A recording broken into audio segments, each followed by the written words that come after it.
pursuing a PhD in NIT and have a 3 patents, including a design patent and patent at gratis Ganesh. Also, one of our made product design is available at market. That is Archimedes Husky tools.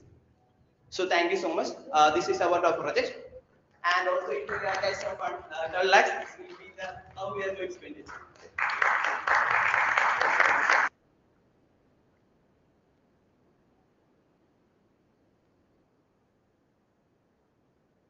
Yeah, wonderful. Abid? Yes. So you need 12 lakhs. Yes. Okay. Wonderful.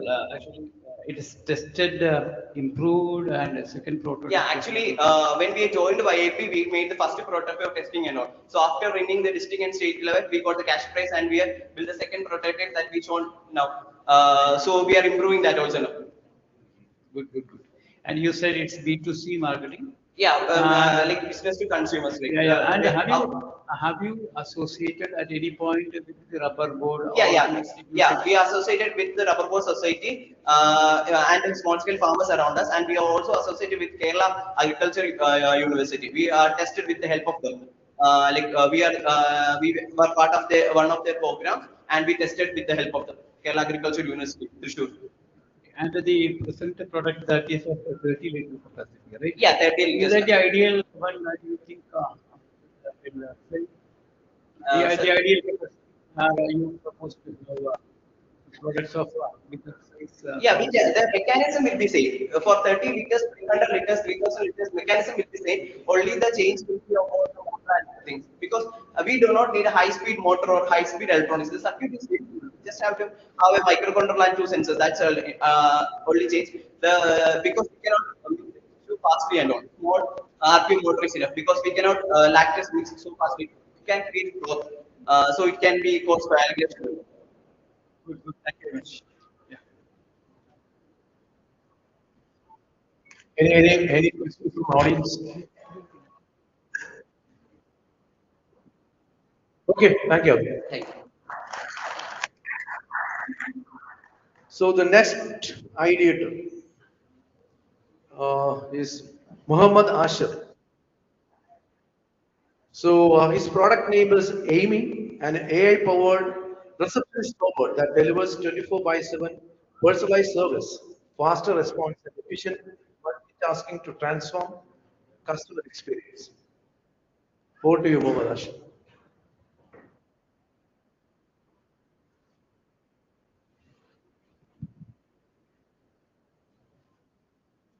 Hello everyone. So before I tell you anything, this is Amy, our AI receptionist robot. She's not just a concept actually. She's real, alive, and working. Unlike any other receptionist, she is not going to ask for any coffee breaks or something, unless we program her to do so. So further, let me tell you two quick stories about my two friends. My friend Anne once checked in a hotel late at night, but instead of a warm welcome, she was greeted with unprofessional behavior from a receptionist. She felt unsafe and fled from there. Another friend named Asha, working at a hospital as a receptionist, once had a patient who only spoke Telugu, but they had hard time giving her a proper medical attention because of that language barrier. I can give you many other examples and many other stories, but they will be all pointing to same things: safety, availability, and this communication.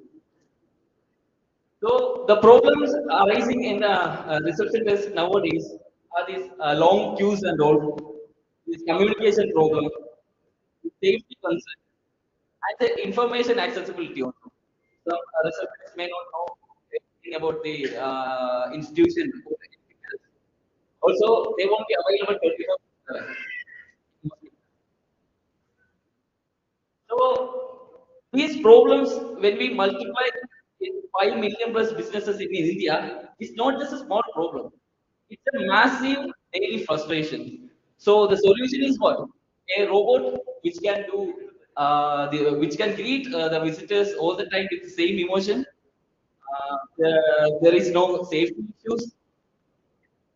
It can speak multiple languages, and also it can do all the backend systems. It can check in, check out, everything. So that is our Amy.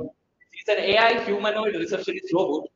She works completely offline because some institutions have data concerns, data privacy concerns. So that's why we made it completely offline. She can work completely offline, which can also express emotions. So yes, of course, we have competitors like Mitra, like Inventor Robotics, Ira from Asimo Robots, and other imported robots like Pepper. But they all have some limitations because most of these robots work in cloud-based architecture, and also they are a little bit expensive. And they have only like the Ira robot by Asimo Robot, which was made for the HDFC Bank in Mumbai. It has limited customization. Our aim is different actually. Our aim works completely offline, have a scalable and customizable model. She can perform very well.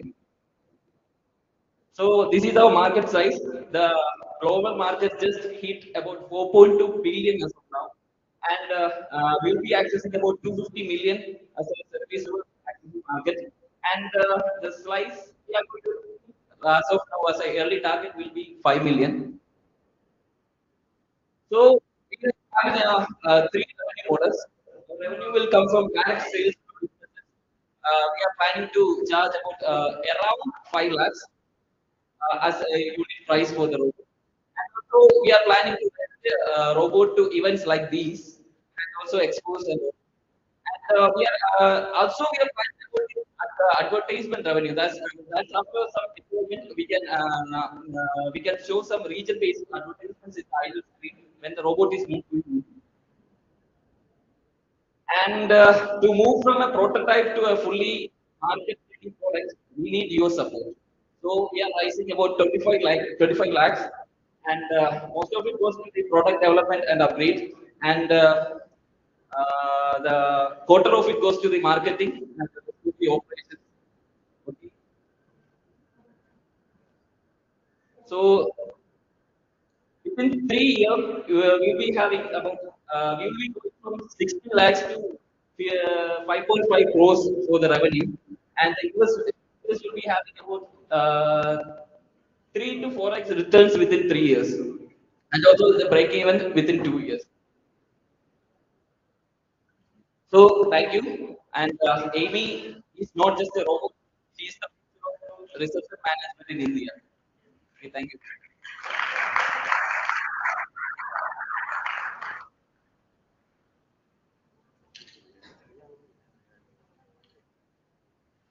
So, yeah.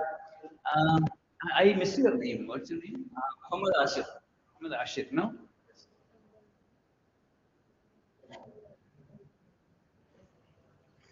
Good, good. At this rate, no, you can have a robot to review your proposal also. To review your proposal, you can have a robot. Oh, I Why was don't you try asking, even that? I was asking for 25 lakhs. Yeah. That's what the proposal. You can ask the robot, no? No, So actually. good, good, good. Joke apart. Um, robot can greet because I'm not very much sure about it. Anyways, it's a wonderful idea. Um, and have a few concerns also. Anyways, anything you want to add? Mentioned that offline. Like what is the why you have arrived at that conclusion that Because it should be offline? in the most cases, when the internet is down, the robots are down actually. Because those are running with this AP or cloud-based architecture. The AI model will be running in the cloud and they will be accessing via internet. But our robot can work completely without any internet connection.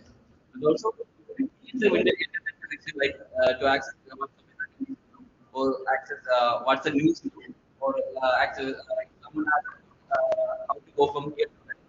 You can access it through internet. You can be connected with the internet, and if the internet is not there, you can also communicate offline. You can commute with the others. You can check book the stays and all.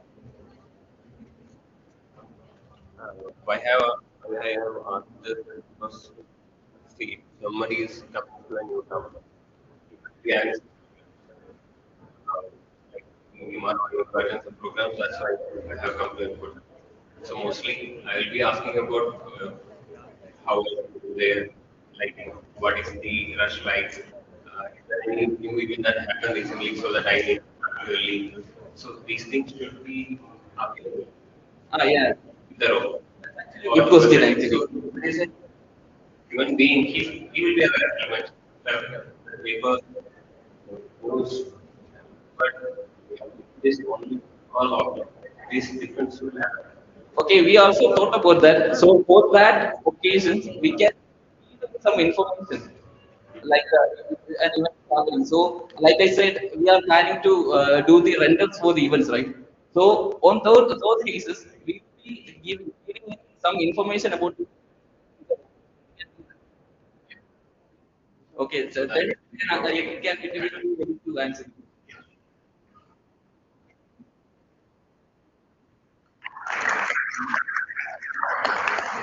Any questions from the audience?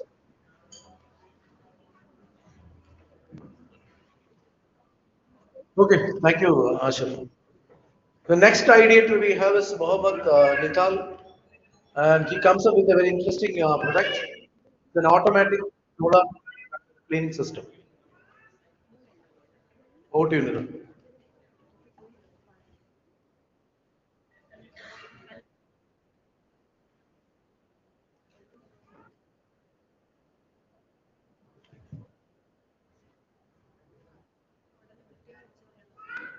Hi, good morning everyone. Before starting, I want everyone to picture this. Imagine a family from Ernakulam installing a 10 kilowatt solar panel on top of the roof. They expect big returns for a long time, but within months they realize that they are losing up to 20 to 30,000 rupees just because of that. That's ridiculous, right? Climbing up on top of the roof and cleaning the solar panel is an exhausting job. And this is available in the market is way too expensive for them to afford. This is the reality of thousands of homes in India. So what's the real problem? The real problem is that the solar panel uses up to 30 to 40% of efficiency just because of dust, dirt, and bird dropping. And the only methods available in the market is either manual cleaning, which is risky, time consuming, and also water intensive. And the other method is using costly machines, which is about 1 to 2 lakhs, which is focused only for large scale solar panels. And this leaves small, like small users and small businesses with no other solution.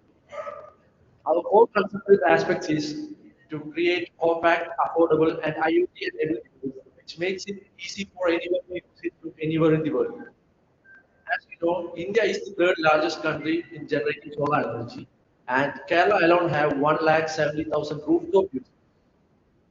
And our target market is very clear that we are focused on domestic to mid-scale users. That is from 5 kilowatts to more than 180 kilowatt panels.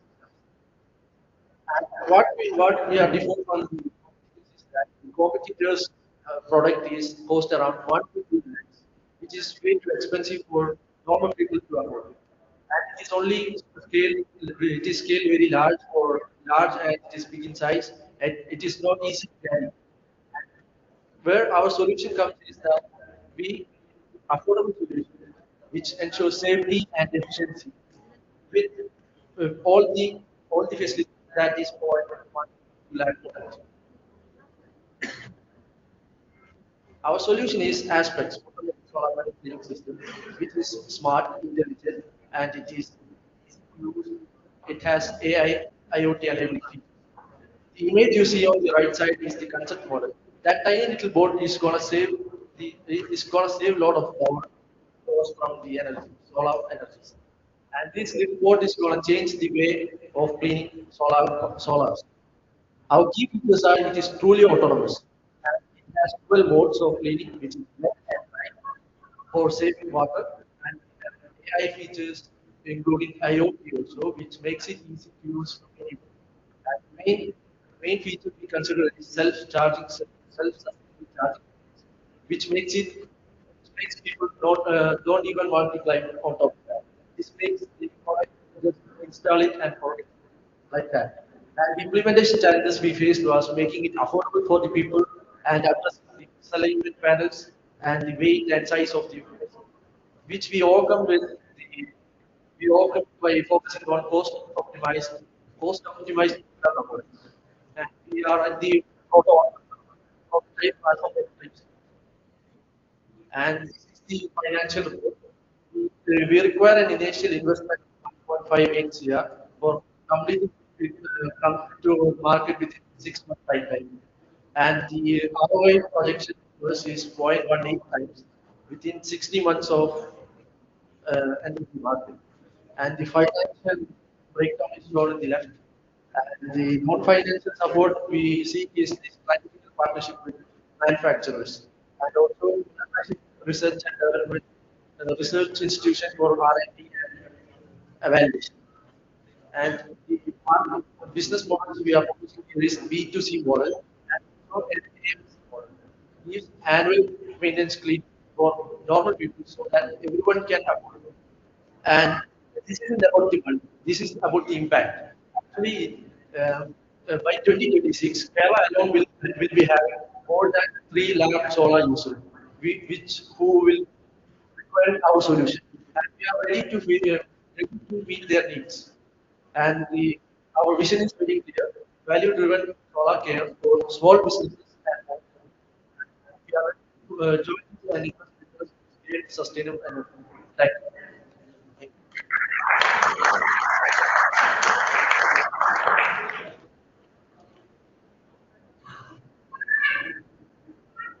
Yeah, good presentation. What's your name? Nidal. Nidal. NIDA. NIDH.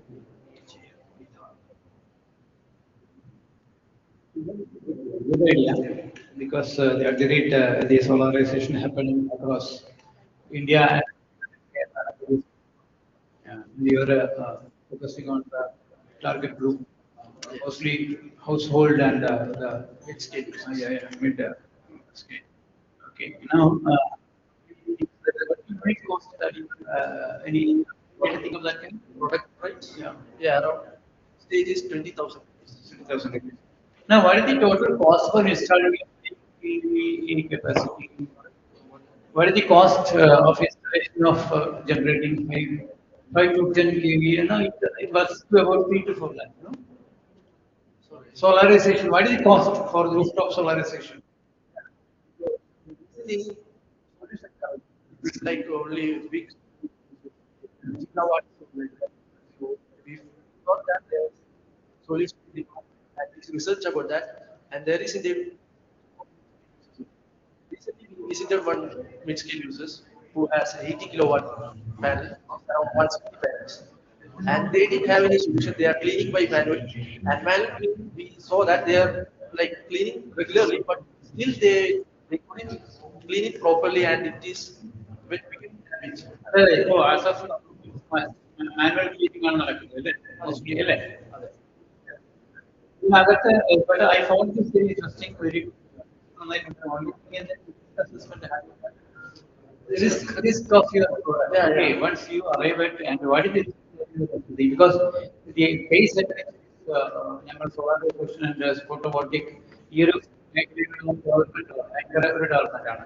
അപ്പൊ അതിനകത്ത് risk is huge. Okay, അപ്പൊ അതുകൂടി ഒന്ന് assess ചെയ്താൽ നന്നായിട്ട് തോന്നുന്നു. Study ചെയ്തു സോളാറിന്റെ മുകളിൽ അതിന്റെ പ്രഷർ എത്ര മെൻഷൻ ചെയ്തത് വെയിറ്റ് ആൻഡ് സൈസ് ആ weight and size No, no, no. I'm talking about the commercial the competition. Okay, okay. Overall good. Good presentation. I just wanted to understand how the cleaning will take. yeah, it will be we can have a charging dock like it will be implemented just like പുറത്തേക്കും solar നിന്നും കുറച്ച് തള്ളി നിന്നിട്ടേക്കും അപ്പോൾ നമുക്ക് phone use ചെയ്ത് application വഴി നമുക്ക് just on ചെയ്ത് അല്ലെങ്കിൽ ഷെഡ്യൂൾ ചെയ്ത് വെച്ച് കഴിഞ്ഞാൽ അത് ലൈക്ക് റൂം നമ്മളിപ്പോ എം ഐ അത് clean it automatically just like balance clean all and return back. അപ്പോൾ നമുക്ക് risk for cleaning with the ഏറ്റവും കൂടുതലുള്ള സ്ഥലത്ത് ക്ലീനിങ് നടത്താൻ പ്രോപ്പറായിട്ട് ക്ലീൻ ഇത് തീർച്ചയായിട്ടും ചാർജ് ടോപ്പിൽ വന്നിട്ടുണ്ട് അപ്പോൾ go and check on that. It will clean all this microfiber if you are cleaning it. And what do you call it? And then bird droppings we will use a radio brush. That is very soft. And we use little like where it is there with the AI feature, we will take bird droppings and we use the water there. And there is a microfiber which will dry the water as soon as it's wet.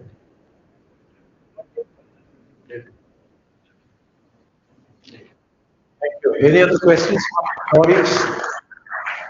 Any interesting questions? No. Thank you.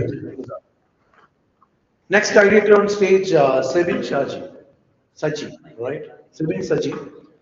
And product is an automated machine with smart sensors and software that ensures high quality honey, reduces waste, and saves beekeepers. Sebin Saji.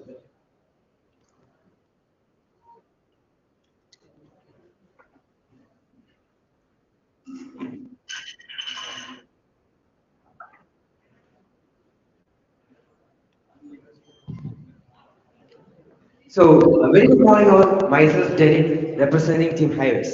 And Sebin is my teammate, he's here. So, before moving in detail, what actually is Highways? So, Highways is nothing but a fully automated honey extractor which can deal through the issues that are faced by the conventional extractors that are present in the market. So, before moving in detail, let's have a check over what are the issues that are faced by the conventional mechanism that is available in the market. Here in the figure, you can see how the conventional mechanism looks like. This is how it is in the structure. It's made up of aluminum and is having a manual rotating mechanism. So the first disadvantage that is facing system is the lack of quality. As we all know, honey is a floral product, and as a result of this, a huge amount of atmospheric and environmental waste will be present over here.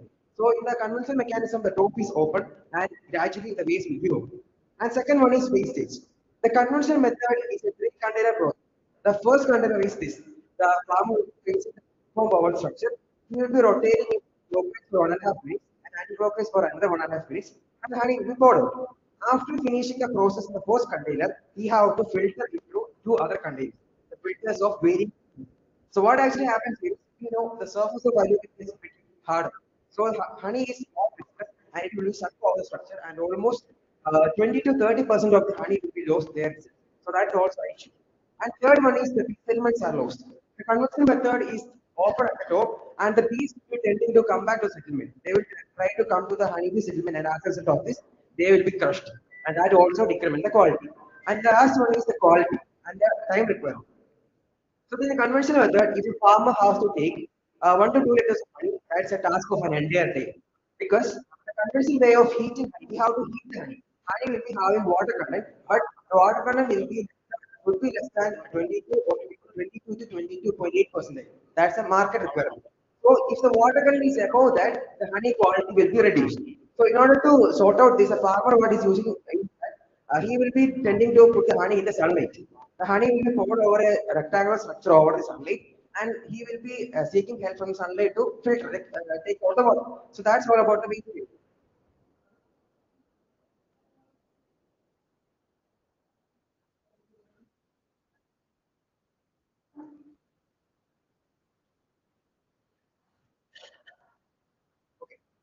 So about the target audience, we are having a fixed 252 customers in the market. While we proposed the project, we were having conversation with the Inform Society in Kanjirapalli, and as a result of this, there is itself 2,000 plus honeybee farmers in Kanjirapalli alone, and we are having an assured amount of 252 customers who are willing to buy our product.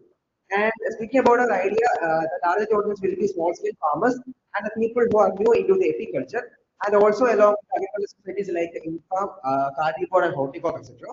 And about the idea, the patent is already been published and the patent number is presented over here.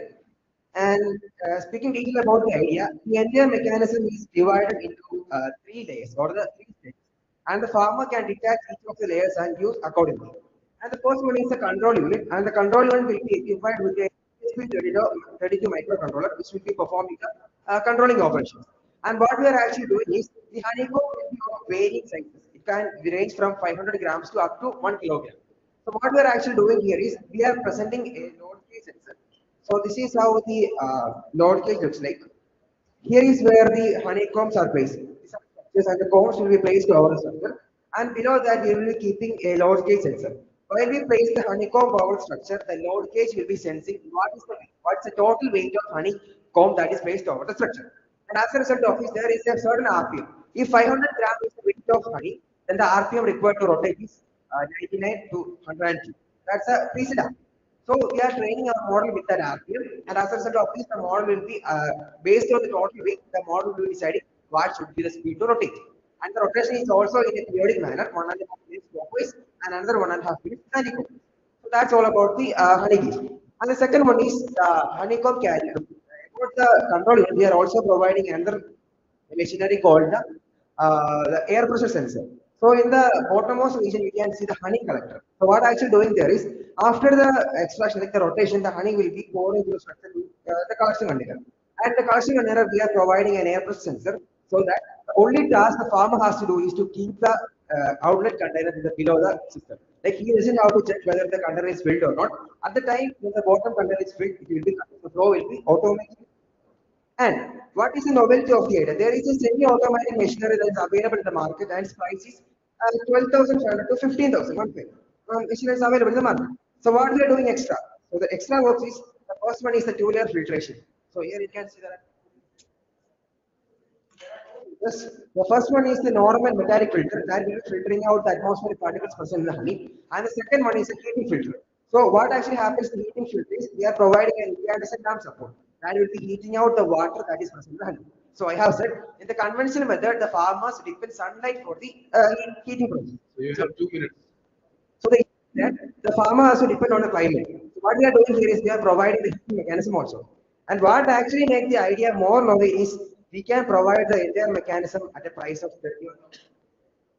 I said the semi-automatic machine is available at a price of 17,500 from 12,000 onwards.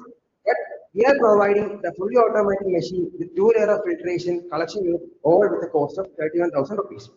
And about the business plan and cost requirement, I have said we are having a conversation with the Inform Society in Kanjarapalli, and we came to know that almost 250 customers are interested in buying product for like establishing their agricultural activities.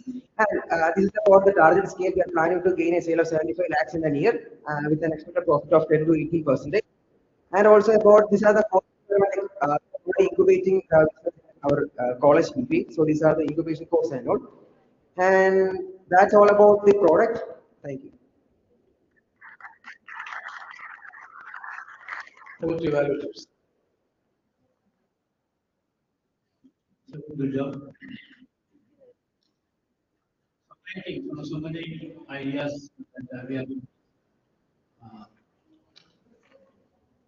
uh, because you are concerned about the problems faced by the farmers, most more time businessmen. So it's actually this was the concerns that youth has for the small time farmers and businesses. Good initiative. Overall, I don't understand much about the processes and the honey market itself. Maybe I understand globally honey is Indian honey again is one of the product of this. It will improve further. So there is for this deliverability of this product is suspect, but you can grow geographically. Actually, there is a statistics. By 2030, the global honey market is increasing 30% per year. So the people are mostly focusing on fitness and healthy lifestyle. So the honey is having a global market also. So you have wonderful. Yeah.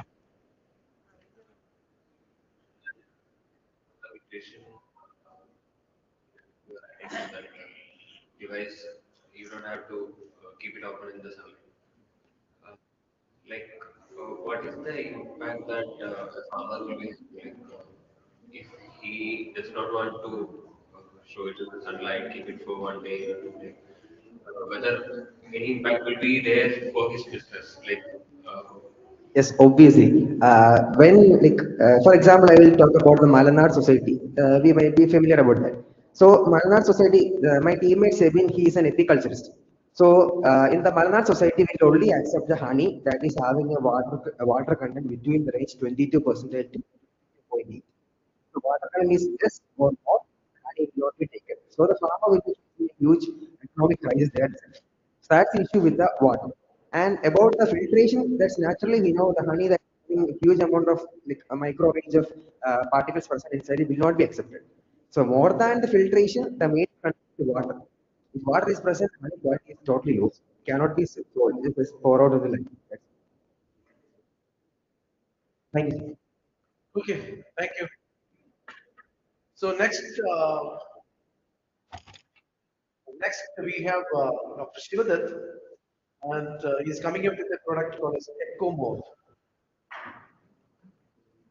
It's a coconut plus soybean oil resin for photopolymer 3D printing. Good morning, judges and dear friends. I'm Dr. Shilpat and I'm a dentist and the co-founder of Celestial Innovations Private Limited. So,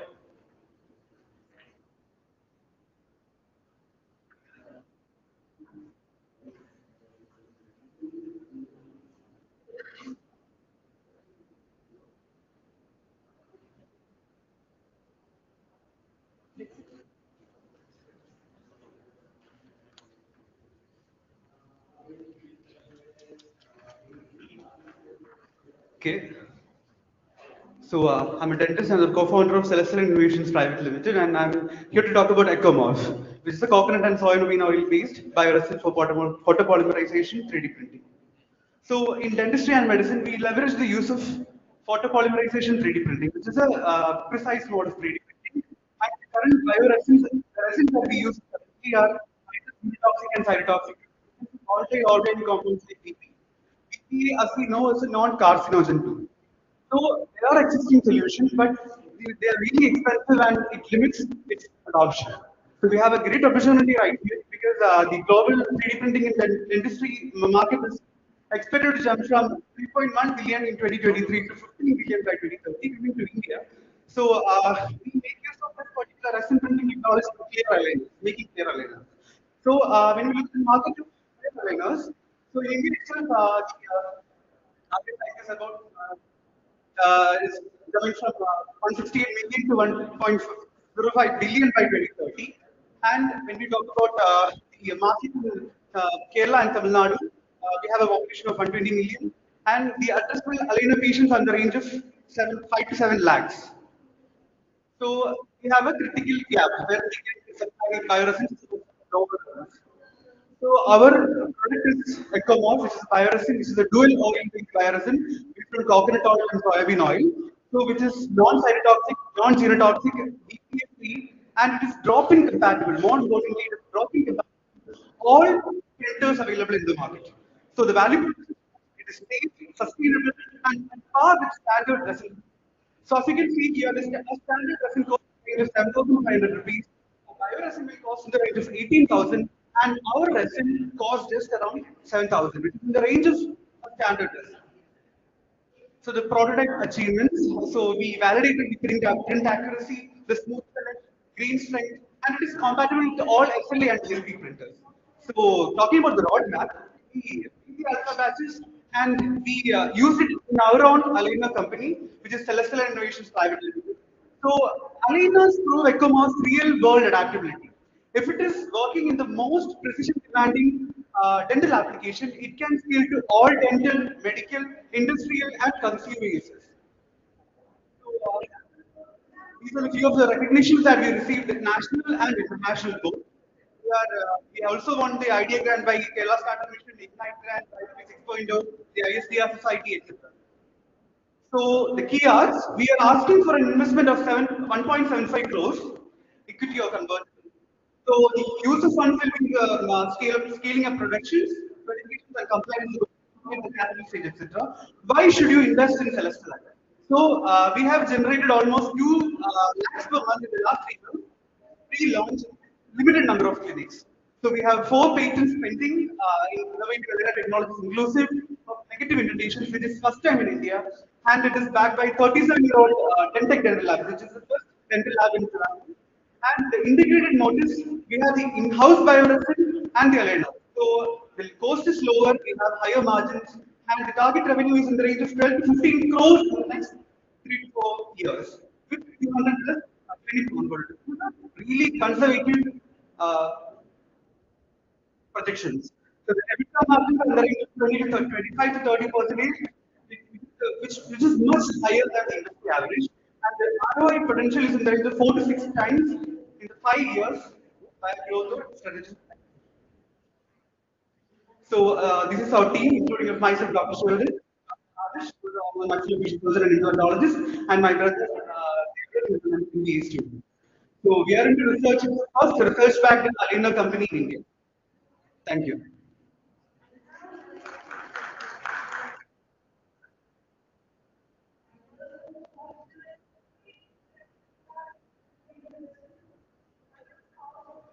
Yeah, I have used aligners earlier in my life, but I did not know so much of technology behind it. It used to be plastic those days. Those days, no? But your friend, your brother told me. Very good, very interesting. Hope, I am sure India becoming the dental tourism center. No? Nowadays, people come here to do the procedures here in India. It is cheaper. That's what I understand. Many Indians living in the US, so they come back and get this market potential.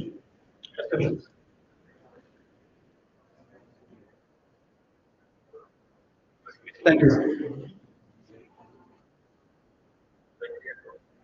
Using this technology. Uh, what will be the difference in cost that you are expecting if the business grows further? Okay, sir. So the thing is, bioresins are available in the market, and it is costing in the range of 18,000 rupees. And the standard resins, those are genotoxic and cytotoxic. Those technicians who work with these resins, they have the risk of getting and such other cytotoxic. Toxic. So, the clinics or laboratories don't implement this because of the high cost. It will be in the range of 80,000 dollars. So, what we are doing is we can manufacture. As of now, the small scale itself, we can manufacture using coconut oil and soybean oil in the range of 3,000 rupees, and we can sell it in the range of 7,000 rupees, which is the same rate as that of a standard acid, with the simple physical and mechanical properties.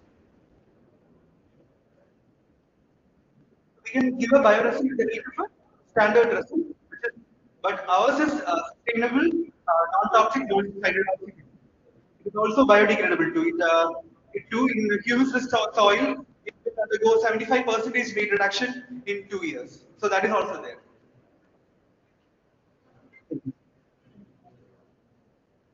Okay, thank you.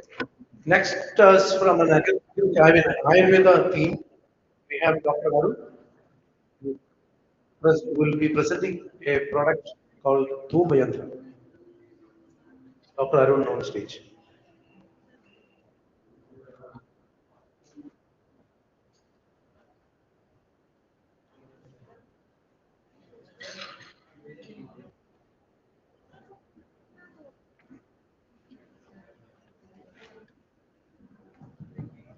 Good morning, everyone. My project is Dhumentra. It's an Ayurvedic terminology. Dhuma means smoke and Yantra means an equipment. Here, the problem. We have seen in Ayurveda. There are traditional methods we are following nowadays because of so many challenges are there.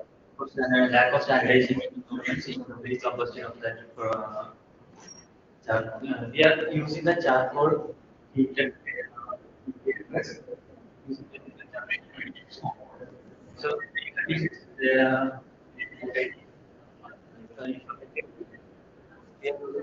another you are using smoke medicated.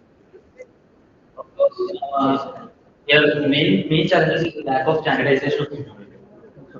So we have decided to standardize an equipment for uh, standardize an equipment with the correct temperature with a pilot study.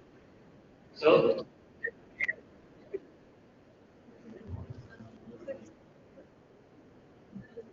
prototype we have made.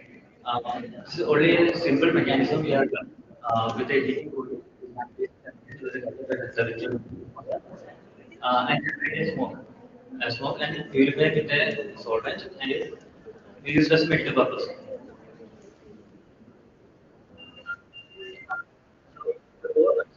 Developing an instrument in we are, in traditional way we are using charcoal. The gas produces from the charcoal. So we are using an electric device for this. And then hospitals, centers, mental patients. Here we can see the product is with a jar. Here in Ayurveda, Lumen is a club umbrella technique. Inside that, you need Lubana, Karma Lubana, like position are there. In that purpose, Lubana means simply fumigating rooms. Say, coil and here we can go with the fumigated drug and get a sterilization. This is Karma Lubana means inserting smoke possible for like this informative conditions. Arun, can you pull your mic a little closer? Mic little closer. Okay. Okay. And then this is Karanadubana we are made for. Here, we have chances to make three products of this one equipment. We will do three procedures in one equipment. In Kerala, thousands Ayurveda there. All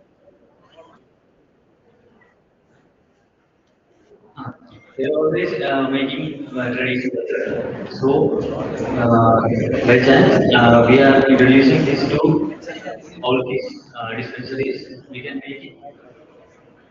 make it profitable 25%. I wrote it at 25% because of 25% is so that make 25% of profit making.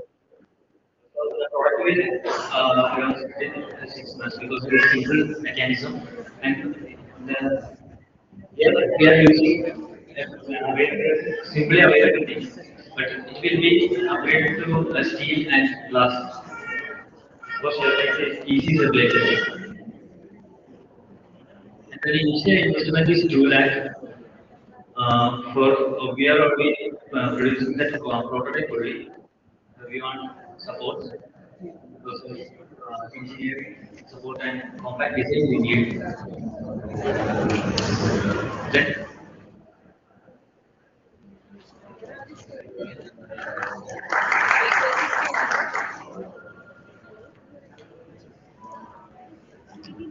Dr. Arun, yeah, we need not such innovative ideas in Ayurveda sector also because Ayurveda is possibly practiced the traditional way. The equipments used are all equipments which are of which we have been using traditionally from the earlier times. So that's what is lacking in Ayurveda.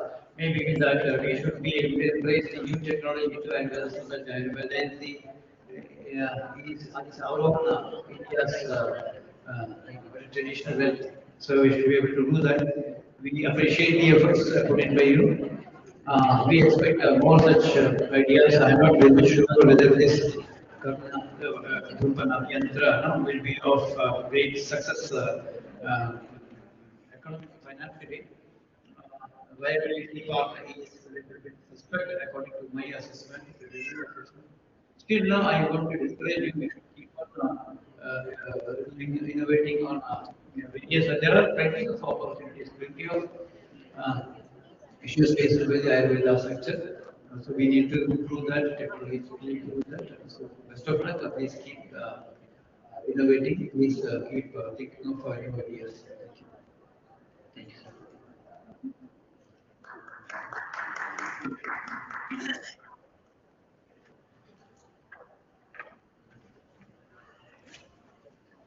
So next, the ideator on stage, John Lucas. So the product is swarm of AI-powered robots that collaborate to identify and detect and locate victims during disasters, accelerating rescue operations and saving lives. Very, very relevant and important innovation. Over to you. Thank you, sir.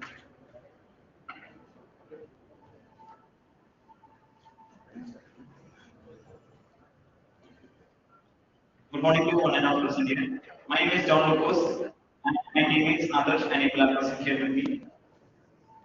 First of all, I would like to thank Gladys and my team for this beautiful opportunity to present our idea. So, moving on to the first slide of our presentation. What is our idea or what is the solution?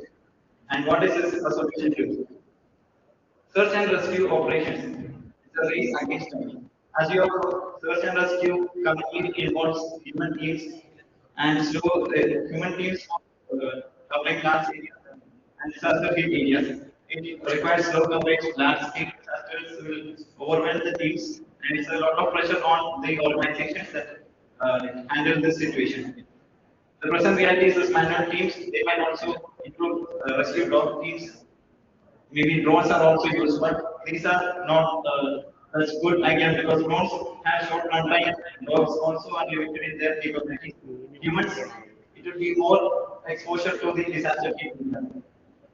So just imagine this in a recent, if I quote an example, the Wayland landslides, I think almost over 300 crores of loss has been estimated. And on top of that, we are going to add more cost just to recover that by adding more exposure of human beings, etc. So that's where our solution comes in. The current constraints are much unpredictable terrain, communication breakdowns, and etc.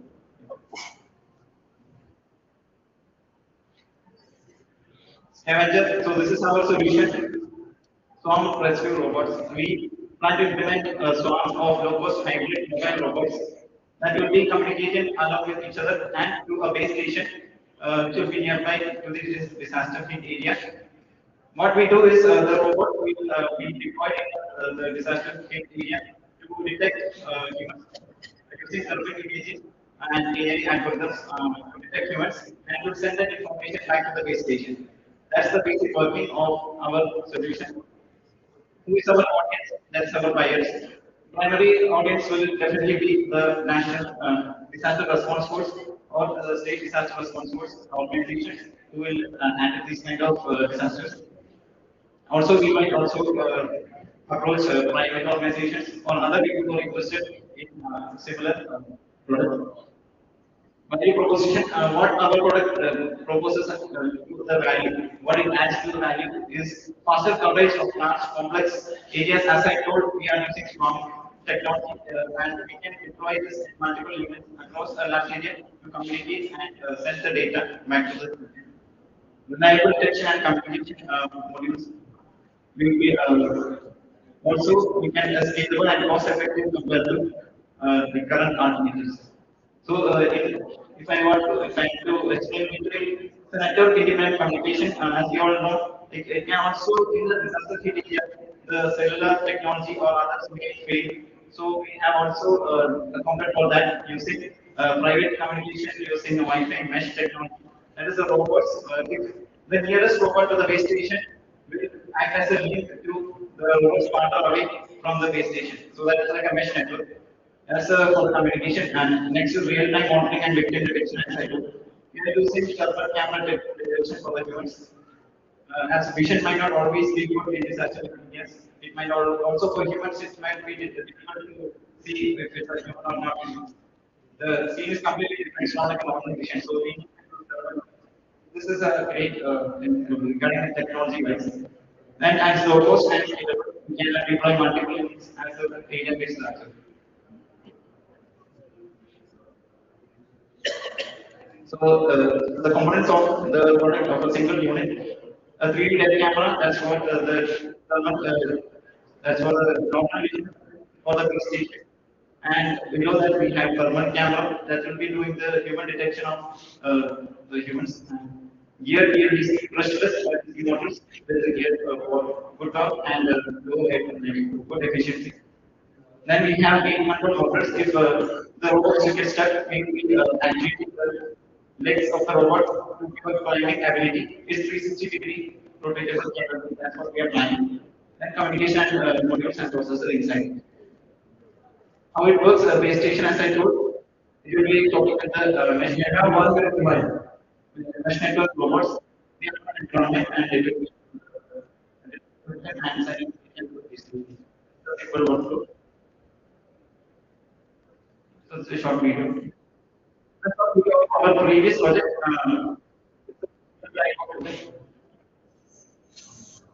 The big wheel rover uses a similar kind of what we call it handles rock very easily. So we are the current project is a small. So it's a final year project in college. So it's a smaller scale down version, but we do the communication. This is a thermal image prototype that we had implemented already. Successfully detected humans using the thermal camera, MLS 90640 camera. Moving on to the last slide and the most important one, the fuel the change. We ask you to fuel our mission to bring this change by investing initial investment of 4 lakhs, and we plan to deliver this in 12 months with a return of 20%. We seek a fixed return of 50% for 12 months after the launch. The cost estimate for one robot is 1.5 lakhs, and expected profit margin is 50%. And we plan to save at least 40 units in 12 months from that. Non-financial support is also greatly appreciated, like connection and labs to build this and to develop with other provision in this fields. Thank you so much. Thank you. It's a wonderful R&D project, I suppose. And now I need a couple of clarifications, how it will work in marshy terrains. Now, the recent crash rates, we have seen that to be too much muddy. So the number one, the concern that I said. Number one, is the overflow. It has imaging, that's fine. But whether it will be able to read in depth, the device or whatever, no, we will be able to identify or locate. So that's number two concern that I have. Yes, sir. Mechanically, to overcome that kind of a situation, the wheels will definitely not help because the system which will again put the situation much worse. So that's why we have implemented that leg kind of actuation and that kind of actuation and will help give a climbing ability. We are also planning on our optimized gate control of that robot to give like climbing ability, not just a wheels for just better mobility. Wheels will help in difficult situations. The actuation. So, thank you, sir. Thank you, John. Next item on stage, all India's product is on a pneumatic robot exoskeleton that provides an affordable, comfortable, and adaptive mobility solutions for individuals with locomotor disabilities, helping them regain the ability to walk and move freely. Hello, myself India, and Thank you for bringing me to this. I'm a co-founder of Exoskeleton Innovations Private Limited, and I would like to start with a video showcasing our mission. People suffer from stroke, spinal cord injuries, and traumatic brain injuries every year. In an instant, the connection between the brain and the body is lost. Walking, something we take for granted, becomes a distant memory. The rehabilitation is slow, recovery is frustrating, but what if a thought could move a leg? Recent neuroscience reveals that each intentional step and a cascaded and signal that want to rebuild the broken human body. Studies show that guided repetitive movement can boost nerve reconnection by up to 1% for 80,000 deliberate steps. Yet, the conventional therapy depends on nano support, which is slow, exhaustive, and inconsistent. To address these challenges, we are introducing an AI-powered brain-controlled exoskeleton that bridges thought and motion. By capturing EEG signals over the motor cortex and validating them with EMG, our deep learning model, built on a CNN GCM architecture, decodes the user intent. Those different drive indirect actuators in real time, moving the legs with natural feedback. We make this to help people complete, not just with support, but by using their work tools. Our aim is to turn the brain to the body and help rehabilitation happen naturally. This is more than a device, it is a way to bring back hope.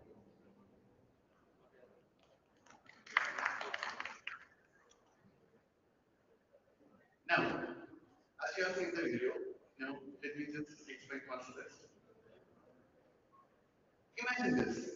One day, you wake up after an accident and the doctor tells you that you may never walk again. How will you feel?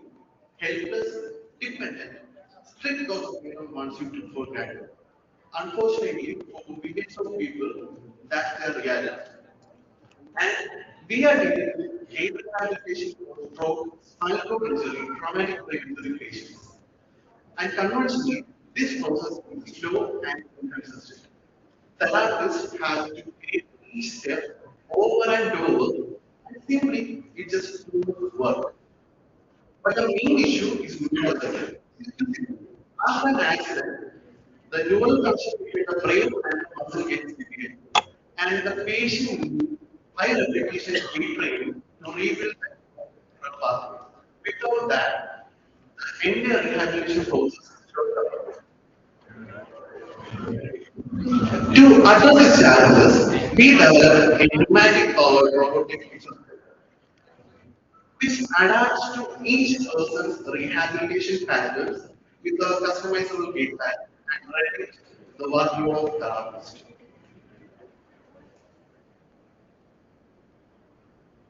And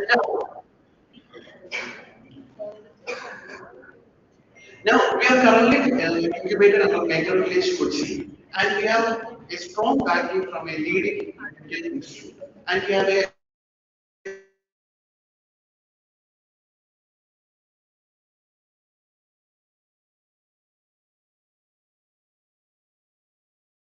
actively art and robotic company, where it placed us the top 10 projects in Asia. And following that, in the 2025, for the IEEE IAS robotic conference and competition, we represented India and in Taiwan. Now, with that validation in mind, what we really want is uh, we are seeking investment and strategic support to support on our regulatory compliances as well as further product refinement as per fire testing as well as our current stage which is clinical trial with our partner hospital as well. And more than that, what we really need right now is more than just investment. We need to build strong, meaningful connections and partnership with leading hospitals and rehabilitation centers. Additionally, we need assistance in navigating regulatory and marketing challenges, especially in the UAE and other foreign countries in the future, as well as advisory support on go-to-market strategy and scaling model to be vital for us. So, in short, help us to make people working. That's it. Thank you. It's a very good question. People working. You have any competitors in people doing research in this same this locomotive? Yeah, you have any competitors in Kerala? Anybody? There are, I know somebody who has the engine robotics. Okay, good luck. So when you are using this exoskeleton, what is the time that maybe phase of time before you have to how much patient will recover much faster? What is the ideal uh, Yeah, medical I got the question. Actually, the thing is, for rehabilitation to happen, imagine me as a paralytic patient or like grade 4 and amputation, which is like we have neural connection between the brain and the muscle, but the leg is behind. So, what I have to do to move again is that I have to move around 1,000 steps to actually show around 1% of chance of rehabilitation. And with manual conventional method, we have to walk around 50,000 steps, 50,000 steps to show around 50% of that probability of walking whether we can walk again or not. But with our technology, we can show, we can provide this type of rehabilitation continuously and precisely every single time. That's one another advantage of our product. Because with manual support, we have to talk apart, as well as like manual video. You have to do the like manually. So that this communication with the natural human as well. We can replicate it accurately as well. So we can entirely fast forward this entire thing. That's why this entire exoskeleton rehabilitation robots. Okay, thank you, Chris. Next ideator we have is Mr. Abraham. He is coming up with a product, an AI-powered system that scans handwritten answer sheets, compares them with key points, auto-grades responses, and provide clear feedback on marks gained and lost. So we can let's see how we can be incorporated in the universities. Okay.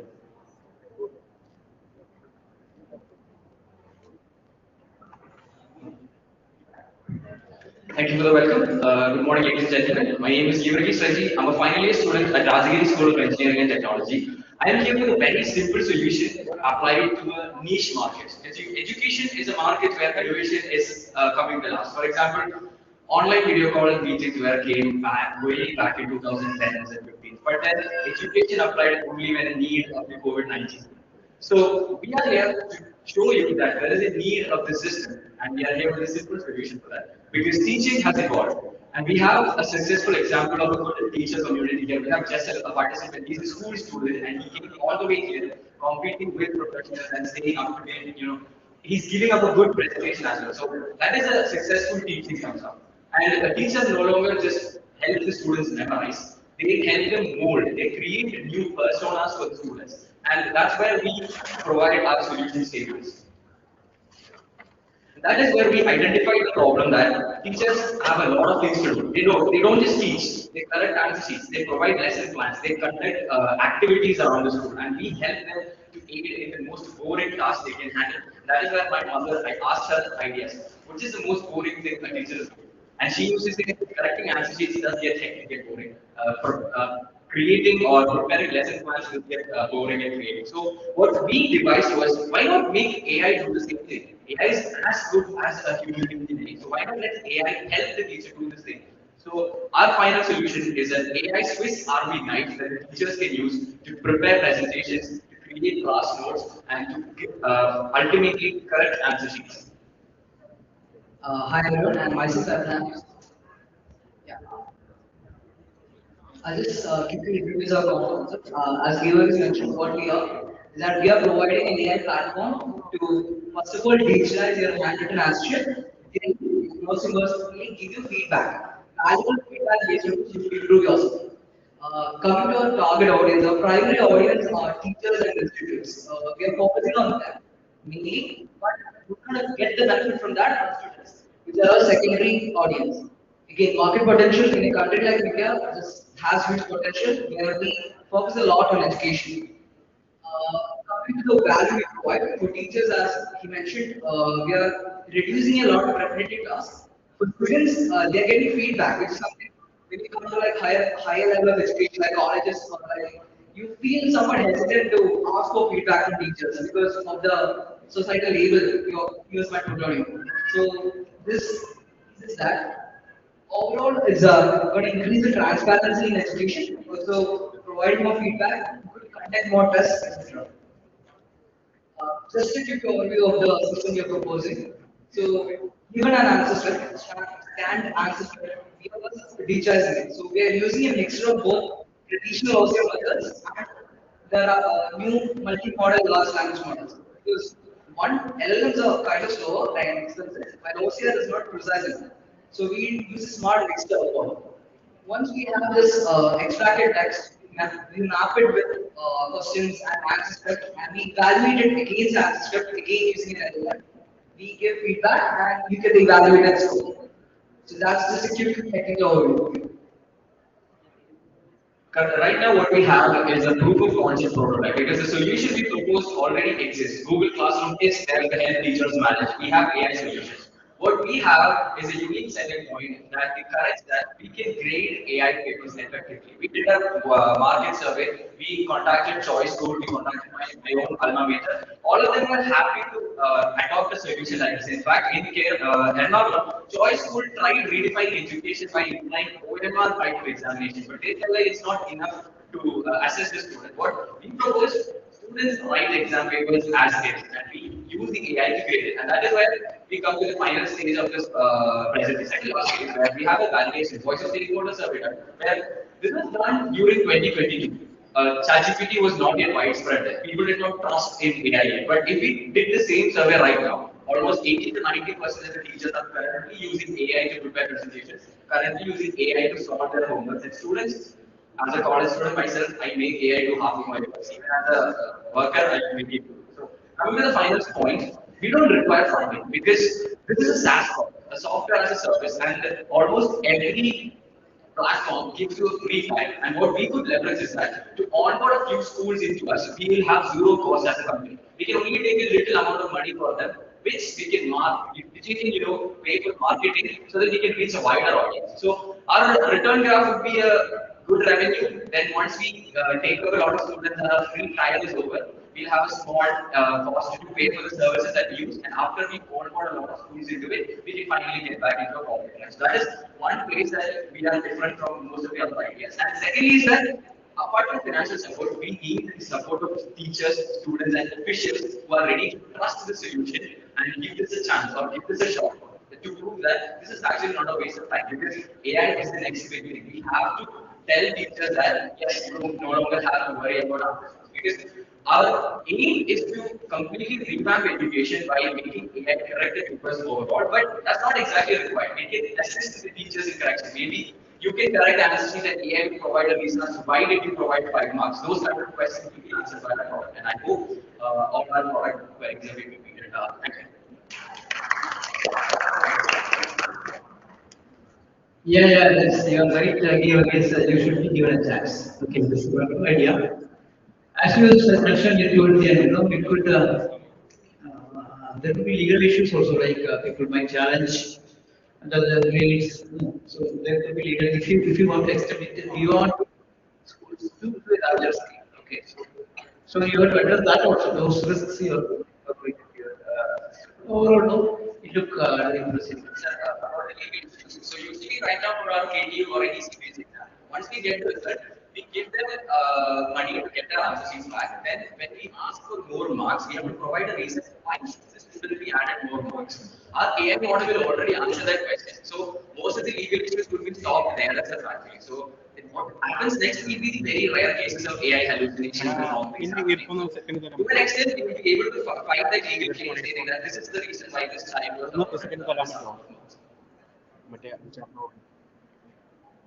Thank you.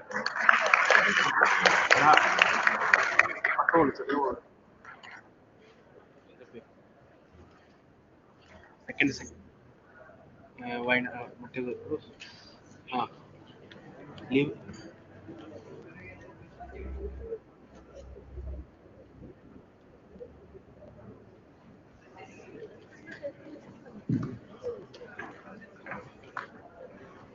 So with this, we come to the end of the elevator pitch presentation by stakeholder, selected stakeholder members of our writing program. And a big round of applause to the presenters. I think some of them are very good ideas, there is scope for improvement, and some of them can be, you know, so we'll have evaluators to really apply uh,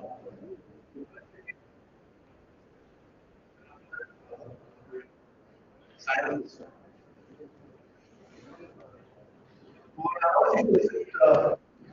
I invite Sapat Kumar, who is the head of CSR from Kochi along with his colleague Sangeet, and they will be announcing the results. And as you know that Kochi is being really a partner for us. They are associating with us, collaborating with us in creating this type of innovation. And their support us always keep a lot of extra mileage for this vital program.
Kerala, famous as God's own country for its lush landscapes, is renowned for its pioneering initiatives in education, healthcare, and human development.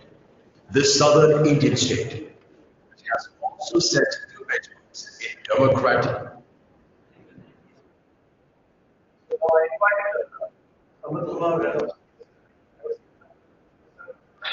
Sangeet, along with Sudeep Nair, Director of Chemist, as well as Visual Practitioner, Head of Bio-resin, to come to the stage.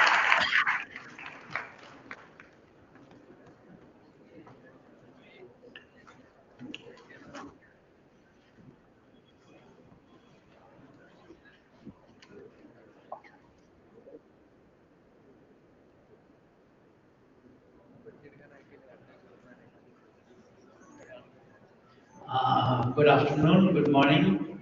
It was a wonderful experience for me personally and also my colleague Sangeet who has come from Cochin Shipyard to witness the ideas presented by a variety of uh, students, young entrepreneurs.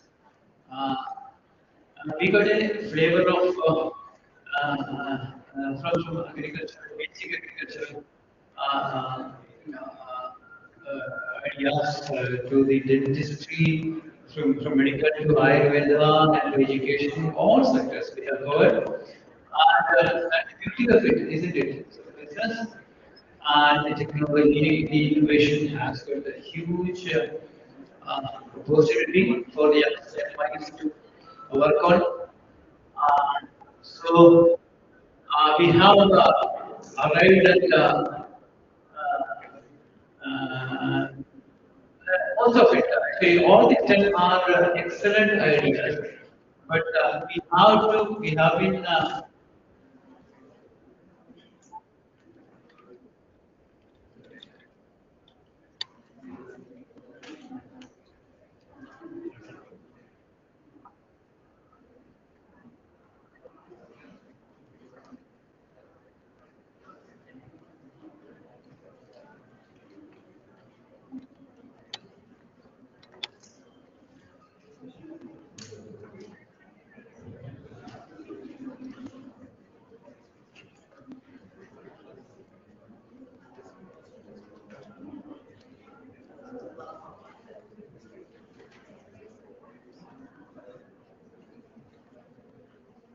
yeah, I am impressed with the team. He's impressed with the youngster, the youngest of the lot, no? Jessel Ants, no? Jessel Ants, no? I am impressed to mention his name. I am not giving any awards to him, but I am impressed with the way he has thought, concern for the people. And all, he as you appreciated for that. So we are mentioning his name, but we are not actually giving an award because he has to somehow a long way do a lot of innovative bringing. You have to study further. So that's but to start with, the third position is on a very interesting project on disaster management and rescue. Okay, by is Abraham, right? So, so Abraham is in third position for his excellent idea of rescue people because that is the most current, the most relevant topic that Kerala is facing now. That he can come. You can Yeah, receive the yeah, third prize. yeah. Abraham,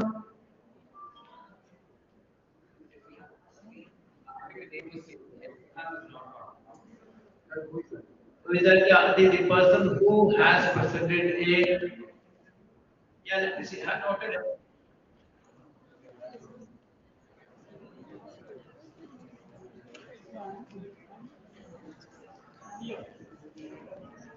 It's AI powered robots, no? You are, yeah, it's you, right? Come on stage. The robot that you introduced. Okay, yeah. Okay. Sorry, we missed your name. Please come on stage.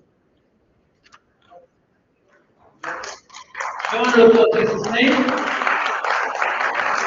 So big round of applause. Yes, come.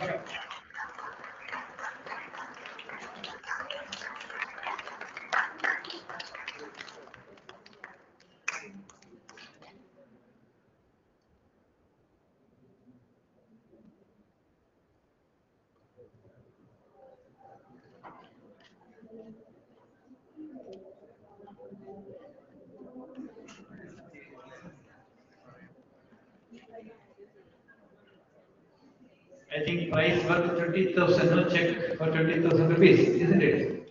Big money for you, man. So the next, the second position is on the beautiful idea of dental doctor. Come on, see your team. Dr. Shooter and his team. Please come on stage. It has got a very socially relevant, it is economic, financially viable, it is a wonderful business idea, very much current. So given a price of 30,000 rupees.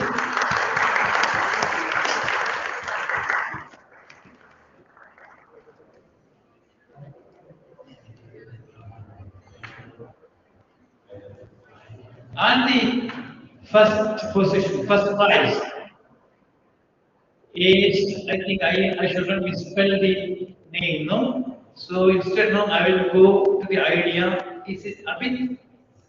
Yeah. Come on stage. It's a latex. The most important industry in Kerala. The most relevant industry which has got a huge business of what do you call the potential. So please come on stage and see your award.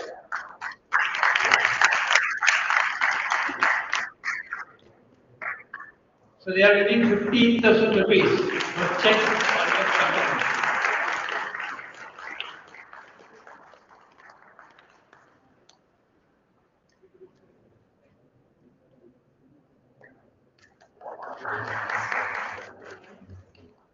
Thank you. Thank you, Krish. And with that, that's wrap on our innovation presentation session. A huge thank you to our innovative minds who shared their groundbreaking ideas with us today. Can we have a huge round of applause for all these innovative minds?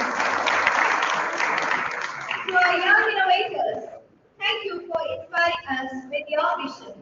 Your words are truly shaping this world. And last but not least, I thank the judges for sharing your valuable insights with these young innovators. So, as a token of gratitude, let me invite Ms. Sudeep Sir to just hand over our token of appreciation. Budget.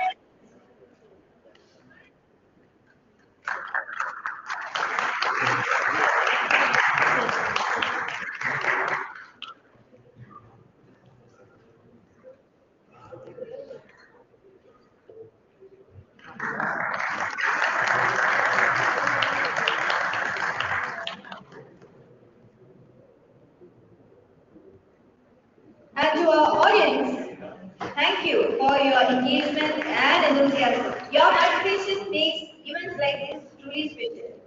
Without further ado, moving on to our next section, fostering collaborative growth, the power of learning communities.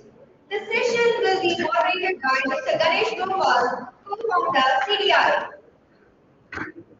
I invite Mr. Ganesh Gopal, co-founder CDI, to join us here on this dais.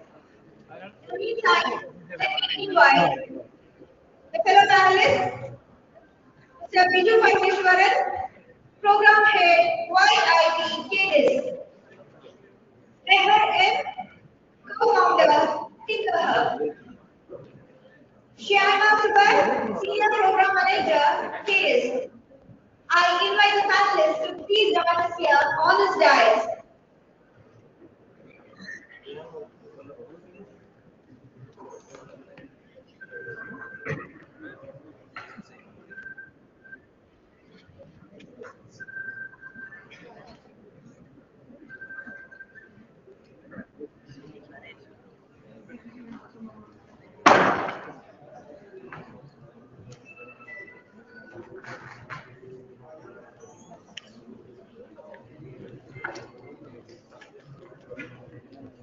Over to you, sir.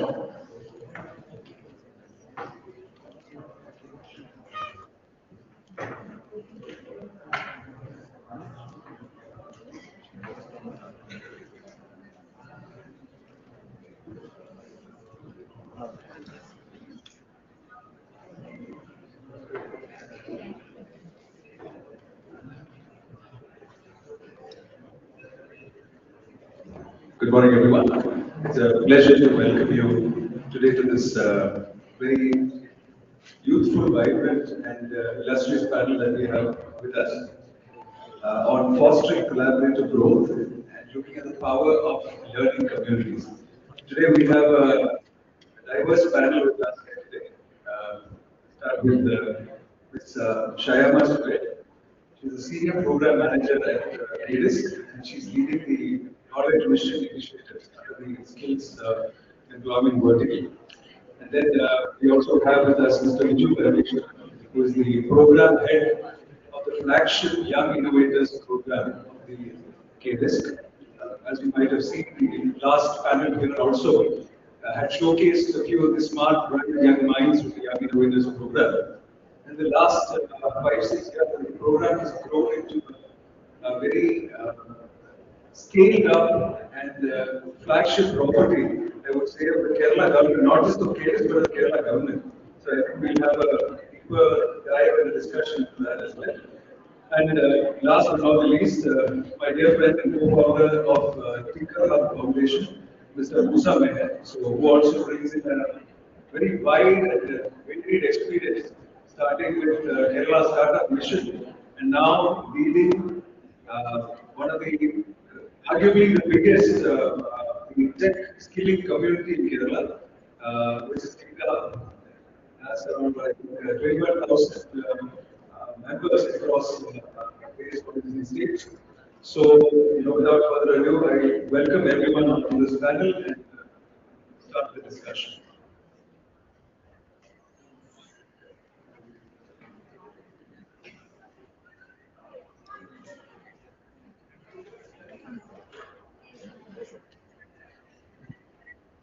Unfortunately, we were supposed to be joined by two more panelists. Vipu is Nath and Abhilash. Unfortunately, they were not able to make it today. So I'm hoping that we'll have a more deeper dive and a larger perspective into each of these areas that we are planning to cover today. So why we need to discuss this topic is also very important. Kerala, with its very unique paradigms in knowledge, in terms of technologies, that are aware and available to the youth population and the education community at large, needs to also look at how this needs to proliferate, how this needs to reach the last student or the learner in the queue. And for that, why this? Because in the larger context of the knowledge economy, the gig platform emergence, and how Kerala is trying to position itself in the global knowledge ecosystem. This is very important that the entire skilling value chain within the knowledge is continued. Skilling being one of the first crucial behavior norms that need to be addressed. So the first question that I really want to ask is, very basic. How are these collaborative learning models that we will get in terms of learning communities, technologies, how are these collaborative learning models that are mostly propagating to these communities? How are they different from traditional pedagogy of teacher-student dynamic that we have in the classroom? So I think maybe I will start with digital.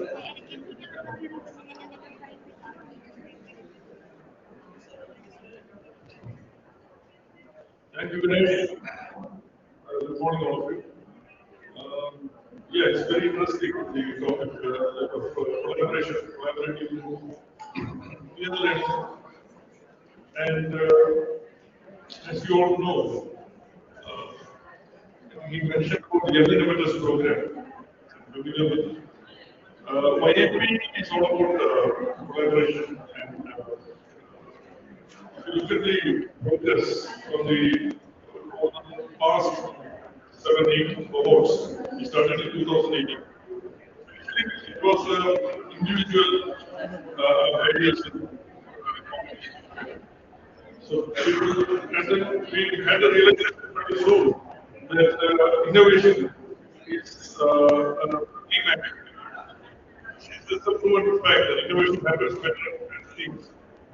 And then we also brought in more players in the ecosystem. So you in the first way we as a partner. We have had mentoring had more technology focus, technical. But then we realized, what are we addressing here? YAP is about real world problem solving. So we are promoting or encouraging students in schools, colleges, and research institutes to identify problems, come up with solutions, which offer wicked. These are the wicked problems, okay? Not open closed problem. And by the very definition, it requires multidisciplinary intervention. Have a single expert and a single stream coming and solving problems which are very unique to their lives. So eventually, in all this, we hope to the developmental problems of the state. That's right.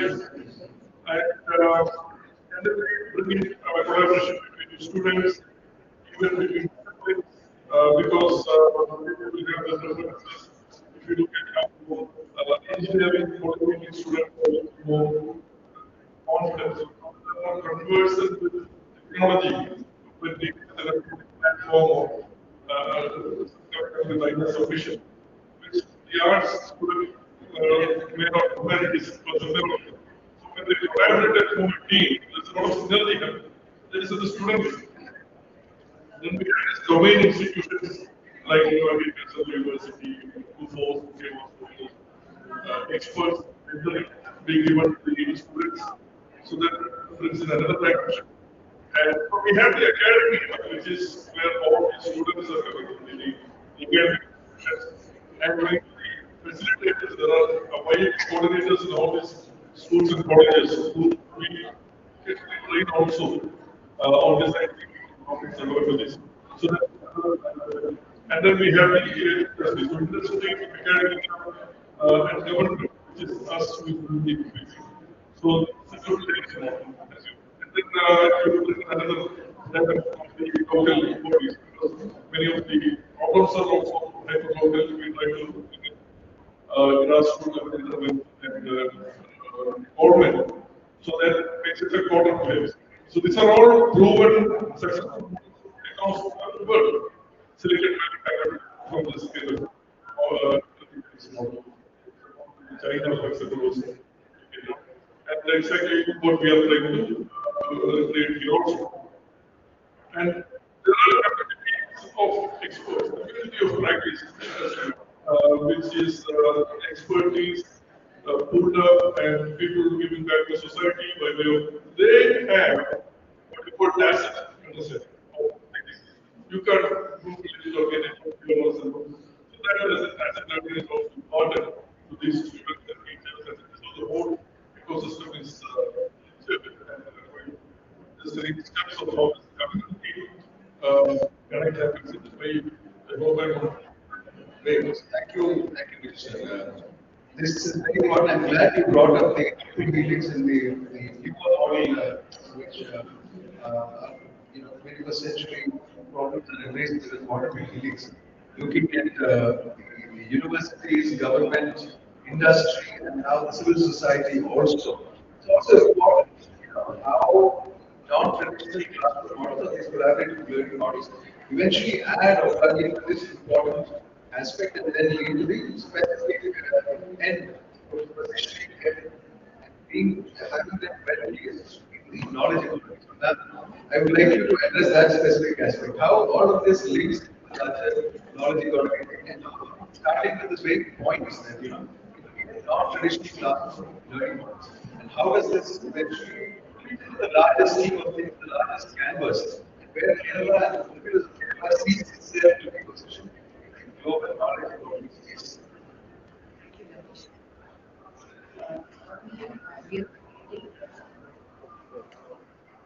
Okay. So why the teachers second seal the values the major challenge in sealing the classroom learning is the very practical institution and it is like That classroom, that and practical solutions are made. But skilling is not aspirational. So the one challenge for us is how to make this aspirational. So that is why we created this collaborative model. How we can include a community, how we can create a community where the students can share their experiences, they can connect with the method, how they can connect with the industry. That is why we have created a learning community within the campus. Because already there are so many communities in the campus for startup, for innovation.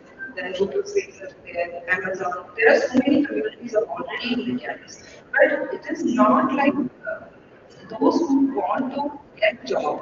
There is no community. So that is why we created around 40, we identified 40 in the industry. Obviously, there are technology, but we can focus on non-tech.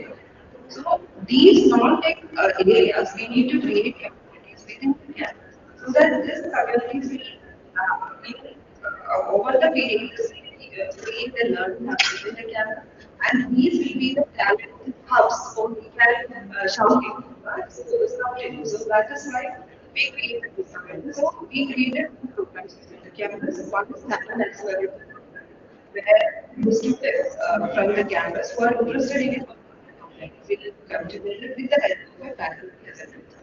The faculty from the campus will be acting as a mentor in that particular domain. So that faculty will that faculty will guide the students, monitor the students, and they will help them to get skilled in that particular domain. So that is one way.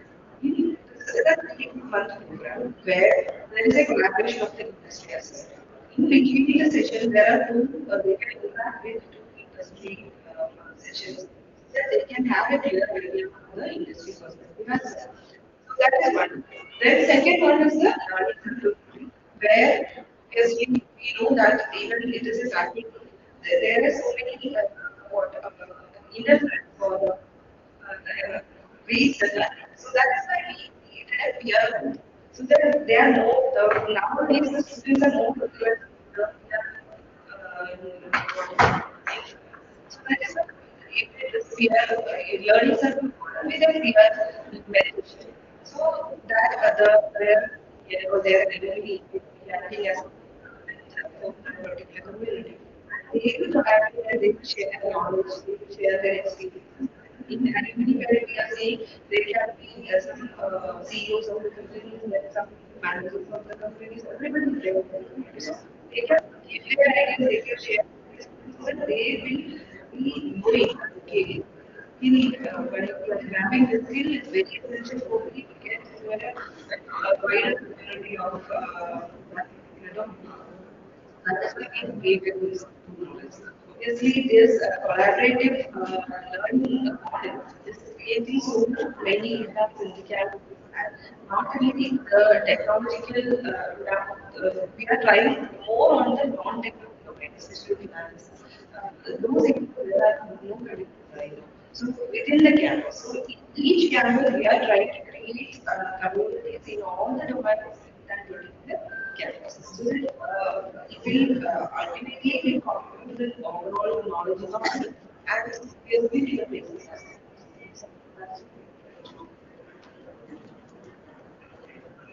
Thank you, Shaiba madam. I think I want to pick up on two things that you mentioned. And I'm glad that madam also mentioned about one learning circles. And the second aspect she touched upon is regarding the focus also on non-tech or non-coding skills that need to be there. So this is something that I want to ask Meher. I understand that it's bigger. Okay, I'm also associated with a bigger community, but I'm asking this question as a third person outsider. Sorry, I think I can introduce myself. I'm Ganesh Gopal.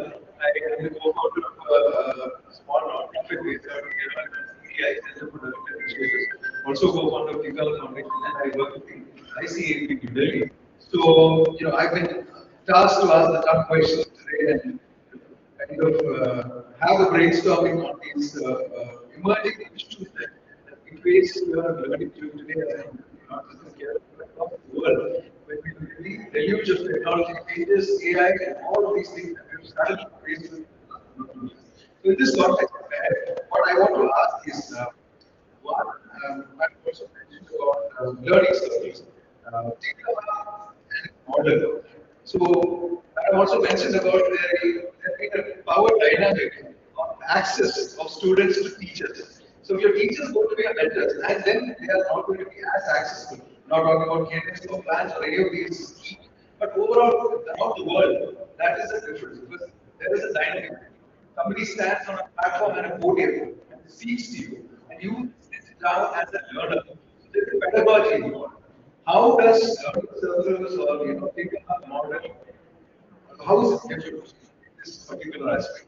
And secondly, one more question, which I also want to ask Viju sir as well, the non-technology aspect or bringing tech to the non-technology audience. So, digital learning programs, hackathons, and other things. So, both of these questions probably I'd like you to start off. First, learning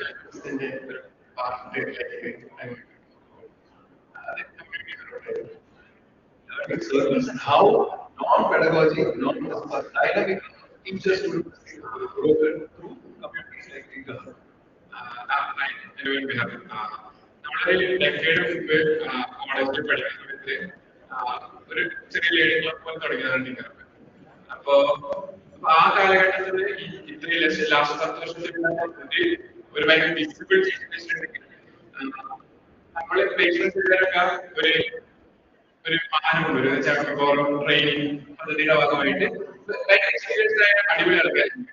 പ്രശ്നം ഇവര് വന്ന് പറയുന്ന കഥ അതായത് ഇൻഡസ്ട്രിയിൽ connect ചെയ്യാൻ വേണ്ടി സ്കില്ലിന്റെ base ആയിട്ട് ചെയ്യുന്ന ഒരു എഫേർട്ട് ആയിരിക്കും. ഞാൻ സ്കൂളിൽ പോകുന്ന കാലത്ത് പാലില്ല, ഞാൻ അപ്പൊ പിന്നെ ഏത് രാജ്യം എന്നുള്ളൊരു പ്രശ്നമായിരിക്കും. അപ്പൊ മിക്കവാറും അരമണിക്കൂർ ഈ പരിപാടിയൊക്കെ കഴിഞ്ഞിട്ട് ശരിക്കും എന്താണ് അല്ല ശരിക്കും ഇൻഡസ്ട്രിയിൽ എന്താ സംഭവിക്കുന്നത്, ഇൻഡസ്ട്രി എന്തെങ്കിലും പിള്ളേർക്ക് മനസ്സിലാക്കാൻ ആകെ 15 മിനിറ്റ് ആയിരിക്കും. അപ്പൊ ഈ തുടക്കത്തിൽ ഈ കഥ പറഞ്ഞുകൊണ്ട് ഇത് വേറെ ഇപ്പൊ എനിക്ക് തോന്നുന്നു മേ ബി നമുക്ക് ഭയങ്കര കോൺഫിഡൻറ്റ്ലി പറയാൻ പറ്റും. നിങ്ങൾ റാൻഡം കോളേജിലെ റാൻഡം യുഎസിനെ കൊണ്ടുപോയിട്ടുണ്ടെങ്കിൽ നമുക്ക് ഭയങ്കര കോൺഫിഡൻറ്റ്ലി പറയാൻ പറ്റും ഒരു 80-90% സെഷൻസ് എടുക്കുന്നതും അപ്പൊ അവിടെ പഠിച്ചുകൊണ്ടിരിക്കുന്ന പിള്ളേരോ അതല്ലെങ്കിൽ അവിടുന്ന് 2 വർഷം മുമ്പ് കഴിഞ്ഞ. അപ്പൊ എനിക്ക് തോന്നിച്ചിട്ടുണ്ടെങ്കിൽ ആ പവർ ഓഫ് കമ്മ്യൂണിറ്റിയുടെ ഒരു സൈഡ് വെച്ചിട്ടുണ്ടെങ്കിൽ ബിലോങ് ചെയ്യാന്നുള്ളത് ഇമ്പോർട്ടൻ്റ് ആണ്.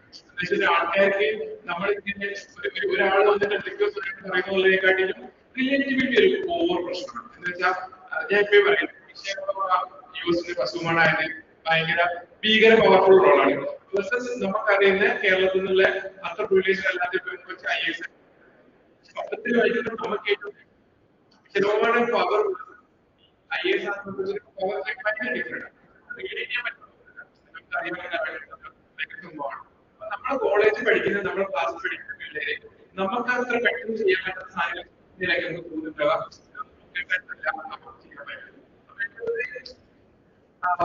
അങ്ങനെ ഒരു റിലേറ്റബിലിറ്റി ഉണ്ടാവുക, നമുക്ക് ചെയ്യാൻ പറ്റുന്ന കോൺഫിഡൻസ് ഉണ്ടാവുക, കോളേജ് പഠിക്കാൻ പറ്റുന്ന കോൺഫിഡൻസ് ഉണ്ടാവുക. അതാണ് ഒരു മെയിൻ പവർ ആയിട്ട് അല്ലെങ്കിൽ ആ ഡിഫറൻസ്. പിന്നെ ഈ ഞാനിങ്ങനെ 10,000 പിള്ളേരെ കൂടെ നമ്മൾ വർക്ക് ചെയ്യുന്നുണ്ട് എല്ലാ വർഷവും. ഞാൻ ഒരിക്കലും കണ്ടിട്ടില്ല പിള്ളേരെ പറയും ഒരു 4 കൊച്ചിട്ടോ 10 ഇയർ ആകുമ്പോൾ എല്ലാ സബ്ജക്റ്റും തോൽക്കും, സെക്കൻഡ് ഇയർ ആകുമ്പോൾ കോളേജ് കഴിയും, തേർഡ് ഇയർ ആകുമ്പോഴേക്കും ചെയ്യും. അങ്ങനത്തെ പ്ലാനുള്ള പിള്ളേരെ ആൾക്കാർക്ക് എന്തെങ്കിലും ചെയ്യാൻ പറ്റില്ല പിള്ളേരല്ല. പക്ഷെ എന്റെ ഉദ്ദേശം എന്ത് പറ്റുന്നെങ്കിൽ പിള്ളേര് നമുക്കറിയാം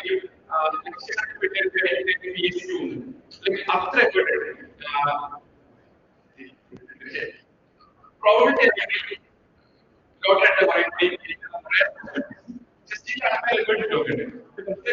കോളേജ് പഠിക്കുന്ന ആൾക്കാർക്ക് എക്സ്പോഷർ കിട്ടുന്നില്ല. അതായത് എന്തൊക്കെ കൊണ്ടുവന്ന് വലിയ വലിയ സ്ഥലങ്ങൾ പറഞ്ഞേക്കാളും അവർ കൂട്ടത്തിൽ ഒരാള് എന്തെങ്കിലും സാധനം പറഞ്ഞെങ്കിൽ ക്ലിക്ക് ആവുന്നത്. വൺ ഓഫ് ദി ോട് പറയുകയാണെങ്കിൽ സമയത്ത് ലോകത്തുള്ള സകല മനുഷ്യന്മാരും പക്ഷെ പ്രശ്നം ഒരു കോളേജിൽ ആ സാധനം കാരണം എന്താ ഒരു ദിവസം ഒരു സാധനം ഉണ്ടാക്കിയിട്ടാണ് ആൾക്കാർക്ക് മനസ്സിലാവുന്നത് ജനറേറ്റ് ചെയ്യുന്ന ഒരു പരിപാടി ഒക്കെ ചെയ്യാൻ പറ്റും. പക്ഷെ അന്ന് രാവിലെ നമുക്ക് ആ ആൾക്കാർ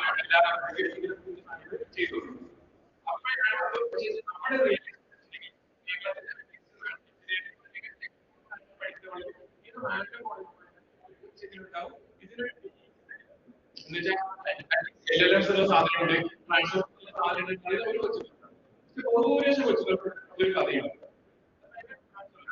നമ്മൾ ആഗ്രഹിക്കുന്ന ഒരു ഫിനാൻഷ്യൽ ഫൈനൽ കമ്പ്യൂട്ടർ സയൻസ് പഠിക്കുന്ന second year, second year mechanical പഠിക്കുന്ന പെൻഡോസിൽ പോയിട്ട് ഞാൻ ശരിക്കും ഈ മെഷീനറി എന്താണ് ഫിഗർ ഔട്ട് ചെയ്യാൻ നോക്കുകയാണ് എനിക്ക് പ്രൊജക്റ്റിന് വേണ്ടി. എനിക്ക് അറിയത്തില്ല, എനിക്ക് എന്നെ ഹെൽപ്പ് ചെയ്യാൻ പറ്റുമോ എന്ന് ചോദിക്കണമെങ്കിൽ കുറെ ലേയേഴ്സ് കിടക്കണം. ജെൻഡർ ഉണ്ട്, ഇയർ ഉണ്ട്, ഇതെല്ലാം കഴിഞ്ഞിട്ട് വേണം ആ സേഫ് സ്പേസ് ഫീൽ ചെയ്യാൻ വേണ്ടി. പക്ഷെ അങ്ങനെ സേഫ് സ്പേസ് ഫീൽ ചെയ്യാൻ പറ്റുന്നുള്ളത്, അത് വെച്ച് ആൾക്കാർക്ക് ഫീൽ ചെയ്യാൻ പറ്റുന്നത് ഏജൻസ് എന്നുള്ളൊരു വാക്കാണ്. കേരളത്തിൽ അത് പിള്ളേരില്ല. നമ്മളിങ്ങനെ പറയും അതിന്റെ എക്സ്റ്റെൻഡഡ് വാല്യാണ് നമുക്കുള്ളത്, നമുക്ക് കല്യാണം കഴിഞ്ഞാൽ നമുക്ക് വാല്യുണ്ട്. ആൾക്കാർക്ക് നമ്മുടെ ലൈഫിനോട് കൺട്രോൾ ഉണ്ടാവുന്ന പിന്നെ ആ ലേണിങ്ങിനോട് അവർക്ക് എഫേർട്ട് എടുത്ത് അവർക്ക്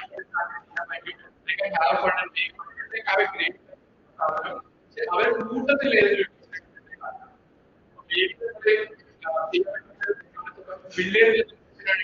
അങ്ങനെ ചെയ്താൽ അതിന്റെ പാടില്ല.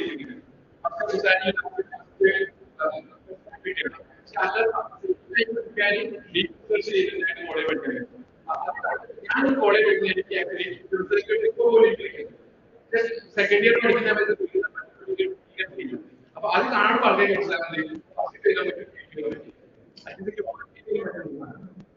ആ റിലേറ്റീവിലിറ്റി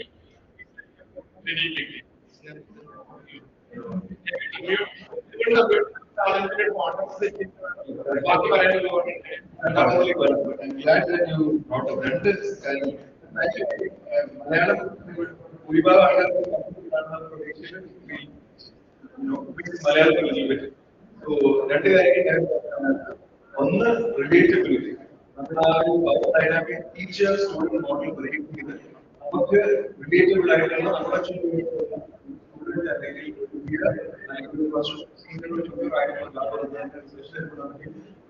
അല്ലെങ്കിൽ ഇത് കഴിയുമെങ്കിൽ ചെയ്യാൻ പറ്റും എന്നുള്ളൊരു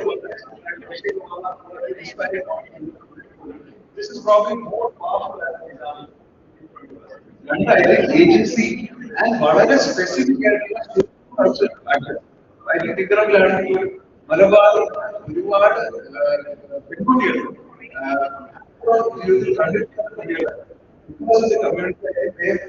access hackathons not just in Kerala, in fact, IEDC model, social cultural barriers, മുൻകാലത്ത് ഇന്നത്തെ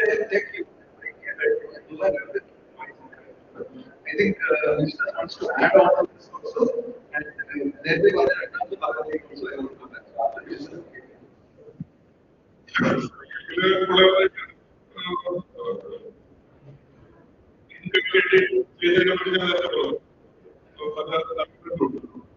So, ipo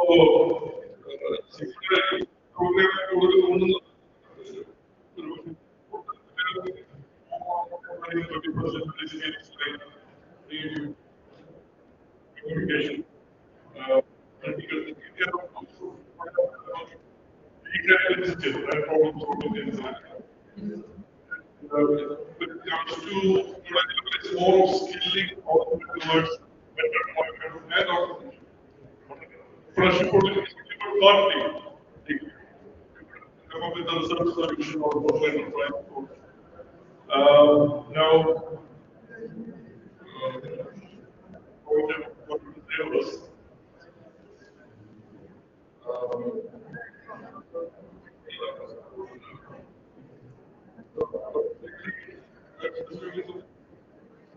Yeah, I like that. Barriers breaking. That's what it's a government program. There are so many policy and other interventions that we have made, which will facilitate this kind of barrier breaking and collaborating. Gender is very important. Equity and inclusivity. The random whatever conscious side of sections. the participation of girls, and so all those things. So for the just a finger, pilot basis, so there what we do is a hub and spoke model, hub, school, and then sports. So we trusted. And when these people actually carry out community activities, community connect, eventually our focus is more on the problem. We can't put the card in front of us, come up with a technology solution or whatever solution and then look around for the problem. We need to study the problem in depth and breadth, which will be facilitated with this kind of community or connect activities, like we could go on some transit walk or studying soil, irrigation, etc. And then we will expose so many problems around the waste management, tourism, conflict. And then they will start thinking around these lines and ideas. Like an organic, that is how we think about the culture of it. So the point is, you cluster schools and colleges also. Imagine a school kid and a geography student, a degree student of geography, engineering, somebody from the medical field, etc. So there will be a lot of, it's almost like a peer learning. When you see seniors or few years seniors talking to you and mentoring kind of. But then there's a larger network to back this up, the mentoring that I earlier mentioned. All this together will help us reach where we are. I mean, like Samba mentioned, the ultimate goal of knowledge production and IT generation, everything happens in the state of Vienna, and we become this global knowledge hub.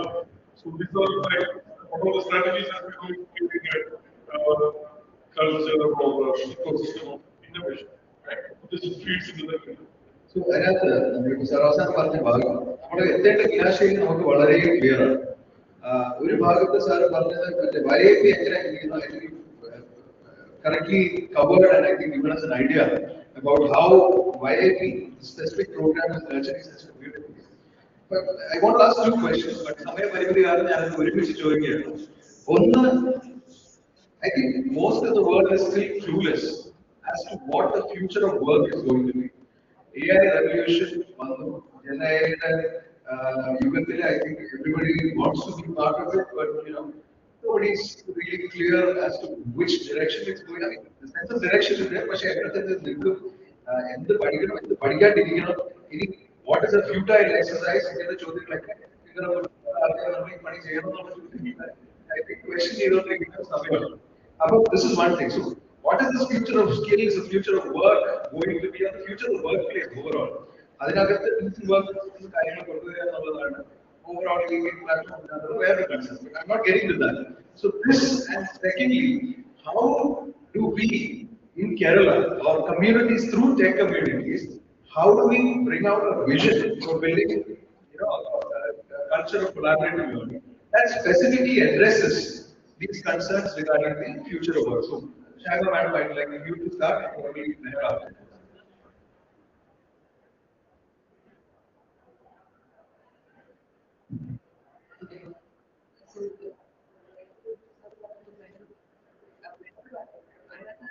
എങ്ങനെയാണ് ഈ culture how this vision would move forward.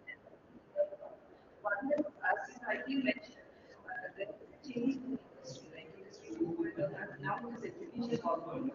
5.0, yes. Now the education purpose, the methodology is changing. Just that experiential learning is the most recent. So I think now the collaborative learning should be the part of the education system.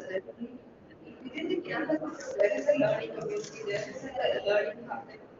That model needs to be within the education system itself. Then only the students will involve. I'm not, I'm saying within the campus, within the institution itself, we need to create a culture of collaborative learning within the education system. This is one is that. How do we institutionalize this from a government perspective? How do we institutionalize? Because we already have multiple communities. IDC network, IEEE, is there a way we can institutionalize this culture? That's not education policy, education system. How kind of bring in this and we should perpetuate it also. I think the one thing is like this academy is the one person right because we actually have over 40 areas of sectors. So all the 40 sectors. that is not about for each college or between the same college. So that's a lot, a lot. For each college, a lot of this 40 sectors area. If the industry there, the industry again, is it is not like government need to initiate this from the colleges, they can also take care of it. So if that's actually several colleges is already happening. When I spoke with the LPS college, like an example, they also they had a community classes. And they created models. Their alumni is the CEO of any campus. He is guiding. So they have already created a company. So if that model can be replicated in more things, then it will be not only for the education system also, it can be replicated in all colleges. And we can change the education framework. That's one area. And second, Mehta wanted to talk about inclusive. That is as a business. This is a everybody culture, right? It's not like the people where the culture of the location. Everybody is there. So inclusive is one area focus on whether I'm so glad that you brought up the point of inclusiveness. And Keralam പോലത്തെ സംസ്ഥാനത്തില് നമ്മുടെ മറ്റ് പല സംസ്ഥാനങ്ങളെ അപേക്ഷിച്ച് inclusivity ഇങ്ങനത്തെ കുറച്ച് human values അല്ലെങ്കിൽ ഹ്യൂമൻ മൂല്യങ്ങൾ നമ്മുടെ ഇതിനകത്ത് ഇൻകോർപ്പറേറ്റ് ചെയ്ത് പലപ്പോഴും അത് ഉണ്ടെങ്കിലും ഇല്ലെങ്കിലും നമ്മൾ സിസ്റ്റത്തിനകത്ത് ഇൻകോർപ്പറേറ്റ് ചെയ്യാൻ നോക്കുന്നുണ്ട് over time people have also picked it up and genuinely the good nature of people also. The power of giving back is something that madam, I think what she said that we can also know entering as a CEO and basically eliminate they are still contributing back to that. ഇതിനെല്ലാം പുറമെ ഒരു കുട്ടി second ഇയറിലെ ഒരു കുട്ടി അല്ലെങ്കിൽ first ഇയറിലെ ഒരു കുട്ടി ബാക്കിയുള്ള ഇയേഴ്സ് ബാക്കിയുള്ള സീനിയർ ആൾക്കാർ സാധനം മാറ്റി കൊടുക്കുന്നുണ്ടെങ്കിൽ അതിന്റെ റിലേറ്റബിലിറ്റി ഉണ്ട് ഇൻക്ലൂസിവിറ്റി ഉണ്ട് ജെൻഡർ ബാരിയേഴ്സ് ബ്രേക്ക് ചെയ്യുന്നുണ്ട് ഇതിനെല്ലാം പുറമെ agency. So I think that is a wonderful example that you mentioned. And I think if this can be part of our education policy, higher education council the parallel structures പക്ഷേ ഈ learning culture നമുക്ക് incorporate ചെയ്യാൻ എത്രത്തോളം ഇത് replicate ചെയ്യാൻ പറ്റും because each campus might have its own unique ethos and culture and all of those things. പക്ഷേ ഒരു അളവിൽ നമുക്ക് ഇത് ചെയ്യാൻ കഴിയുന്നുണ്ടെങ്കിൽ അത് തന്നെ വലിയൊരു സക്സസ് ആണ്. നമ്മൾ ഓൾറെഡി കാണുന്ന ബാക്കിയുള്ള സംസ്ഥാനങ്ങളിൽ മുമ്പിലാണ് പറഞ്ഞിട്ട് കാര്യമില്ല. സാർ നേരത്തെ അതുപോലെ വൈകി ഫോക്കസ് ചെയ്യുന്നത് സെക്കൻഡ് ജനറേഷണൽ ഡെവലപ്മെന്റ് പ്രോബ്ലംസ് കേരളത്തിലെ സോൾവ് ചെയ്യണം. അപ്പം അതിന് നമ്മൾ ഇപ്പം ഉള്ള പ്രശ്നങ്ങൾ സോൾവ് ചെയ്യാൻ വേണ്ടി ഇപ്പോൾ രീതിയിൽ ചിന്തിച്ചാൽ കുഴപ്പമില്ല. നമ്മൾ അതെല്ലാം കഴിഞ്ഞ് അടുത്ത problems we need to start realigning our thoughts, our problem solving, and all of that. So, where it is the same question if I get future skills being the first one, and how such communities can contribute to addressing this specific things. Cluelessness is across the world. So, how do we address this through communities? In a first hand experience, like silent website. National supply and level 59, national supply company for sure. ആ സമയത്ത് നമ്മൾ ആൾക്കാർക്ക് പറയാം നിങ്ങൾ അന്ന് startups ഒക്കെ ഭയങ്കര early days startup founders കാശ് എടുക്കാൻ പറ്റുന്ന സ്റ്റാർട്ടപ്സ് നമുക്ക് ഭയങ്കര അപ്പൊ പറയാം അന്ന് ആൻഡ്രോയിഡ് ആയിട്ട് തെറ്റി. അപ്പം നിങ്ങൾ എന്തൊക്കെ സാധനങ്ങൾ സെൽഫ് ലീഡ് ചെയ്യും സോ ദാറ്റ് നിങ്ങൾക്ക് കുറെ കൂടി ഇൻട്രസ്റ്റിംഗ് കാര്യങ്ങളിൽ പോകാൻ പറ്റും, ഇൻട്രസ്റ്റിംഗ് സ്റ്റാർട്ടപ്സിൽ പോകാൻ പറ്റും. അപ്പം ഒരു ഡെക്കേഡ് പണിയെടുത്തതിൽ നമ്മൾ ഒരിക്കലും പോലും മാസങ്ങൾ ഇത്ര മണിക്കൂറുള്ള സാധനങ്ങൾ പഠിച്ചിട്ടുണ്ട്. അതായത് ആൾക്കാർ സെൽഫ് ലേണിംഗ് ഒരു ബേസ് അഡാപ്റ്റബിലിറ്റി ആണെന്നുള്ളത് ഡെക്കേഡ് നമുക്ക് അറിയായിരുന്നു. നമ്മൾ ചെയ്യുന്ന എല്ലാ ആക്ടിവിറ്റിയും അങ്ങനത്തെ പോലെ സാധനങ്ങളായിരുന്നു. ഫോർ എക്സാമ്പിൾ ലാസ്റ്റ് നമ്മൾ ഇൻകം ഹാക്ക് എന്ന് പറഞ്ഞിട്ട് 3018 ഗേൾസ് ഓവർനൈറ്റ് ഹാക്കത്തോൺസ് കംപ്ലീറ്റ് ചെയ്തു. 2000 girls first line of code എന്ന് പറഞ്ഞതാണ്. പക്ഷേ ഇത്രയും ആൾക്കാർ ആക്ച്വലി എന്തെങ്കിലും ഒരു കോഡ് കുറച്ച് ഗിറ്റബ് പഠിച്ചു, ഒരു ചാറ്റ് വെബ്സൈറ്റ് പ്രൊജക്ട്. പക്ഷെ ഒറ്റ രാത്രിയോട് ചെയ്യാൻ പറ്റുന്ന സാധ്യത. പലപ്പോഴും എന്ന് വെച്ചിട്ടുണ്ടെങ്കിൽ നമുക്ക് ഈ വിമാനത്തിൽ കയറുന്ന വരെയാണ് സംഭവം. പക്ഷെ ഒരു പ്രാവശ്യം കയറിയാൽ പിന്നെ നമുക്കറിയാം. അപ്പൊ ആ സംഭവം ഇത്രയും കാലം എടുക്കും. നമ്മൾ 6 മാസം കോഴ്സ് പോയി പഠിച്ച് പിന്നെ പറഞ്ഞോണം ഒരു ഇന്റേൺഷിപ്പ് ഇതോടെ അവസ്ഥ കാണത്തില്ല. ഇത് ഭയങ്കര പെട്ടെന്ന് ചെയ്യാൻ പറ്റില്ല. എന്നുവെച്ചാൽ ടെക്നിക്കലെങ്കിലും എന്തുണ്ടായാലും കണ്ടിന്യൂസ്ലി ഡിഗ്രി, അതായത് ജാവ പഠിച്ചിട്ട് മരിച്ചു പോകുന്നതിന് ജാവ പണി എടുക്കുക എന്നുള്ളത് ആക്ച്വലി പോസിബിൾ അല്ല. പക്ഷെ നമ്മൾ വിചാരിച്ചിട്ടുണ്ടെങ്കിൽ തുടങ്ങിയ സമയത്ത് ടെക്നിക്ക് തുടങ്ങിയാൽ അത് പോസിബിൾ ആയിരുന്നു. നമ്മൾക്ക് ഒരു ജോലിയിൽ കയറിയിട്ട് കാലഘട്ടങ്ങളോട് അത് ഫിഗർ ചെയ്യുന്നതാണ്. ലാസ്റ്റ് ഡെക്കേഡ് ആൾക്കാരെ കണ്ടിട്ടുണ്ട്. അത് കണ്ടിന്യൂസ്ലി ഫിഗർ ഔട്ട് ചെയ്യുന്നത് ഇമ്പോർട്ടന്റ് ആണ്. എങ്കിൽ ഇപ്പോഴത്തെ ഒരു സ്ഥലത്ത് ഇപ്പം നമ്മൾ അങ്ങോട്ടും ഇങ്ങോട്ടും ചോദിച്ചിട്ടുണ്ടെങ്കിൽ ശരിക്കും ജനറേറ്റീവ് അതിന്റെ AI സാധനങ്ങളൊക്കെ വരുമ്പോൾ ഭയങ്കര കാശുള്ള രാജ്യങ്ങൾക്ക് എല്ലാ ആൾക്കാർക്കും യൂണിവേഴ്സിറ്റി കൊടുക്കാൻ പറ്റും. നമ്മളെന്ത് ചെയ്യായിരിക്കും, നമ്മൾ പഠനം എടുക്കുമോ, എന്ത് സംഭവിക്കുന്നുള്ളത് ആ കൂടെ നമുക്ക് അറിയാവുന്ന ഉത്തരം വെച്ചിട്ടുണ്ടെങ്കിൽ on the world figure out ചെയ്യാൻ പറ്റുന്ന കേപ്പബിലിറ്റി ആൾക്കാർക്ക് ഉണ്ടാക്കാനാണ്. ലാസ്റ്റ് ജോലികൾ ഇപ്പോഴുള്ള രീതിയിൽ എന്തായാലും ഉണ്ടാകുന്നില്ല. പുതിയ ജോലികൾ വരികയായിരിക്കും. അത് എന്താണെന്നുള്ളത് നമുക്ക് അറിയില്ല. ഇന്നലെ കോൺവെർസേഷൻ കേട്ടത് നമുക്ക് ഇപ്പോഴും ദഹിക്കാൻ ഇപ്പൊ നമുക്ക് അറിയില്ല എന്ത് ചില ജോലി വരും. ആ ജോലി വന്ന് കുറെ ട്രെയിൻ ചെയ്യാൻ അപ്പോഴേക്കാ ജോലി പോകും. പിന്നെ നമ്മൾ എന്ത് ചെയ്യുന്നത്, റീസെന്റ് നമ്മൾ ചെയ്ത എക്സ്പെരിമെന്റ് യൂസേഴ്സ് അതുകൊണ്ട് തന്നെ കുറെ ആൾക്കാർ പാർട്ട്ണർ ചെയ്യാറില്ല, ആരും കാശില്ല.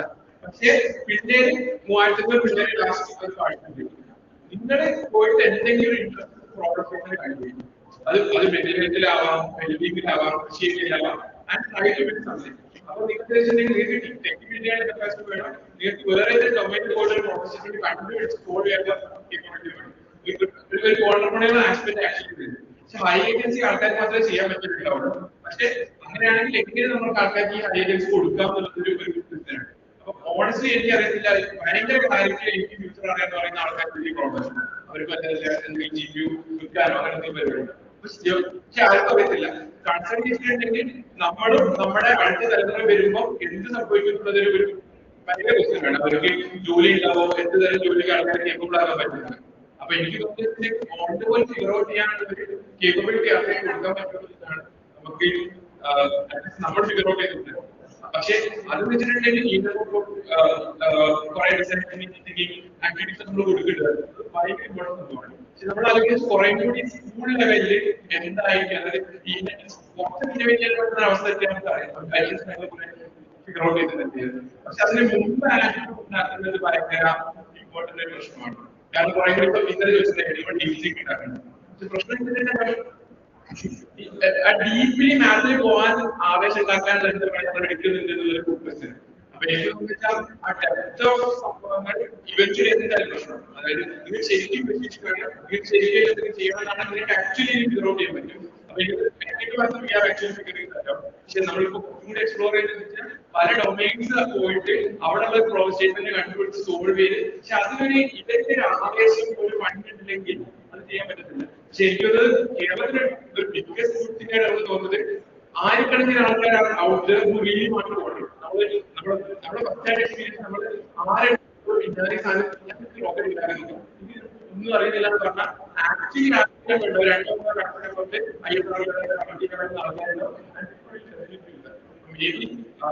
ഗവൺമെന്റ് പല രീതിയിൽ അത് ഗവൺമെന്റ് പല രീതിയിൽ എഫേർട്ട് എടുക്കുന്നത് ഇങ്ങനത്തെ കണക്ട് ചെയ്യാനുണ്ട്. എനിക്ക് തോന്നുന്നത് ഫണ്ടാക്കുന്ന സാധനം ഫിഗർ ഔട്ട്. നമ്മൾ നിങ്ങൾ ആലോചിച്ചിട്ട് കുറെ അടിപൊളി മെറ്റീരിയൽസ് അവരെ നോളജ് വെച്ചിട്ടുണ്ടെങ്കിൽ പറഞ്ഞോളം വെറുതെ റിസ്ക് നോളജ്.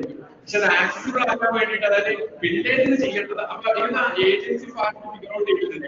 നിങ്ങളുടെ ലൈഫാണ്, എപ്പോഴും രക്ഷപ്പെടാം. പക്ഷെ സഹായിക്കാൻ ആൾക്കാർ നരേറ്റീവ് ബിൽഡ് ചെയ്യാൻ പറ്റുകയാണെങ്കിൽ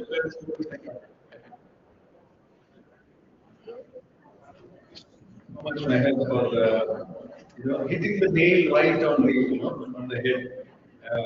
Somebody has to say, about ഒരു സമയപരിധി കാരണം ഞാൻ അവസാനത്തെ ചോദ്യത്തിലേക്ക് പോവുകയാണ്. And this is a rapid fire question. Probably within 30 seconds or 40 seconds, I want you to give 2 prescriptions. Imagine yourself as a doctor. ഏകാധിപതിയായി അല്ലെങ്കിൽ ആൾക്കാർ ഇത് ഫോളോ ചെയ്യാൻ എന്നുള്ള ഒരു കമ്പൽഷൻ ഉണ്ടെങ്കിൽ, what are the 2 things that you would say for addressing this particular skill issue and making sure that people get employability in this issue, very specific to Kerala context. So I start with Shaiva. You have 3 minutes.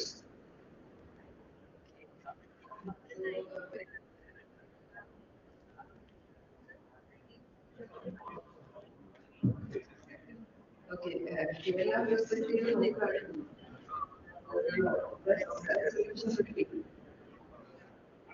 the faculty institution. The change mindset change is വളരെ important. Collaborative learning, scientific community collaborative learning. They will learn recently the oldest that is the body. First നമ്മൾ ഈ പറഞ്ഞ പോലെ ഫാക്കൽറ്റിയിലെ what is collaborative collaborative learning നമ്മൾ include ചെയ്യണം how to change that Mindset change ആണ് main ആയിട്ട്. and second the generation so the faculty so that how to adapt that adaptability is other thing how to adapt this collaborative learning ഉള്ള ആഘാതങ്ങൾ കുറയ്ക്കണം എന്നിട്ട് ആ ഒരു ഘടന വ്യത്യാസം കുറച്ച് എങ്ങനെ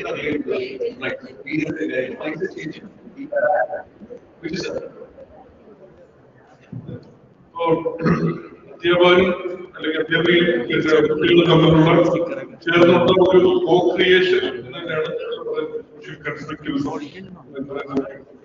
പലരും വേണ്ടി that is one collaboration. പിന്നെ ഈ ഹയർ ഓർഡർ സ്കിൽസിന് വേണം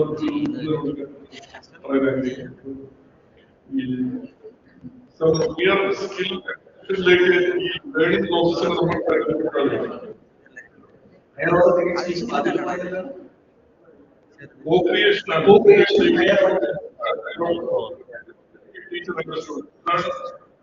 co-creation ആണ് ഒരു റിമോട്ട് സ്ഥലങ്ങളിലുള്ള ഒരു ആവറേജ് വെച്ചിട്ട് ബെറ്റർ ഈ ലോകത്ത് എന്തൊക്കെ നടക്കുന്നുന്നുള്ള അവർക്ക് ഒരു ഐഡിയ ഉണ്ടാവുക എക്സ്പോഷർ പിന്നെ അത് അവർക്ക് ഫിഗർ ഔട്ട് ചെയ്യാനുള്ള ഒരു ഓപ്പർച്യൂണിറ്റി ഉണ്ടാവുക ഏജൻസി അതായത് റിമോട്ടുള്ള വെച്ചിട്ട് ഒരു ഹാക്കത്തോൺ നടക്കുന്നുണ്ട് എന്നുള്ള അറിയാൻ അത് പോകാൻ വേണ്ടിയിട്ട് നമ്മളെ സഹായിക്കുകയും ചെയ്യുന്നതാണ്. അപ്പോൾ റിമോട്ട് ജോഗ്രഫിയിൽ അല്ലെങ്കിൽ ഡിഫറെന്റ് ലൊക്കേഷനിലുള്ള ആൾക്കാർക്ക് എക്സ്പോഷർ ആക്സസ് കൊടുക്കുക എന്നുള്ളതാണ് മെഹറിന്റെ റിസർച്ച്. ഈ 3 ഡോക്ടർമാർ നമ്മളുടെ ചിന്തിക്കാൻ വേണ്ടി കുറച്ച് നല്ല പോയിന്റ്സ് തന്നിട്ടുണ്ട്. I think it's been A very active discussion. കുറെ കോൺട്രവേഴ്ഷ്യൽ ആയിട്ടുള്ള സബ്ജക്ട്സ് നമ്മൾ ടച്ച് അപ്പോൺ ചെയ്യാൻ കഴിഞ്ഞു. And I think this is all food for thought for all of us. And I'm very happy that there is also a very diverse audience here with us today. Manikant Sahib would have joined in the അവസാനത്തെ ഭാഗത്തിൽ സാറിന്റെ അടുത്ത സെഷനാണ്. അപ്പോൾ thank you all, thank you leaders and knowledge missions for such an opportunity to very relevant, pertinent issue that young people മാത്രമല്ല the learning community across the world is facing. And I think it is important that we reflect upon this. More such conversations happen. And very very important കാര്യം എന്ന് പറയുന്നത് a lot of these communities exist, but they exist in silos. നമ്മൾ തമ്മിൽ സംസാരിക്കുക എന്നുള്ളത് ഭയങ്കര important ആണ്. ഒരാൾ ചെയ്യുന്ന കാര്യം മറ്റൊരാൾ പിന്നെയും ചെയ്ത് റീഇൻവെന്റ് ചെയ്യാണ്ട് collaborative ആയിട്ട് within these collaborative communities there should be collaboration. So that's also a cooperative principle. Cooperation among competition എന്ന് പറയുന്നത് there should be collaboration among these collaborative communities. And thank you so much, everyone. Once again, thank you to the hosts on this. Over to the organizers for the next one.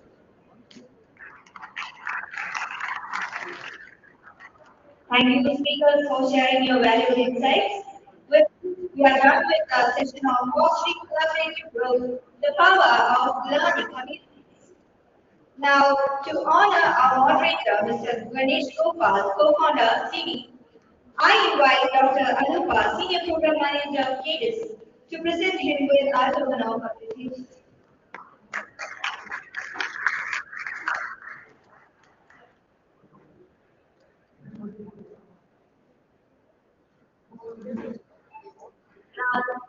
I I request our moderator, Mr. Dinesh Gopal sir, to present the rest of the panelists with our token of appreciation.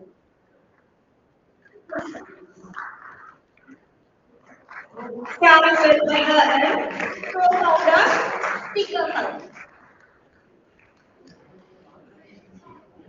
Next, I request Mr. Biju Parameshwaran, Program Head for IIP Cadus, to receive the token of appreciation. Next up, offering the token of appreciation to Ms. Shaima Subhash, Senior Program Manager, Cadus.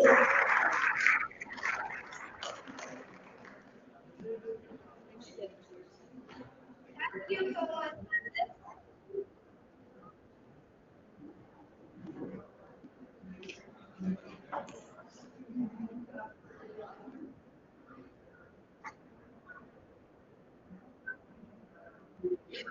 While the group photo is going on here on the stage, let me give a brief intro on what our next session is going to be. The fireside chat is going to be a very insightful session, and it's from a Padma Shri Award winner, Padma Shri Ali Malik Khan, who was awarded Padma Shri by the Indian government in 2021. He is a famous psychologist and he has even a fish named after him. He was even granted the permission to reconstruct Arab.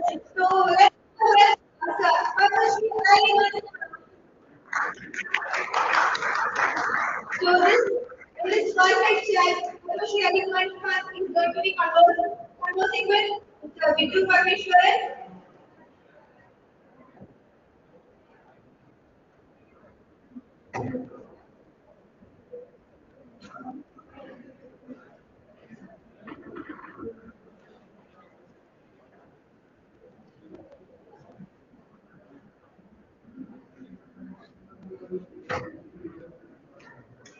Over to you, speakers.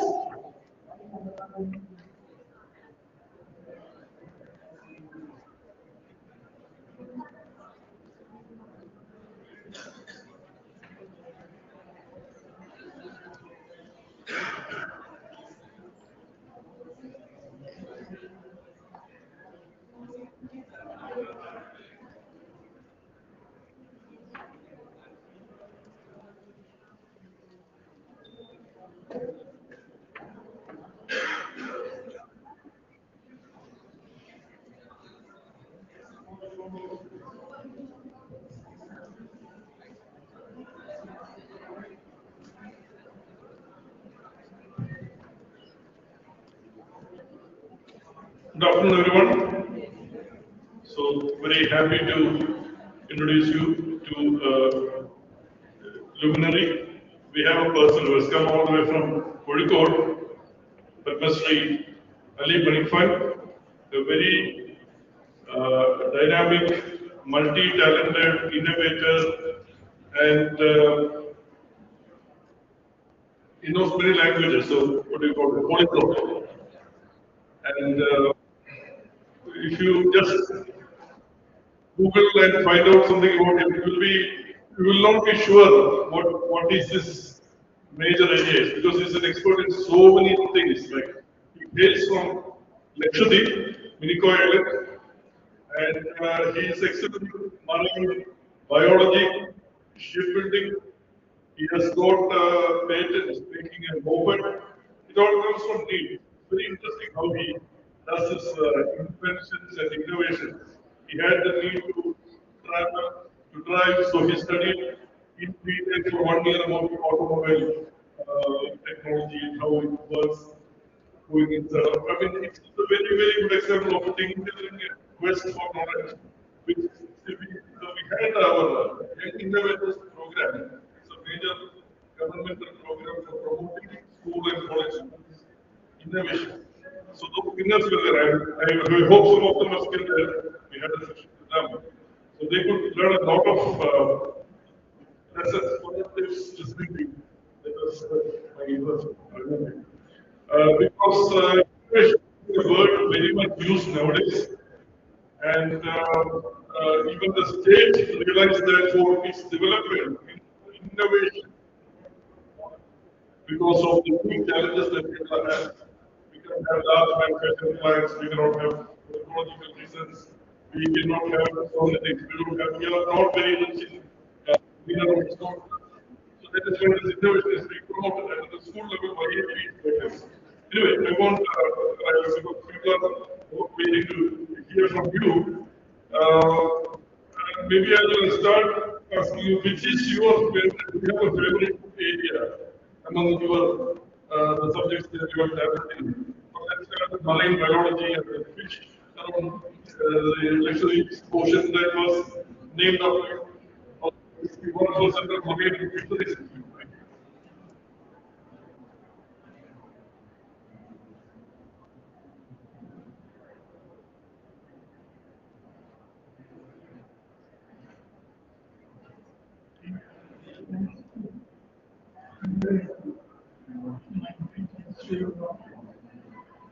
I am very happy to be here to interact with you. I come from Minicoy Island. You maybe know Minicoy Island is in Lakshadweep. It is in between Maldives and Lakshadweep. Minicoy is separated from both these Maldives and Lakshadweep by about some 200 kilometers. So Minicoy was held in those days when I was there in my boyhood. I was born in 1938. At that time, the population of Minicoy was about 300, 3,000 and 4,000. Now it is about 2,000. So in those days, the literacy was very poor. Only say 20% could read or write. But now it is not like that. Now people are educated, they are educated, they know many languages. Our language is Maldivian, the language of Maldives. It is related. We don't have traditional Malayalam. But now, in all the islands of Lakshadweep, people all know Malayalam. And even our Minicoy language is learned by other areas because we are close. We are traveling.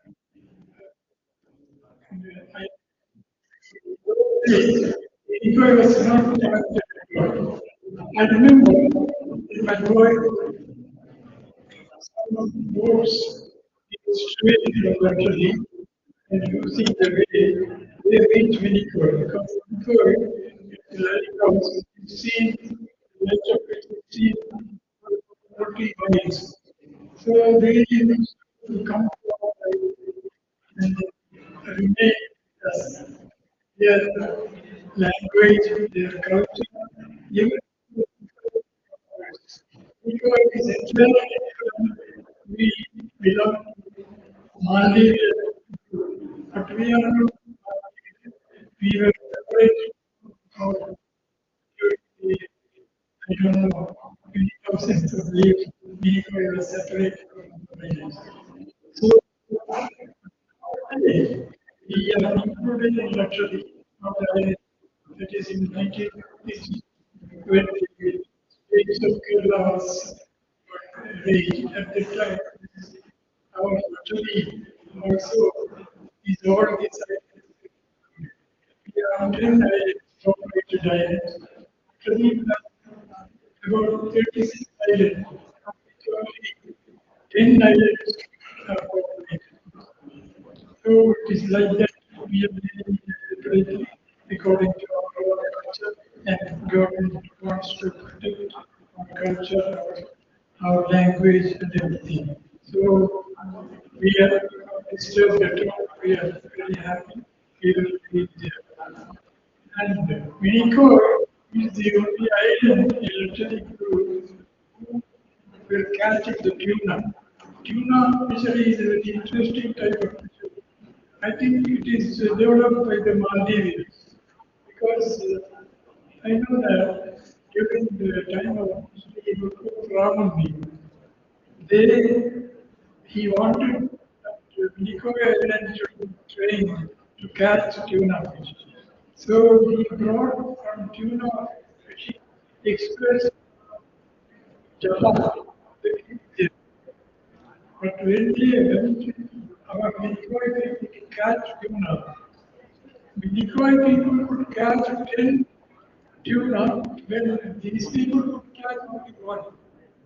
The, the has got the bar, but our people have a hook, which is just a hook. So it need not be you. It will just fall when you leave it, it should fall on the boat. But these people, they catch it and then because bar is there, it won't get released. So they have to catch the tuna under the arm, they have got leather, and then catch the tuna and then by this time, our Detroit catch about 20 tuna. This tuna is a fish. It will be very voracious when we are getting weight fish.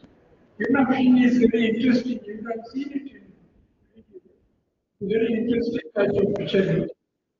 In the what they do is one day before the sale, they will collect the bait fish, small fishes, separately. They keep it in the lagoon in baskets, alive.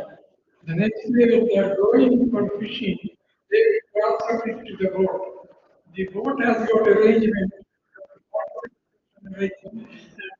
small fishes, big fishes, alive, going to so we go out from the tsunami come into the lagoon. Very rarely it comes into the when something some arc or something is. Once I go to the lighthouse, and the lighthouse is 5 kilometers away from the equator to the Atlantic. I used to go to lighthouse of my boy. I wanted to learn their language, English, and all this from them. So I go to the lighthouse every day. I had a bicycle. At the time, only 3 bicycles were there. But now, people have bicycles and those days, I had three cycles. So one day I was going to the lighthouse. Lighthouse is near the seashore, the way is going. I saw something running in the shallow area where the sea grasses are grown. I did not what it is. I kept the cycle and got down into the sea. And chased the fish. This fish was running about in the dark place where grass is grown. The other place is having white sand. It is not going there. So this fish was running this way, that way.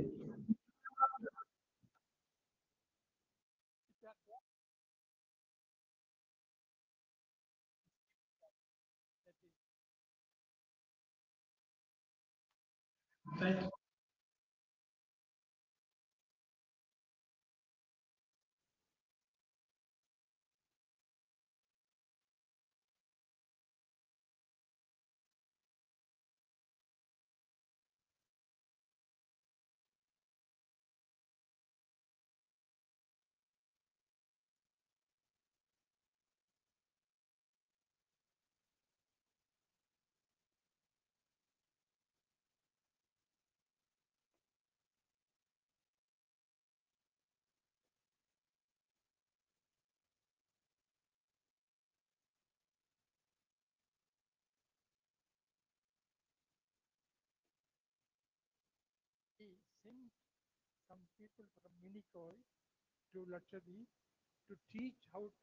Catch like this tuna.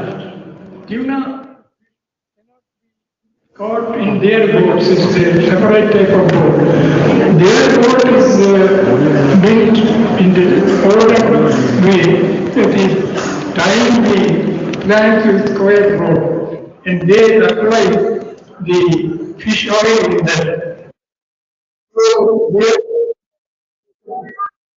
it is the life beauty line. They are, they are, and they are now, actually, they are it is a very especially the dry and Malaysia and is I think you have seen it is called in our language mass fish. So this is how we were living in those days. The people of Minicore, I told you they are not literate. No, how to read and write. Only 20 people in the state. But they were living roads, they were building houses, they, they do not calculate, but the money they have got, how to build a road, they just build it and it will be perfect. So this is how we now the people are educated, the literacy is there.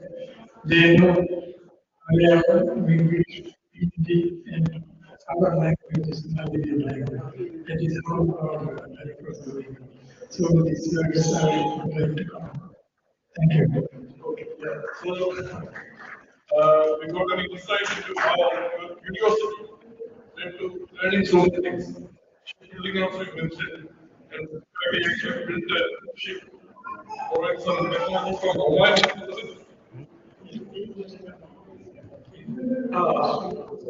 Cricket. Yeah, yeah. And then you mentioned about English, but you ended up mastering 15 languages.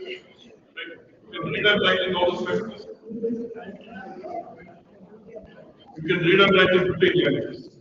Because you're mentioning somewhere that the root is important, like Latin, Sanskrit, and Arabic. If you don't, some related languages you can learn. But that curiosity, and very interestingly, some of you might know, he was at the school in Kanpur. But at the seventh standard, he decided that this is not going to serve any purpose. I have bigger things to do. Drop out of that and started self-teaching. And became an expert in ecology. And you advise that. Yes. Lot of interesting things. I think it's very, very used to study this case. It's an example of high thinking and simple living, you say, from Vivekananda or as a thing of dialogue, the way he looked at education and learning. Now, what I would like is to address for you to address some questions. Like innovation, does that happen in groups or is there a solo activity? See, they are not like other creatures. Other creatures, like monkey or any other thing, they live as they were living in the beginning. But man is not like that. Man also was in those days living in caves and trees and all. Even in our island, people had some caves to go and remain. But now people have learned so many things because God has given this advantage, power and working power that can make things. Other creatures, they are not able to do that. They don't make anything. He has got hand and he can do so many things. And he can learn something also. You have seen monkey cleaning the banana and eating it. He has started doing like that. Seeing people doing like that, he has imitated them. So imitation, but also imitation. We imitate and learn and proceed. So like that, people have gone so far. Now you see, we have been doing so many things. We are exploring the outside the earth also. We have been doing so many things, we have to do so many things, but this is not done because of so many problems. Our knowledge is not progressing, but we have to do so many things. So this celebration is about skilling. Skill is the focus here. How do you see this acquisition of skills in the larger context of your life? Should people be the particular skills? Basic question. What kind of skills should this generation have essentially in order to become good? You see, our education should be so that they are able to use it. Now we say that we are civilized and educated and all, but we hear people killing each other. Another they are killing. This is not in our Nico island. I can say that if you see the history of Nico, they never raise the hand. They may raise the voice, but never hand. They never beat each other. They have developed this culture because they were lonely and they know that what will happen. They start beating each other. So they have developed this habit. Even they will not be fighting. We have no police at all till 1950s. And you know we don't need police because they many people came there and they wanted to belong to we have so many people in there. But in those days, how we were traveling,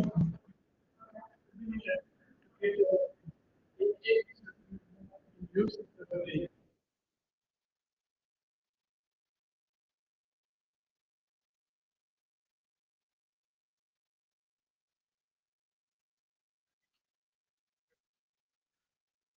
See, this sometimes 20 days also. But there is we can reach in 1 or 2 days also. There are locations when boats reached in 24 hours. It's a very good speed, very high wind. But usually there won't be so much favorable wind, and it will take 3 days, 7 days, sometimes 20 days also. I have done many voyages during that time also. Every time I do something, I do even now I have done I have some my ministry. So that I have made some voyages and navigation and navigation means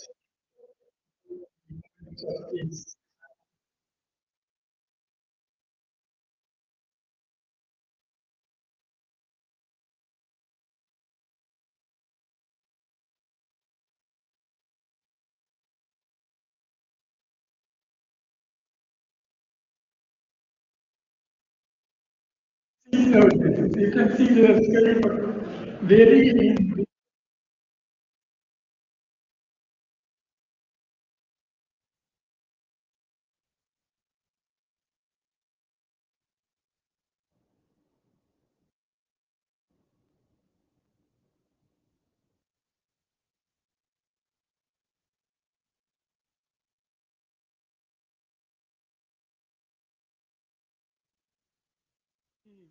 trapped somehow and then should not be allowed to go to the atmosphere and create place. But people are not doing all that. People are interested in their own affairs and they are not ready to do anything for preserving nature. But nature itself is something strange. It will keep itself. If you do something wrong, it will have its effect and it will be devastation. The storms, this and that will come, and the people will be separated. So it is if you want to know things, Very important point. You say continuously learn, etc. And you might take special note of this concern for nature and climate change, pollution, and how people take baths, even now this so-called civilization and education, people want to see each other, those kind of things. So they're concerned, therefore, remaining concerned is what keeps it going as a continuous. Now, we'll take some questions. I think that will be like the water also. We ask some questions so that you can answer that. I mean, fair question. Nobody.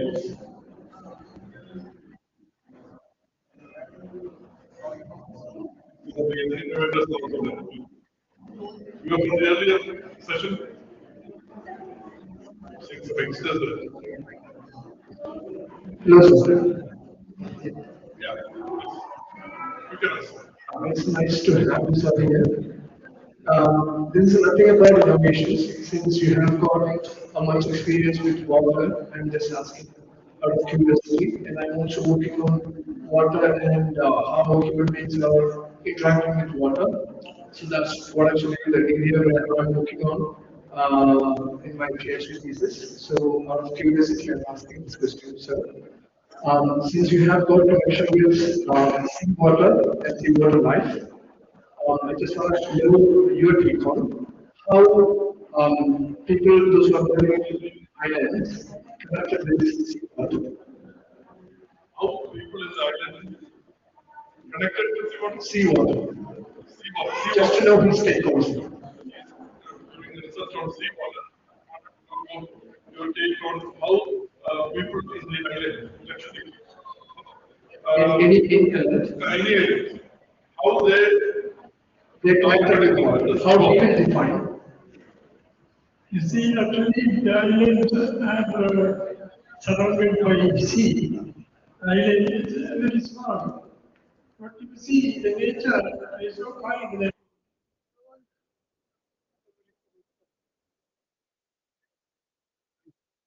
water is collected and it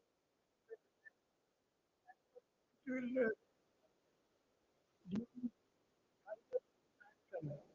the sea tide is there, go down. What happens is when the is fresh water is higher than the sea, so it is floating above the sea water. So in the land also, below there is sea water, but up there is this fresh water which is provided by the rain. What happens is this water is collected in pits and it is floating on sea water below. When the tide, the sea water rises, goes down. This time what happens is the land also, this water will rise and go down. In this time, what happens is this sea water below comes up and then it goes down, the fresh water goes down with the sea, and it goes in the area where the sea water has less salt. So this fresh water gets diluted with the sea water, then it will become saltish day by day. Find that provides rain. When the rain comes again, this water goes to this corrected content of this drinking.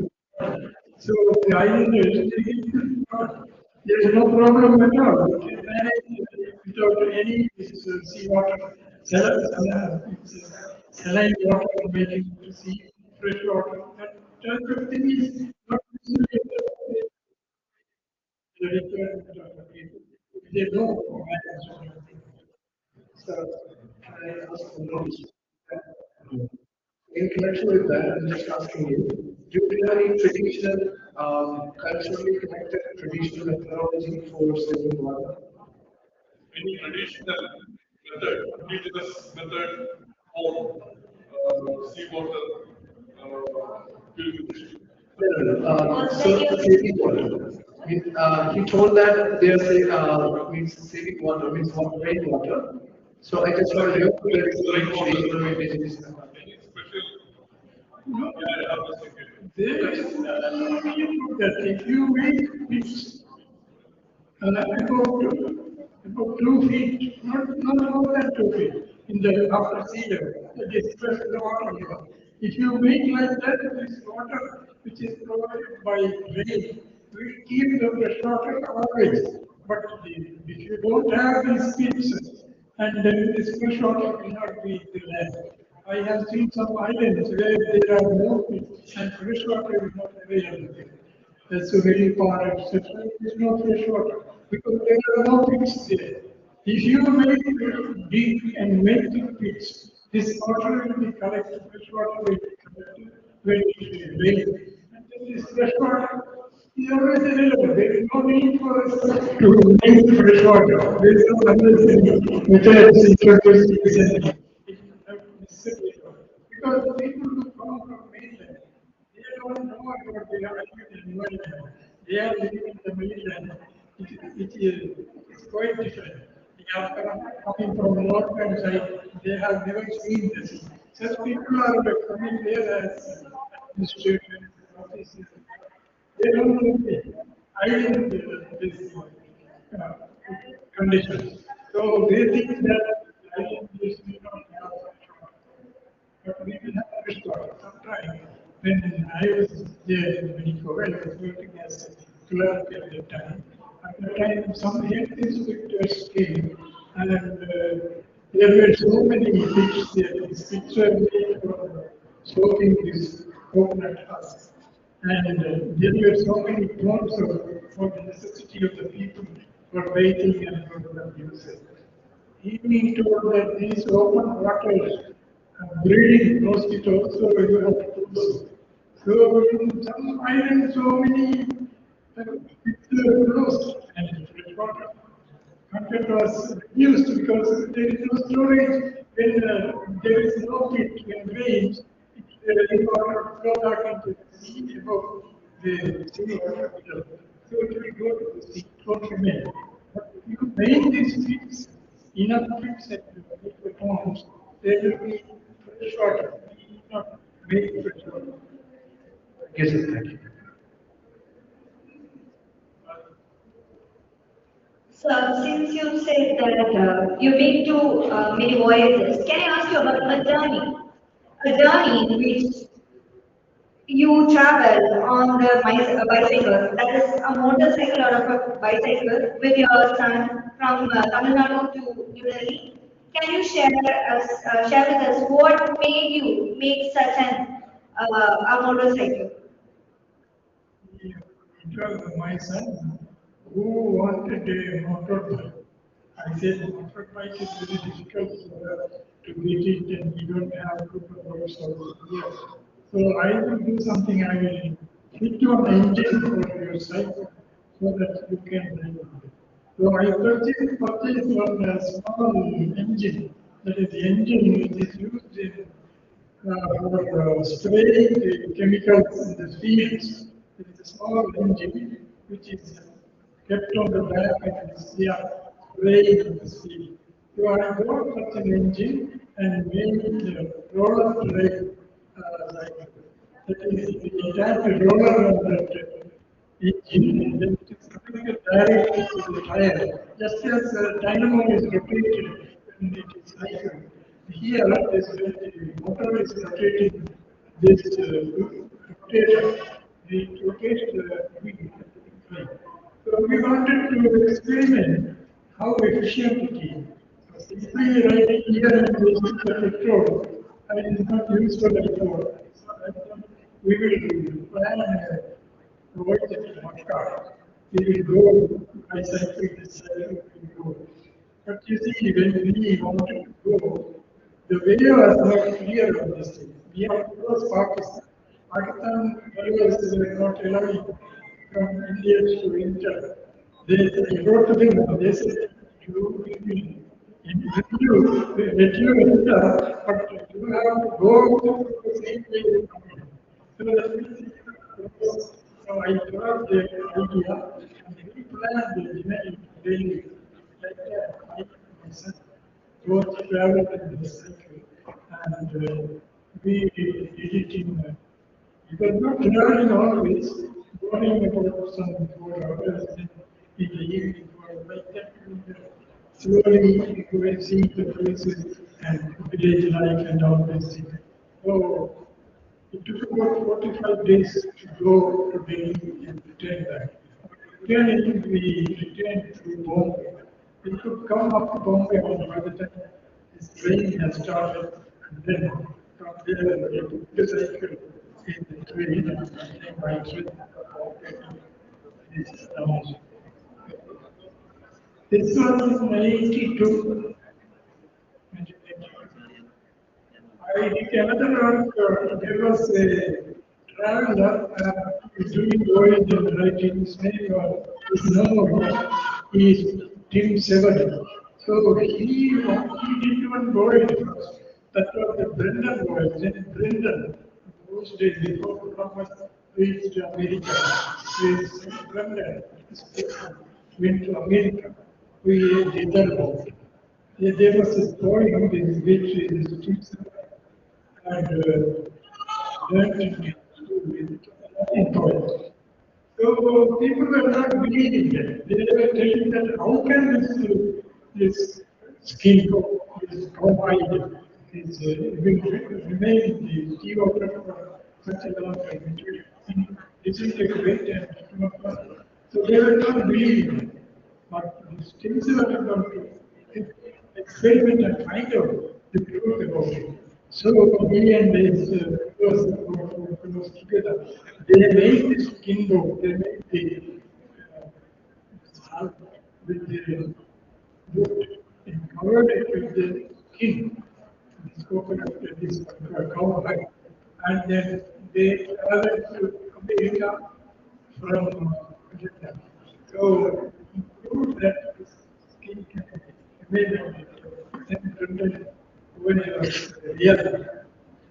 It's all through doing and experiencing it. Learning through experiences. How do you summarize your career and experience? Would that be something like that? My father was the army, means chief there in the island. At the time we had only 4,000 population. Now it is about 12,000. So in those days, there were no policemen, nothing. Only two peons were there to help. So he wanted me to learn, and he sent me to Calcutta. Those days, we don't have infrastructure like hostels and all these. We have to stay in somebody's house and then go to school. That is how I came to for my studies. I joined in the fifth standard, and then I studied up to seventh standard. After that, I was reading at the time English and all this thing, I can understand everything. So I thought, what the use of this slow learning? I got a certificate. I will go back to my island. Like that, I go so many books and learn. I was, our people are sailors long time. They are sailing, those days of sailing vessels also, our people were renowned sailors. They go to Calcutta and they get into the sailing vessel and they become cargo vessel. They go here and there and finally they return to America. So, also so many sailors are about 2,000 decoys ships, the best sailors. So I also wanted to go as a sailor. So I went to Calcutta, and I underwent training in the how to work in this sailor. And it was 6 months of training. I underwent that. And I was waiting least remaining there in Calcutta. At that time, I was small ticket. I got it. And then I got I returned back to Ireland again to continue my studies and everything. Then we have our government offices there, lighthouse is there, wireless is there, and observatory is there. I have worked in all those places, not for money, just for learning. So in the observatory, we have the bright balloon flight. We made the big balloon that will be so big. So I was working as an assistant there. So we made the balloon. It's cost of soda and there.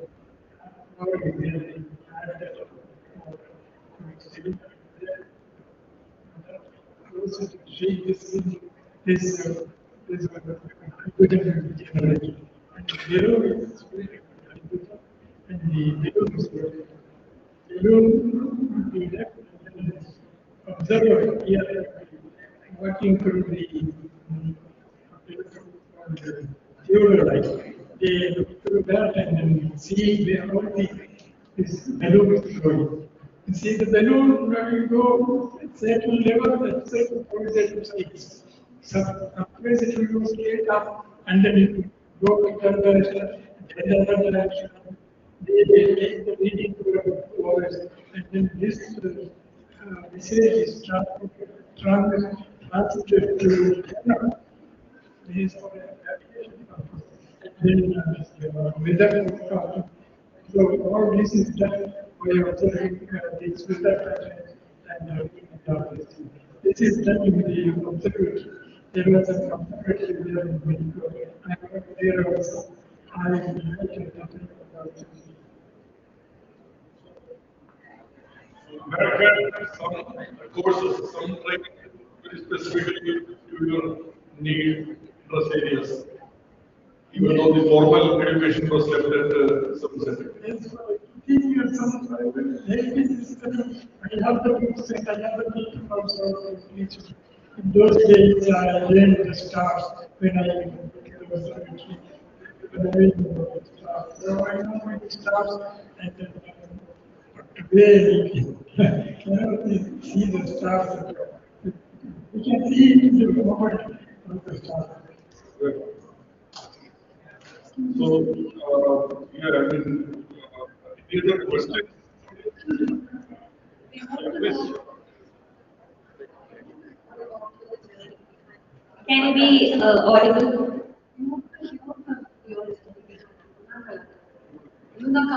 What is the psychic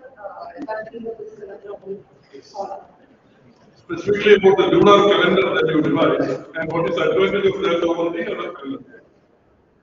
The lunar calendar is the correct natural calendar. See, you know, sun shows is the time that day and night is shown by the sun. So we know the days by that, and then the month is controlled by the moon. The lunar month is the month. Then people we are using the lunar calendar nowadays. See the time season, the time season that were there, and Jews were there. They were also using this lunar calendar. The trouble was, these people cannot fix the date. They want to see the moon, and they will feel after the moon is seen. Actually, it is not like that. The moon is every month, new moon is taken place. We have the data on the new moon. Those days are the eclipses in the calendar. They are very old. At that time, also they knew this. But the people later, they were not using this calendar. Somehow this English completely, maybe even the Europeans came here, they introduced this Christian calendar. That is Julian calendar. Gregorian calendar. This Julian calendar by 1580 or so, Gregory. He found that there was some defect to the calendar. 10 days are increased in the calendar. So this calendar is not completely accurate. So the 10 days are removed the calendar and then this is even then this calendar is natural. No, natural calendar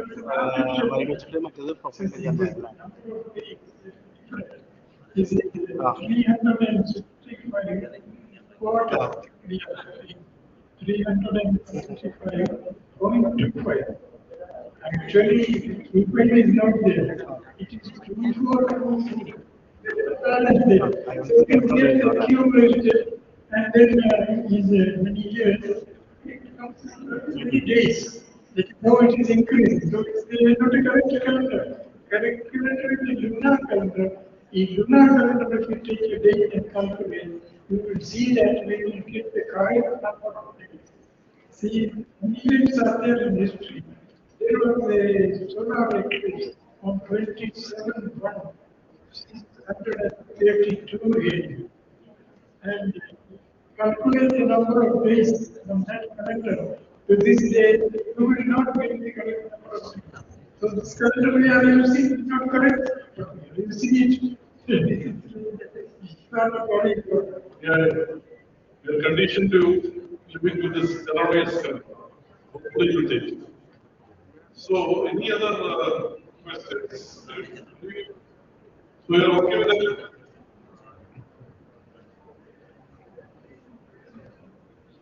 you got your answer about the lunar calendar. Okay. Anybody has any questions?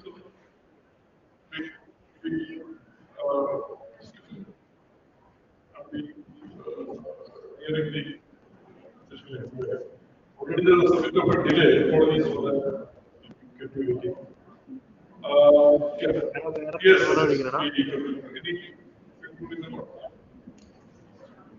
Any important question is ready to take?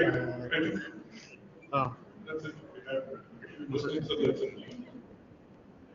If you put in remarks or advice or Yes, we are human beings, not like other creatures. So we must be very careful. We are also biological change. We are not separate from the nature. So what we should do is we should not disturb the nature too much. It is not correct at all. We have to limit our uses and then be with nature. That's my idea.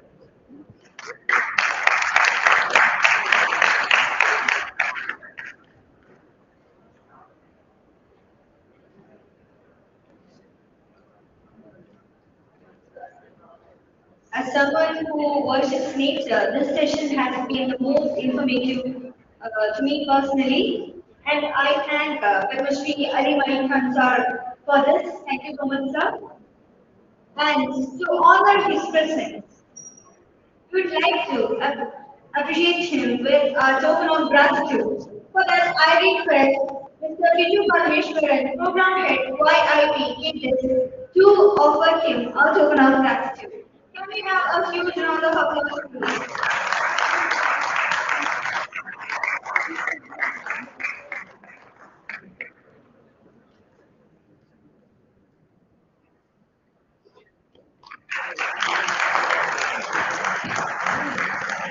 Can I have a volunteer to assist Padmashri Ali Mani Khan sir?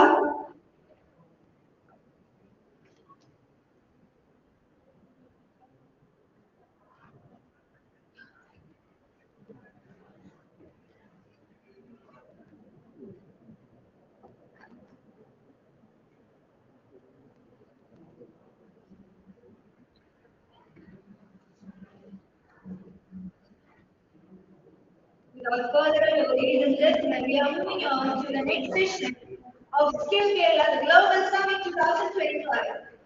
The next session is Driving the Future, Talent Development for Evolving Automobile Sector. Secretary, Area Service Manager, VECV, Eicher Trucks and Buses. The next speaker, Raisa Napai, Senior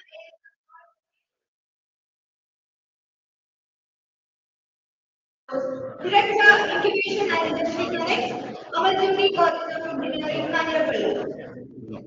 I request the panelists to please come to the dais and be seated. Since we don't have much time, I request the panelists to please on, guys.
Most respected guest, Mr.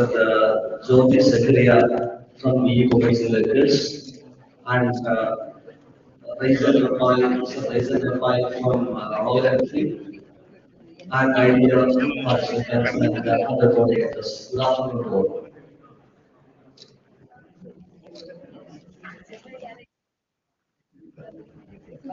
Apologize to interrupt. So there's been a slight change in our schedule. So the session which was supposed to happen right now, good practices in skill development training and agencies will happen at 1:30. Speakers, please take note the session which was supposed to happen right now, that is good practices in skill development training agencies.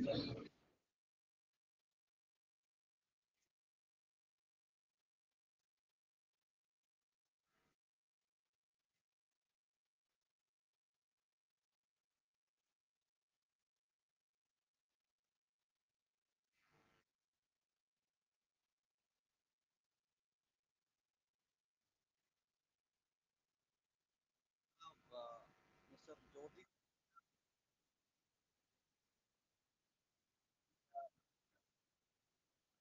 from Royal Enfield, myself, Dr. Sharon Sanchez from Jyoti College. We welcome all the participants and other coordinators for this session. We have a panel discussion on the theme Driving the Future, Talent Development for Evolving Automobile Sector. In this topic, as we all know, Indian automotive sector stands today as one of the most dynamic and fast-growing industries in the world. By 2025, India has emerged as the third largest automobile market globally in terms of sales. If we are going to the statistics of the same, in 2024, vehicle sales, including passenger cars, commercial vehicles, and two-wheelers, close to 25.5 million units, level points year on year because published by India. The momentum has carried forward in the fiscal year 2025. The total vehicle production surged to nearly 31 million units. At the same time, India's global footprint strengthened with the exports of 19% rising by 19% to more than 3 million units we were able to export. This remarkable performance highlights not only the strength of domestic demand, but also India's growing role in the global manufacturing and exports hub of automobiles.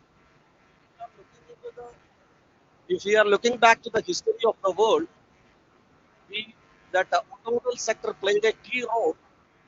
Some of the examples are when we look back to the history, leaders like Alexander the Great developed new methods in the warfare for enabling them to move faster the kings of that time, covering more than 28,000 kilometers during the warfare.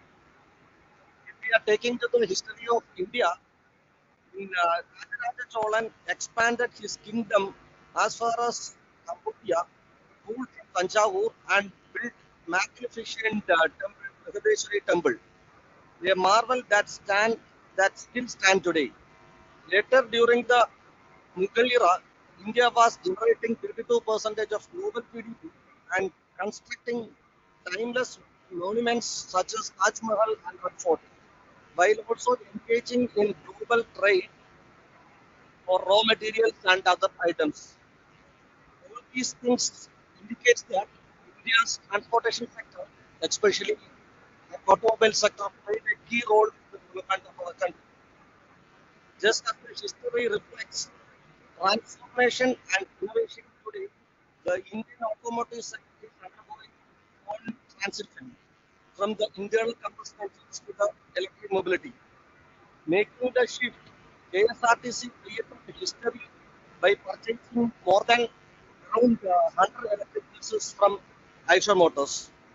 A step that signals how mobility in India is emerging a cleaner and more sustainable future.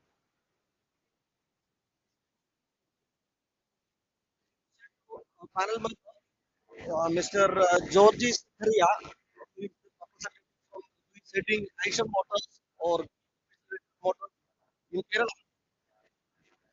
In India, Eicher is collaborating with having an engine production plant at Nidambur, MP. Eicher is producing many automotive parts for Volvo from India. Volvo is trying to shift into EV segment. My first question to Eicher team member is, what is the role of EVs in heavy vehicle segment? Over to you, sir. Yeah, thank you, sir. Actually, see, the EV segment, most of the automobile manufacturers, they are focusing in EV. And I have already launched the 9-liter buses and 12-liter buses and also electric. So the main advantage of this vehicle is actually there is a application, especially for major cities. These buses are very convenient. Actually, per bus, they cost 50-liter diesel it consumes. It is a diesel vehicle. It is a IC engine. So if it is 50-liter diesel consumption per day, one vehicle is 1,500 liter diesel will consume. So it will be, if you check 80 or 100 vehicles, it is around 14 lakhs diesel will consume. So these diesel, this crude oil can be changed to electric vehicle. And the other main advantage is compare with the diesel engine, the torque and horsepower of the electric vehicle is very much high. It can be carrying the load and carry more horsepower vehicle. It can carry the total load from pressure application. This is the most advantage in electric vehicle. And the other advantage is there is no lubrication system in electric vehicle traction motor, and the cooling system is very simple cooling system. But whereas in a diesel vehicle, it's a most complicated cooling system and lubrication system. So the service interval it is reduced expense for that vehicle. The maintenance has been down. So these are the main vehicles. Cumulative around the 90 lakhs kilometers we have been completed in 200 Cochin metro with 90 lakh kilometers. So you can imagine how much diesel we have saved and how much environmental protection we have done it. Lot of pollution we have controlled it. Almost 30 lakhs diesel we saved. So these all are the main advantages of EV bus. The project is going to motor vehicles will come in future. Thank you, sir. Thank you. Thank you. You mentioned the importance of EV vehicles, and you exactly were able to explain how much energy, how much carbon footprint you were able to save through a good initiative. Hope that again we can grow in that way. Now we have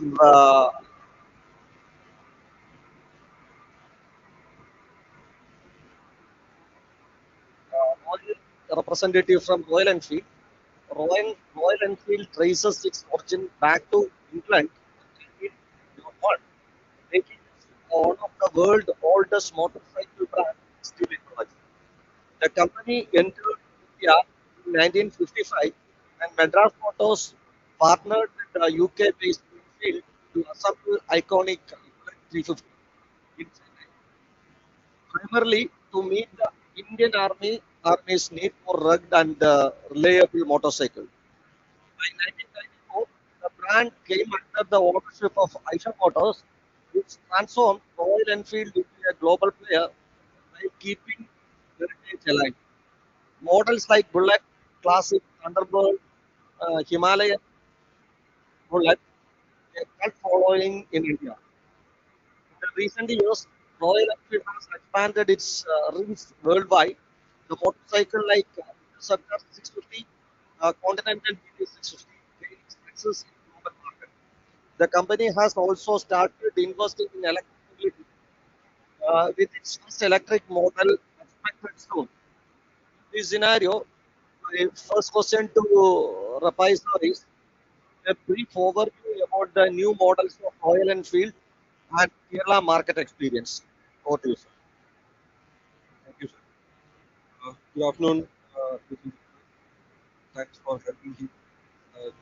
I just want to give a brief about the Royal Enfield, as sir mentioned. Uh, we started this legacy in 90. So the last 125 years, we are the brand player in this mid-size segment. So in two-wheeler, especially in the bike segments, we have three segments, especially like initial bike segment that is below 250 cc vehicles, and mid-size segment that is 350 cc to 650 cc, and above 650 we call it as super big. So in Royal Enfield, we are the mid-size segment player, and as you all know, we are the market leader in mid-size segment and in this 350 to 650. So about our product portfolio, we have 14 models in 350 segment, 440 segment, and 650 segment. About for in this 14 model, we have around 87 variants there in market. So coming to the market share, if you see the market share, yes, definitely in mid-size segment, we are the market leader. Around 90% market share we are having right now.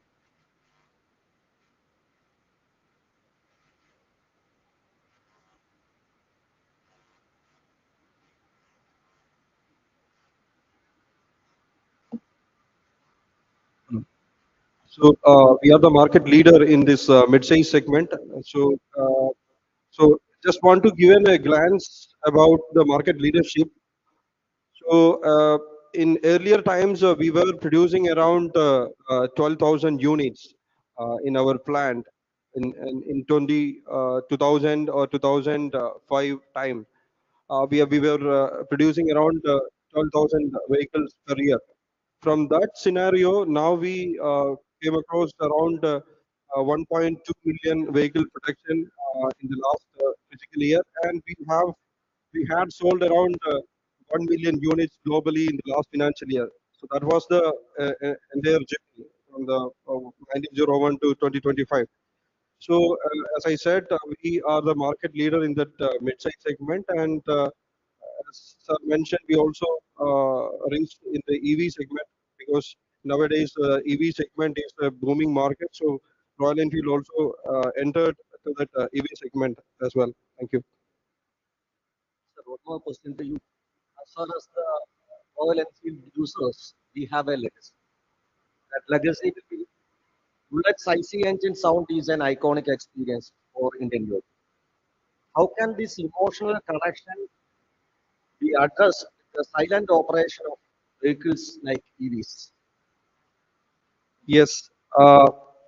As you all know, the when you hear Royal Enfield, or when you hear the word bullet, definitely the sound comes in our mind as the thumb sound, the iconic thumb sound of comes in our mind, as well as the pin strap in the fuel tank, that also comes in our mind. So in films, in other social medias, we are seeing the legacy of Royal Enfield. only because of this such kind of emotional connect. As said, like almost if you see the buyers of Royal Enfield, definitely the major share or almost 60 to 70 percentage of our share, I mean buyers view is emotional connect only. Uh, when you see if you open an Instagram page, if you see a buyer who is buying a bullet from showroom, definitely he have some kind of connect. Recently, we also have that kind of experience. A son is gifting a bullet to his father. A daughter is gifting a bullet to his father. So there is emotional connect us. It is there. Emotional connect it is there, but the thing is that as I said, see, as a mobility, as an automotive industry now, India is growing in EV market, especially in two-wheel industry. EV has a very good market share in India right now, and it is growing year on year. A simple scenario in the EV segment, I'm also connecting to that point as well. In 2016, we have in India, overall India, the EV vehicles we sold around 50,000 vehicles we sold. But now, last fiscal year in India, we sold around 2.1 million vehicles, around 2.1 million EV vehicles we sold. So last year, I mean 2024 and 2025, the year growth, if you see around 19 percentage growth we had in our EV segment. So that also, it's an emerging market. EV segment is an emerging market. So we also in that loop. Definitely, as I said, the people's connect is emotion as well as quality. Uh, so uh, so when you enter in EV segment as a brand Royal Enfield, if you enter in EV segment, definitely people will think the brand, not emotion is there, but more on that people will connect to the quality or the brand value. Thank you. Thank you, sir. You were able to explain how the Royal Enfield is growing, and we would like to connect the Royal Enfield or automotive sector growth in terms of the money which is coming to the each and every family. Exactly, it shows that an automotive industry is one of the largest source of employment in India and a vital driver in economic growth. As, as of 2025, it contributes over 37 million jobs across the value chain, including manufacturing, component production, logistics, dealership, sales, and after sales and service. The sector accounts nearly 7% of India's GDP and around 40% of country's manufacturing GDP. That is a remarkable one. Highlighting its importance to the economy, within this, the auto component industry alone employs more than 5 million people. That is 50 lakh people, with number continuing to grow due to the rising exports and increasing localization. Looking ahead, the transition towards electric mobility, digitalization, and shared mobility is expected to create new avenues of employment in the areas such as battery production, charging infrastructure, software development, and service ecosystem. This automotive sector in India is not just about producing vehicles. It is about generating livelihoods, fostering skills, and shaping the future of the world. We have participants from different institutions, especially youngsters, how you can bridge the gap between academia and industry, especially in skilling sector. In this regard, transportation, especially goods transportation is one of the key requirements for the development of our country. When the GDP of India during the COVID period was reduced to minus 23 percentage, it was mainly because of there was no transportation. The transportation sector requires manpower in areas such as design and manufacturing, driving, servicing, and logistics. Based on the experience of Aisha, My next question is to George sir. What are the areas where we need to focus in order to develop quality manpower or where we are currently lacking? What do you think? Yeah, thank you, sir. Actually, if you see from 2017 April, actually we introduced, Indian Sarkar introduced BS4 vehicle. 2017 April BS4 vehicle. Then 2020 April we shifted to BS from BS4 to BS. So before 2017, actually the vehicle is BSE, it's a purely mechanically run engine, and there is no additional technology, nothing was there. So once it has changed to BS4 and BSC, the complete scenario has been changed. That means the skill level of technician we need to improve. Uh, all the vehicle engine is fitted with the ECU, sensors, wiring harness, lot of changes introduced in the vehicle. So purely mechanical has been changed to mechatronics. So mechatronics main criteria where we need to get the trained technician. So that was the biggest challenge in front of all the automobile manufacturers. So what Action did is we already started on CDC, Competency Development Center at our Pidambur plant, and we have around 10 RCDC, Regional Development Center, in most of the main cities.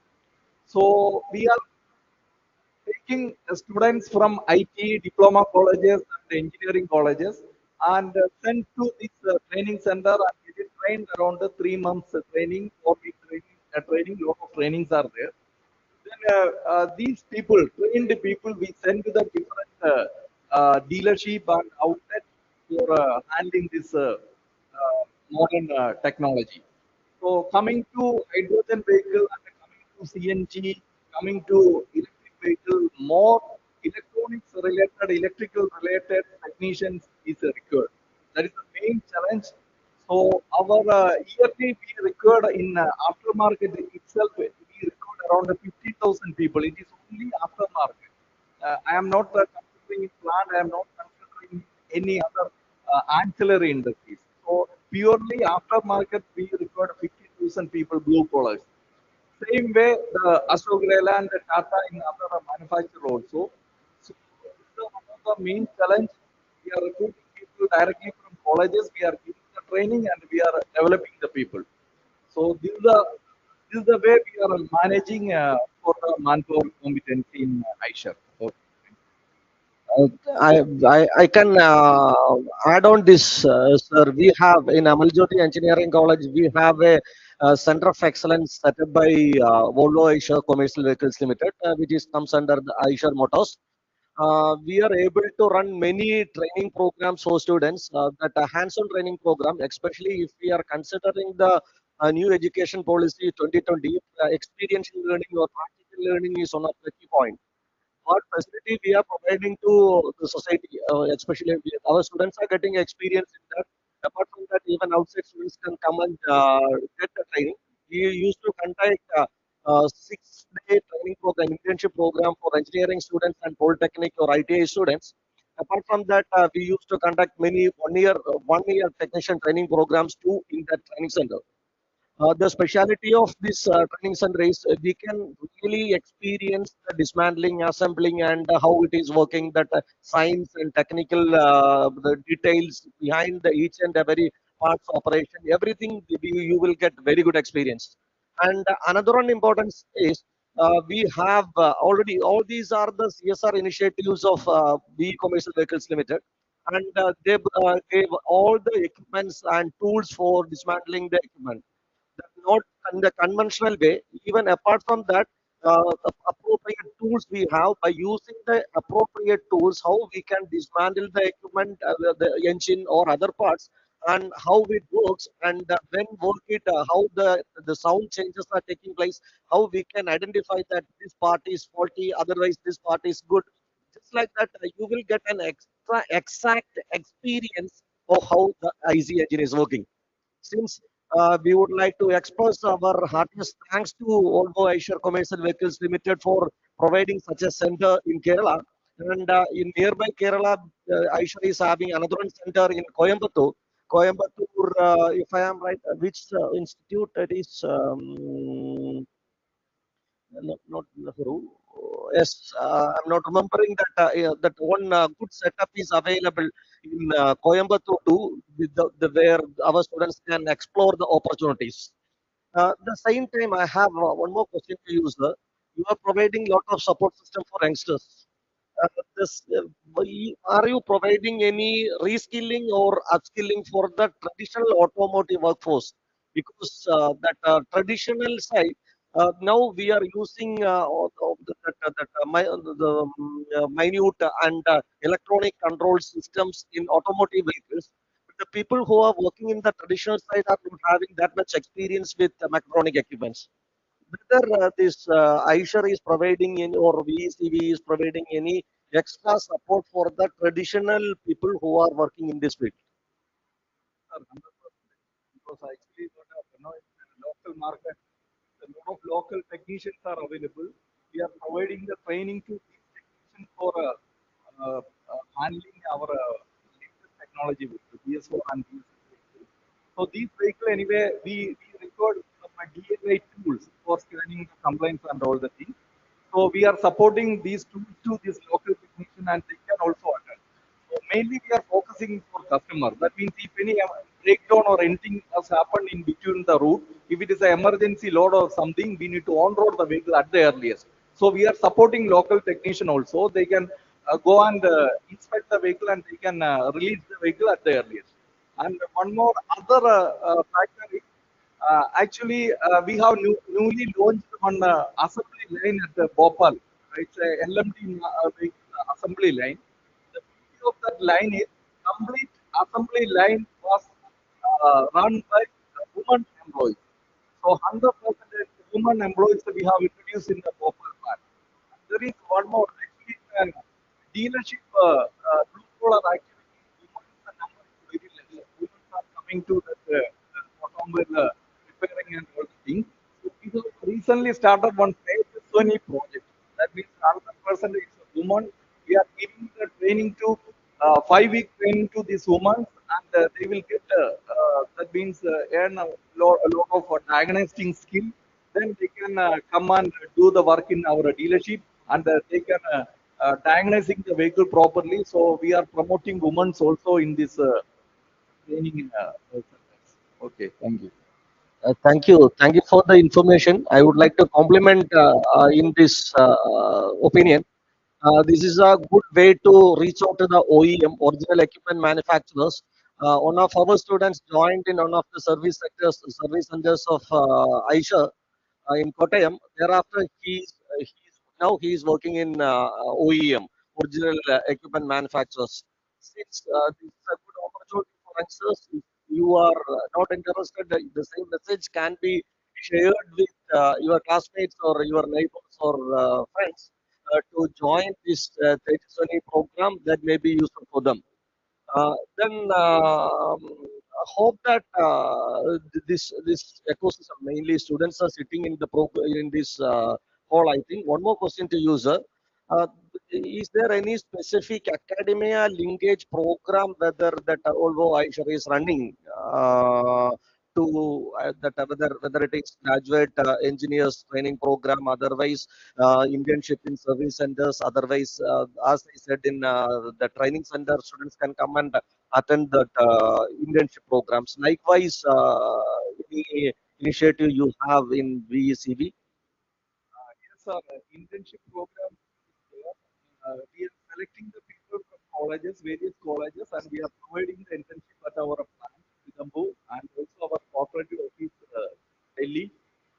We are supporting. Okay, thank you, sir. My next question is to Royal Enfield. Being one of the major two-wheeler manufacturers in India, especially in Kerala, one of the iconic two-wheeler is premium two-wheeler is Royal Enfield. Royal Enfield has a very large service network. That includes branch showroom, dealers, and private garage. My question is, what are the challenges faced by the Royal Enfield in getting skilled manpower? Thank you, sir. Just want to add two, 3 points here. Actually, in Kerala, as sir mentioned, we have a large network here, around 120 networks, service networks we have in Kerala. So, in that 120 networks, I mean, in Kerala, in service alone, around 1,000 plus manpower is there. In sales also, the same kind of manpowers are there. So if you see in all India market, definitely we have around 1,300 plus networks, service networks pan India. And definitely if you see Kerala alone, we have 1,000 plus manpower in service alone. If you see in the pan India level, definitely it may be the larger numbers. So that is the kind of requirement what we have in as a manufacturer we have in our dealership. So definitely, we have three plants right now in Chennai. There also we have kind of manpower requirement is there. The skill what we need right now, we can segregate this to two parts for the dealer manpower as well as the company manpower. I mean OEM manpower. So for the dealership manpower, especially in the service sector, definitely we need technical skills. We have in our service sector, we have technical manpower segment is there. Then CRE segment, that is customer relationship management segment is there. Then apart from that, a managerial skill. So in the dealership, specifically in the service sector, we have three requirements are there. The technical competency should be there. Then the customer relationship management system should be there, and as well as the analytical skill. For the managerial kind of point of view, we need analytical skills. So now we are in industry 4.0. As you see, the industry 1 to industry 4.0, definitely the travel is from what is that manual things to AI level. A manual thing. I mean, when we the automotive industry started from manual things like steam engine kind of things, we now reached a robotic level. Okay, so the technology when the industry grows in such a way, definitely the manpower skills also need a kind of growth. So in our ecosystem, in our educational system, definitely we need that kind of competency. When the industry grows, we should know what the industry or what the level industry goes. We need that competency. Like as I said, that nowadays that AI technology have a vital role in our automobile sector. So we need that kind of what are the AI technologies now is there in our automobile industry. It is all there in your fingertip. So grab those ideas, grab those competencies, and approach the right paths. As I said, dealer have this kind. Dealerships need these competencies like technical competencies, then the CRM kind of competencies, then the analytical skill. Likewise, if you go to the OEM level, definitely the same kind of technical competencies are there. As I said, in Oregadam, we have Chennai, we have three plants, Oregadam, Vallam, and Thiruvattur. We have three plants are there. So, as Sir said, we also emerging, ladies into our system. Uh, in one of our plant is completely run by ladies, so that is also there. So there are a lot of opportunities are there in Royal Enfield. So it's a youth oriented company, as you all know. The brand itself is a youth oriented company, so definitely we have a lot of opportunities on Royal Enfield. Yeah. Thank you. As a continuation of that, I have one more question. What special initiatives has Royal Enfield undertaken to identify and develop manpower, perhaps through platforms like the Riders Club? Yes, this also I'm segregating into two parts: the rider community as well as the manpower. I mean the technical manpower. Uh, for the rider community, definitely the riders, as I said earlier, the Royal Enfield. Our tagline is as said, ride more and ride fewer. So whoever taking Royal Enfield definitely have a mindset of riding long trips, long drive, and adventure rides and all. So we have a lot of riding communities are there in Kerala. We are providing DIY activities, DIY sessions to all our customers, especially in our dealerships. If you can approach, definitely they will provide you a kind of DIY activities. That means we are ensuring our vehicles on road at all time. So it's also a helping hand to our customers that he can do the preventive maintenance or some kind of periodic maintenance at our home as well. So coming to our technical competencies, we are having technical centers, different parts of in India, especially Chennai. We have a university kind of thing is there. It's called as Power Train. We are giving training to college pass out students. We are giving trainings to the local technician as sir mentioned. Uh, they also need to adopt the new technologies what we are having right now in automobile industry. So we are providing training to those people as well. And we have training center at our Kerala Amarjyoti Engineering College. We have a training center is there.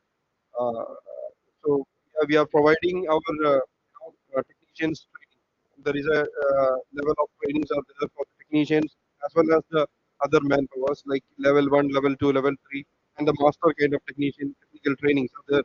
So we all those trainings are we are providing at our Kanjarapalli training center. Likewise, in every region we have training centers, and we are developing the skills of dealership manpower as well. Yeah. Thank you. Thank you. As a complement to that opinion, as far as the students are concerned, I have got an opportunity to visit Experiential Training Center at Chennai. The entire system is changing. Now, in the commercial side, the entire system is changing. When we enter into that center, you can expect just you will learn something by doing and learning. Instead of that, different environment you will get when you enter to the experiential training center. For one simple example is the same program that we are conducting right now is can be conducted in a classroom. That much audience only available. But when we sit in a hotel like this, that ambience that and the other ecosystem will networking and the system will motivate us to think in a different way. Exactly like that, the industry is growing in that way, and Royal Enfield is giving the training in that experiential training center. I think few experiential training centers are available in India. The nearest one is in Chennai. That can be utilized. My next question is to Aisha Motors. When we look into the changes which is happening in the automotive sector, I was able to witness one of the opinion by automotive sector. They informed that they are trying a few years back. They are trying to develop a good driving experience for the drivers. Now, in new commercial vehicles, the most comfortable position location in the vehicle is exactly that driver cabin. Driver cabin is air conditioned. That Power steering we have, power brake we have, ABS we have. The system is changing, which is providing maximum comfort for automotive vehicles, sorry, drivers. Such a system was first introduced in India by BECV. In this basis, my question to Jyoti sir is, what are the trends in heavy vehicle segment based on the development of premium port? Over to you, sir. Yeah, thank you, sir. actually, anyway, see, the driver training about ECV, actually, we have a exclusive one driver training center at them.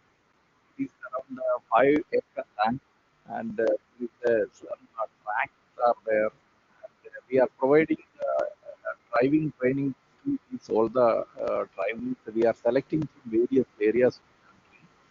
So today, automobile industry actually heavy commercial vehicles. Actually, it's a driver-driven this one industry. That means the opinion is collecting from driver only. If one customer is planning to purchase one vehicle, first he will search whether drivers are available or and he will ask which vehicle they need to drive. Comfort level of the vehicle need to increase. So the latest government norms, all the heavy commercial vehicles need to be fitted with the AC only. Without AC, we cannot produce the vehicle. That comfort level we are increasing. So as far as Virinja port is concerned, actually, see, it's one of the dream projects of Kerala, and a lot of container movement is happening. So these all the container movement, we require heavy commercial vehicles with the multi-axle vehicles and tractor trailers. So the total industrial volume before Vidinyam, the total industrial volume per month is very less count in Kerala. But after releasing the Vidinyam port, the TAV has been increased. So anyway, more vehicles will sell. Related to more vehicles, lot of other ancillary supplies also will get energized. Means that washing center, heating center, wheel alignment center, tire puncturing center. These all are the areas where business will come. So a lot of employment will also come connected with this Vizhinjam project. Not only this project, anyway, the entire highway network is expanding. From Kasaragod to 200, now it is 6 lane. Within 1 year, the 6 lane highway will open. So the transportation of heavy commercial vehicle, length vehicle, 48 tonner, 16 wheeler, tractor trailer, this long wheelbase vehicle, it will come in India, especially in Kerala. And in the global market, if you see, there is a train type of trailers are available in Europe and American market. In future, within 10 years, these all the vehicles will come in India. Our national highway network in the world, I think, is first. Our national highway network after the USA, our network is highest. So every day around 35-kilometer highway is developing. So infrastructure development is very fast in India. So the a very chance of high chance of commercial vehicles here in India and Kerala. So we can see a lot of vehicles, commercial vehicles with the multi-axle vehicles will come in Kerala and India. So the Virginia project anyway, it will boost automobile industry. It will boost heavy commercial vehicle industry, and also it will increase the employment in Kerala and India. Okay. Thank you. Thank you, sir. Our time is going to end. Allotted time was up to 1:30. My last question is to Royal Enfield. You have one special program, graduate engineering trainees. So can you just explain the details of GET program? Yes, we have the GET programs in our plant and other areas. So it is companies directly involving to colleges and selecting people, and they are giving training and plan and various other institutions of company side, and we are giving an opportunity as graduate engineer training. You can visit our website and get the details from there. Thank you. Okay, thank you, sir. As far as a conclusion, as far as a country's growth is concerned, infrastructure or transportation development is a key parameter. An example that I am remembering right now is uh, when Hitler tried to capture the entire world. First, he tried to develop a good infrastructure, road infrastructure in Germany. First, he did. even he knows that when war started, that opposite team will first destroy the airport, but he tried to develop all the roads where the aircraft can the land in even in the road. That was the message. That was the vision he made even before starting the war. That indicates that road infrastructure and transportation is going to play a key role in the development of a country. In this regard, what the youth power, India is having a lot of youth power, how we can utilize the youth power. My humble request to the Indian youth is it possible to develop new ideas which is suitable for empowering the transportation sector? One simple example that I would like to quote right now is it possible if we are taking the lorry transportation, many lorry booking offices are available in each and every corner of this country. Is it possible to develop a software which can operate? Sometimes some versions may be available, just like Book My Show, otherwise Oyo Homes. Likewise, is it possible to develop a system which can support the logistics of transportation system? Only one example that I am quoting right now. For that, what the youth need to think is you need to approach to the different OEMs, whether it is Eicher, whether it is Royal Enfield, Yamaha, or Maruti Udyog Mandal, you need to approach to them. We are trying to develop the prototype or idea is this one. Is it possible to get the support from all these industries? Such a view, such a thought, the objective of this discussion is to develop or create such a thought in the mind of youngsters. Hope that such a creativity that can be produced from the colleges in Kerala. And in this regard, I would like to thank all panel members, Jyoti sir and Rapai sir, for your valuable time. The time is much valuable for them. Month end and many other activities are taking place right now.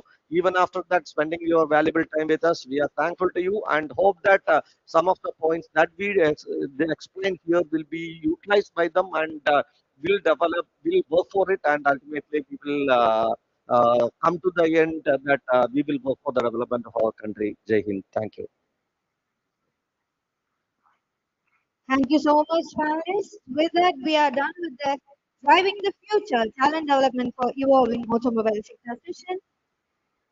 That was such an insightful session, panelists. Thank you so much for your time.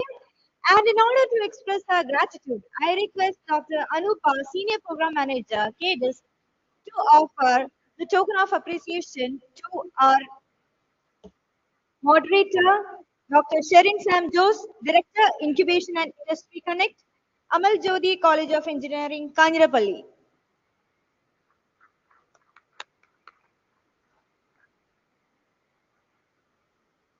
Now, I request our moderator, Dr. Sherin Sam Jose, to offer a token of gratitude to Mr. George Sakriya, Area Service Manager, VECV, ICA Trucks and Buses.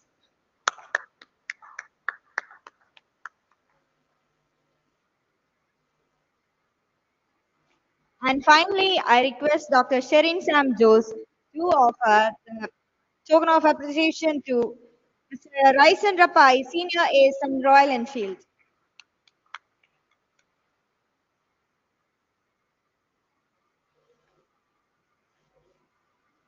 So, ladies and gentlemen, the next session will start soon.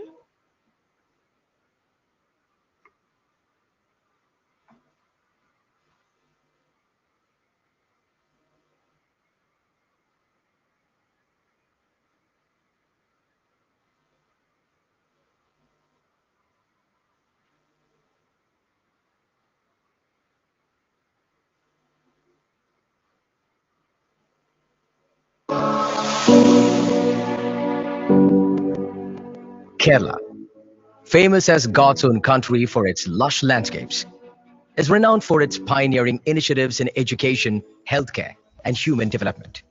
This southern Indian state, which has also set new benchmarks in democratic decentralization, digital literacy, and e-governance, continues to respond swiftly to the evolving dynamics of global investment and work culture. Kerala aims to become the world's preferred destination for talent and innovation, and an ideal hub for remote work. Its rich talent pool has drawn many global giants to Kerala's shores, and the state consistently ranks at the top in both national and global startup ecosystem indices. IT companies operates in tech parks, employing over 150,000 skilled professionals. Now, as the global economy pivots towards digitization, automation, and sustainability, Kerala is poised to equip its youth with future-ready skills that go beyond conventional academic learning. This transformative journey begins with the Skill Kerala Global Summit, a global initiative to reimagine Kerala's skilling landscape by fostering collaboration among academia, industry, government, and civil society. The summit being organized by the Kerala Development and Innovation Strategic Council, KDISC, at Hotel Grand Hyatt, Bolgatti, Kochi, will provide a vibrant platform for thought leaders, policymakers, industry captains, innovators, and students to think aloud about skills, innovation, employment, and entrepreneurship as part of a single visionary framework. The summit will be guided by six key themes: the opportunities arising in employment and work, leverage Kerala's strengths and develop a global talent hub, best practices and skilling collaborations, reimagining skills and education systems, building an innovation ecosystem, work from Kerala, work for the world. Its ambitious goals include creating a shared vision for skill development, integrating skilling into higher education, showcasing success stories, fostering global partnerships, and empowering the youth. Skill Kerala Global Summit is more than just an event. It's a collective call to action. Kerala's future is here. Kerala is ready for the world.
Ladies and gentlemen, without further ado, we'll soon be restarting our sessions. So, the next session is going to be good practices in skill development training agencies. So, before we begin, just let me take this moment to introduce you our panelists. Mr. Ayapan R., Principal NTTF Telisheri, Mahadevan Venkatakrishnan, Head of School Education Industry Practice at TCS ION, Mr. KT Muhammad Abdul Salam, Chairman of the Institute of Gems and Jewelry, KTB Educational Trust, and Managing Director of Safa Jewelry Group, Professor Dr. B. Sunil Kumar, Director, IIIC, and finally KV Kudai, Founder, CDA Academy. And this session will be moderated by Dr. Madhuri Dubey, Founder, Director, National Skills Network.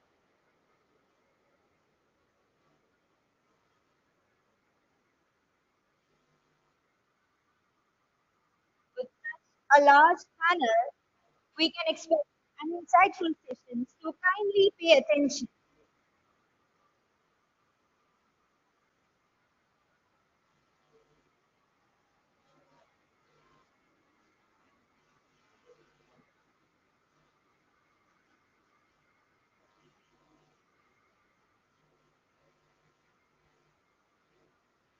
So, we have all our panelists here. Let me invite all the panelists onto this dais. Mr. Ayaban R, Principal, MTTF, Telisheri. Please come onto this dais, sir, and please be seated.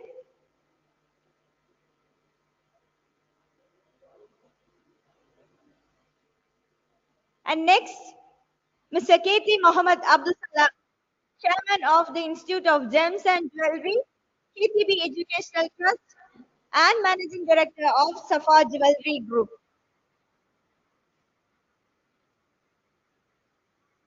Next up, let me invite Professor Dr. B. Sunil Kumar, Director, IIIC.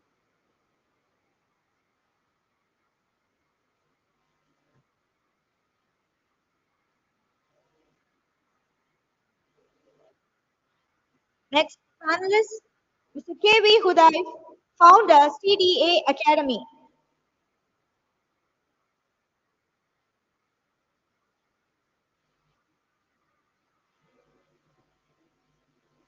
And our final panelist, Mahadevan Venkatakrishnan, Head of School Education Industry Practice at TCS ION. Let me invite our moderator, Dr. Marguerite, Founder Director, National Skills Network.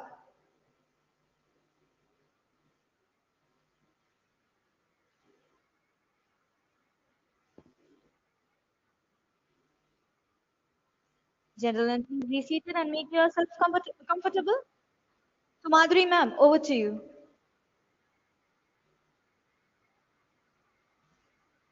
Thank you. Good afternoon. Let me first introduce the discussion, what this discussion is about. This is, I think, one of the most relevant discussions when it comes to skills. We have representation from different training organizations representing different types of training. From TCS ION, we have technology-related training. Then we have construction-related in gems and jewelry. And then, of course, from ATTF, you have manufacturing and other latest technology training. And digital marketing is what you do. So you see there is a variety of what kinds of training programs are available for our youth to help them become employable and also probably start as entrepreneurs. So I would like to get started, but before that, sir, esteemed panelists, for the first round, let us have like 3 minutes for each person, and then we will summarize and then go to the next round, just to keep a time factor also in view. So I'd like to start asking you, sir, because sir, Mr. KT Mohammed Abdul Salam, he has a train to catch, right? So he's got very little time. So I thought we can, is it okay if we start by asking him? So, sir, we have already discussed with you about this. Gems and jewelry is one sector, right, which has a huge potential for exports and also huge potential for skilling and training. And it happens to be one of the design specific sectors, right? So, sir, can you tell us a bit about what is being done in the training institution that you have, the training academy, and you also representing the gems and jewelry industry. So, please tell us briefly about the programs that you do and the kind of achievements you have.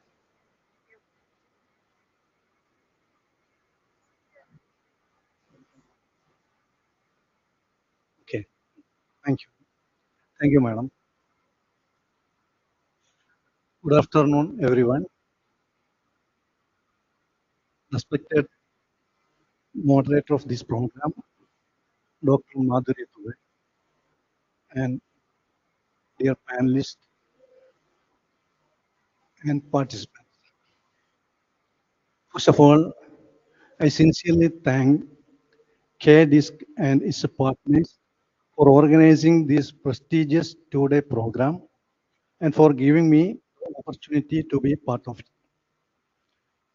It is truly a privilege to join this session on good practices in skill development training agencies. I represent here Institute of Gems and Jewelry, Kerala.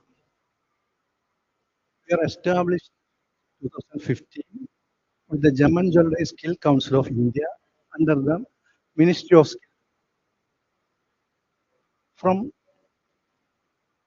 the very beginning, Institute of Gems and Jewelry has been a training partner for both state and central government agencies, implementing projects like ASAP, NULM, Yuva Kerala, and DWGKY.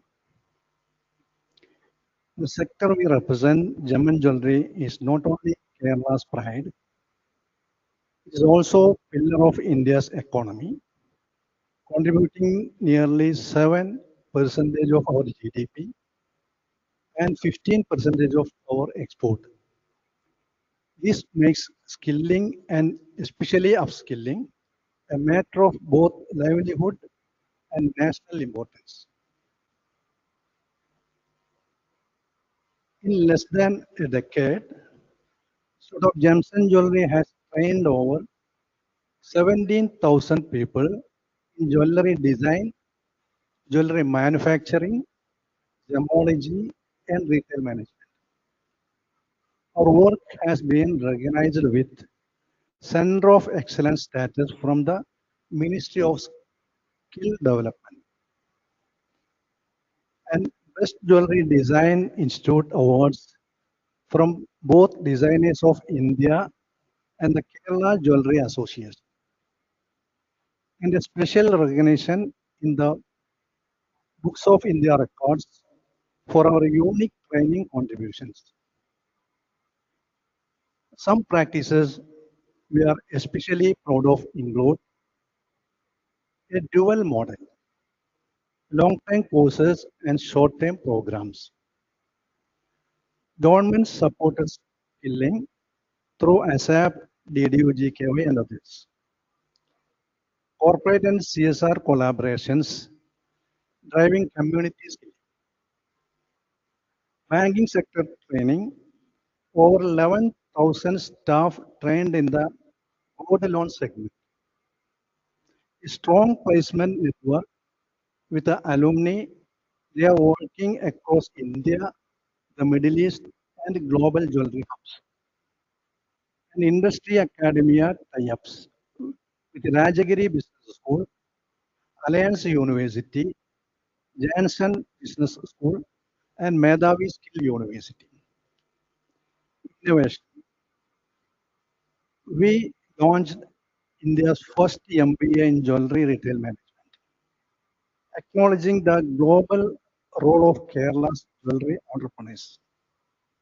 We are working on international projects in Oman, Saudi Arabia, and Dubai Knowledge Park. On our campus, 5 alumni have already launched a jewelry design startup, now exporting patterns worldwide. Our vision for the future, looking at the Institute of Gems and Jewelry, is focused on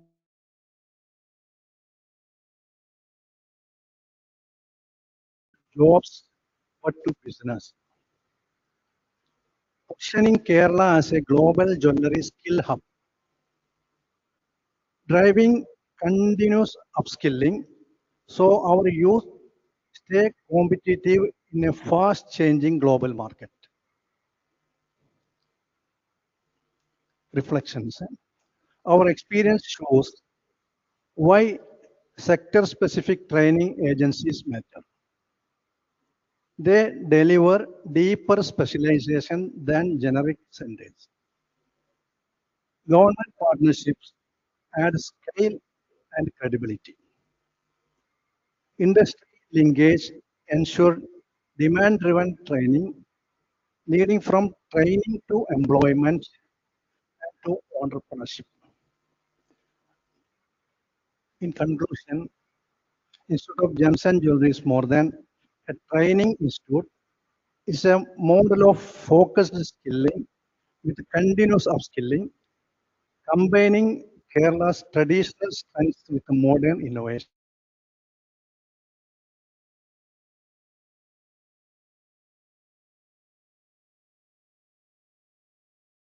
True global hub of innovation and talent. And finally, wishing each one of you and your families a very happy and prosperous Onam. Thank you. Thank you, sir. That was, I think, a complete overview of the work being done at the academy for training under various schemes and also trying to help higher education in gems and jewelry, which I think is still not very popular in India. But I'm sure you can reach out to Sir later to know more. So thank you once again. You can stay on as long as you wish. With your permission, I have. Sorry for Yeah. Thank you, sir. I'm glad you made it. Thank you. Yeah, so let's continue the discussion now. I invite Mr. Mahadevan to share his views and also his experience at TCS ION about the role of technology in improving training delivery and engagement. Since we are talking about best practices in training, we can probably have a digital platform and you are also offering courses which can complement higher education. Right? So maybe you can share some views about that and also keeping the over to you, sir. Thank you. Very good afternoon to all of you. Thank you for KDS for inviting us. Move on quickly to Madhuri asked me to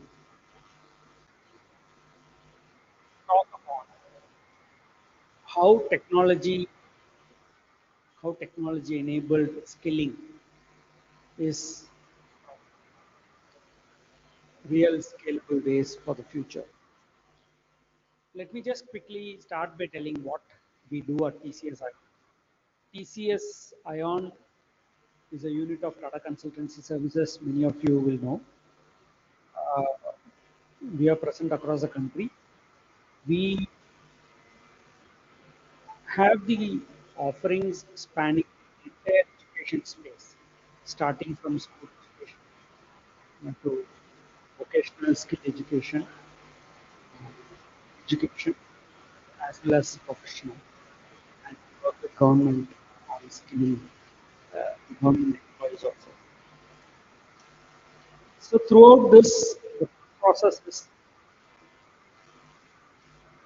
the whole trend or the whole need, I should say, is lifelong learning, as many of you would have heard about. So we said lifelong learning, if we have to practice as TCS or TCS, we have to go and communicate to others why this is important. We should be present in that entire trajectory, which is why we start very early from school going age. A few points, later we provocations for all of us subsequently could be. A few points on how skilling has changed and what we are doing. Everyone has probably gone into detail on the jobs future, skills for the future, technology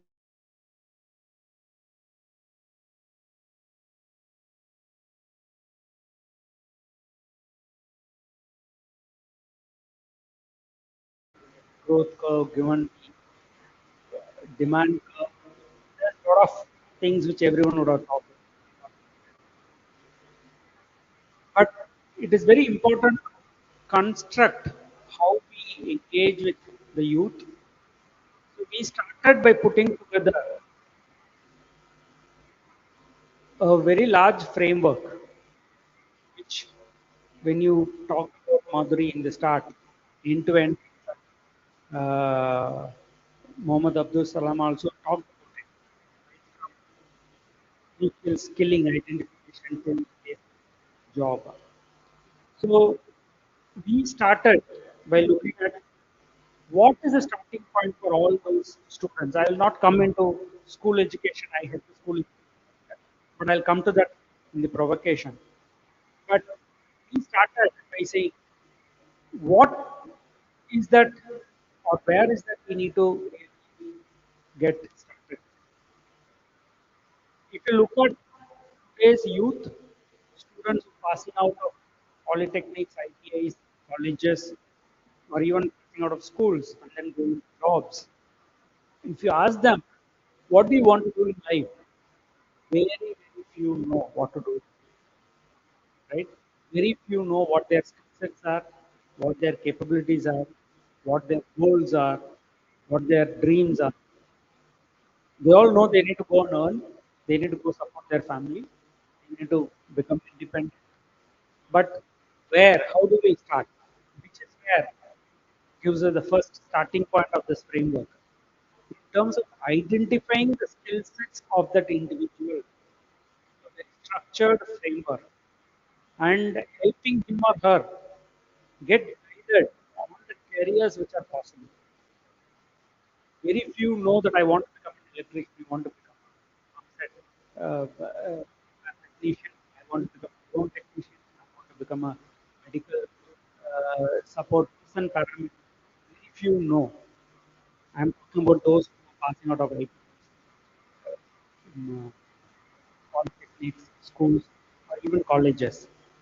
So the first is to help them identify which is that skill set which they are good at, or which they are interested at, or which they can be, and then give them the path that these are the 4 or 5 areas which you can look at.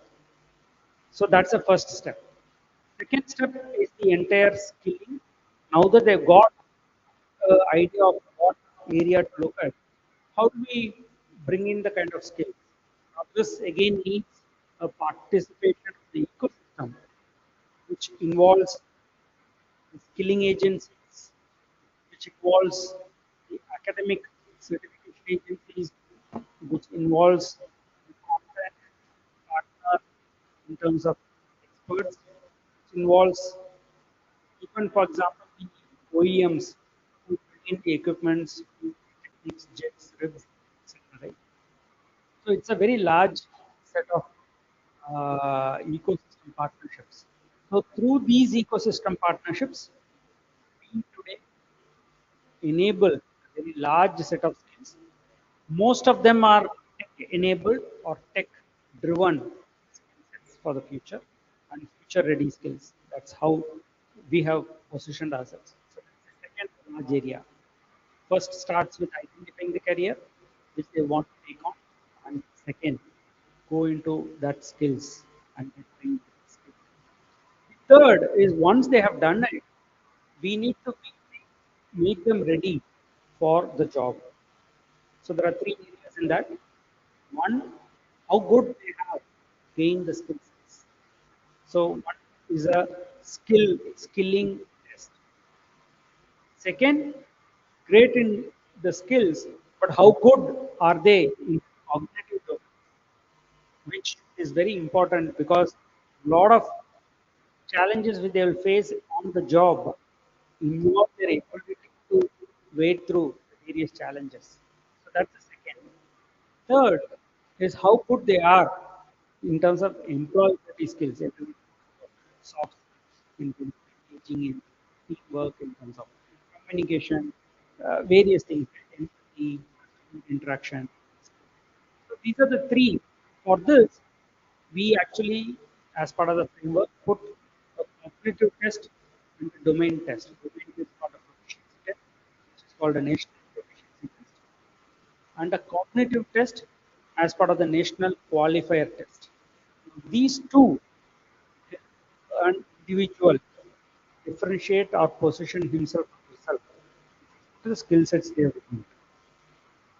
So now that you have those skill sets, now you have this, what do I say, scores. Then you go get an internship where you can go and get an internship anywhere. But you can also participate on large scale national level assessments and get certifications around this. And based on this, their scores are published to a very large set of employers. And these employers are across the country.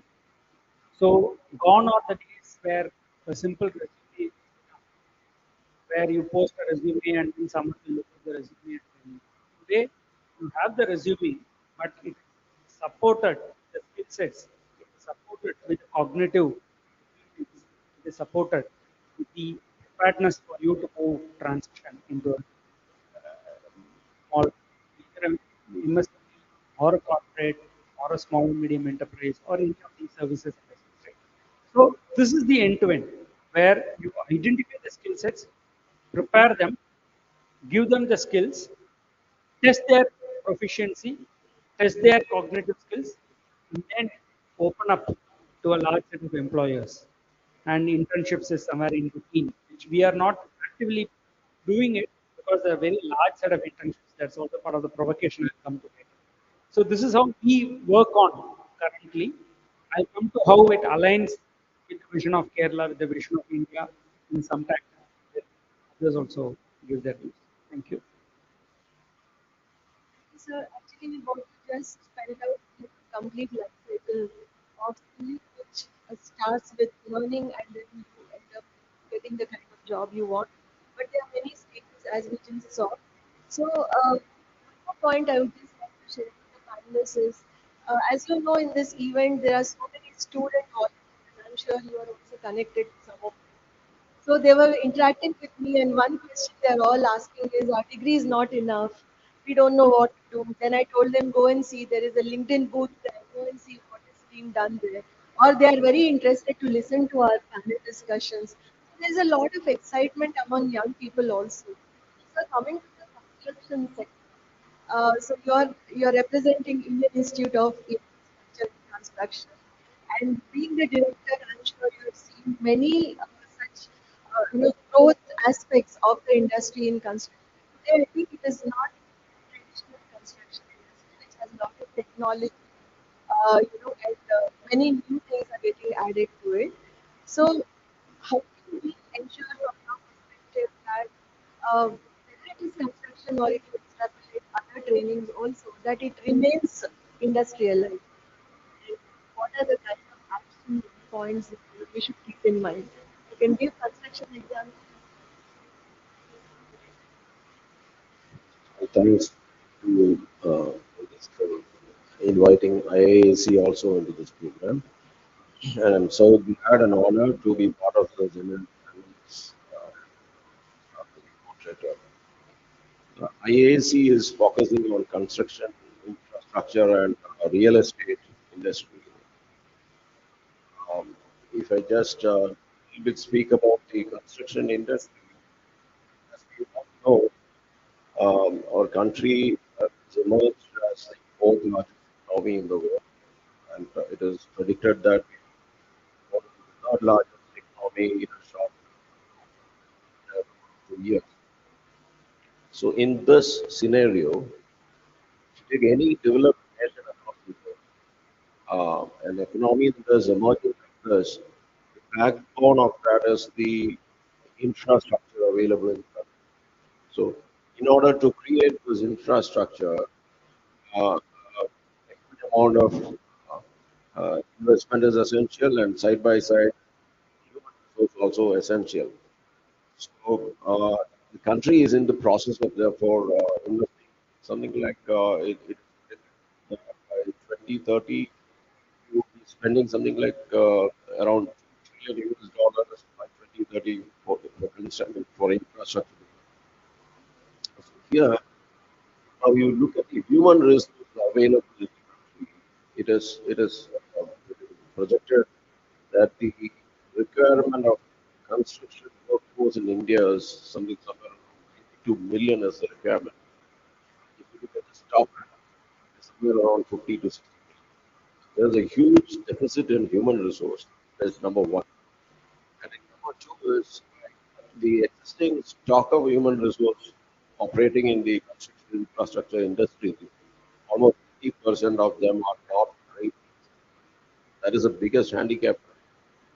So big challenge ahead to supply right trained, certified workforce as India is emerging as one of the developed nations in another 20 to 30 years.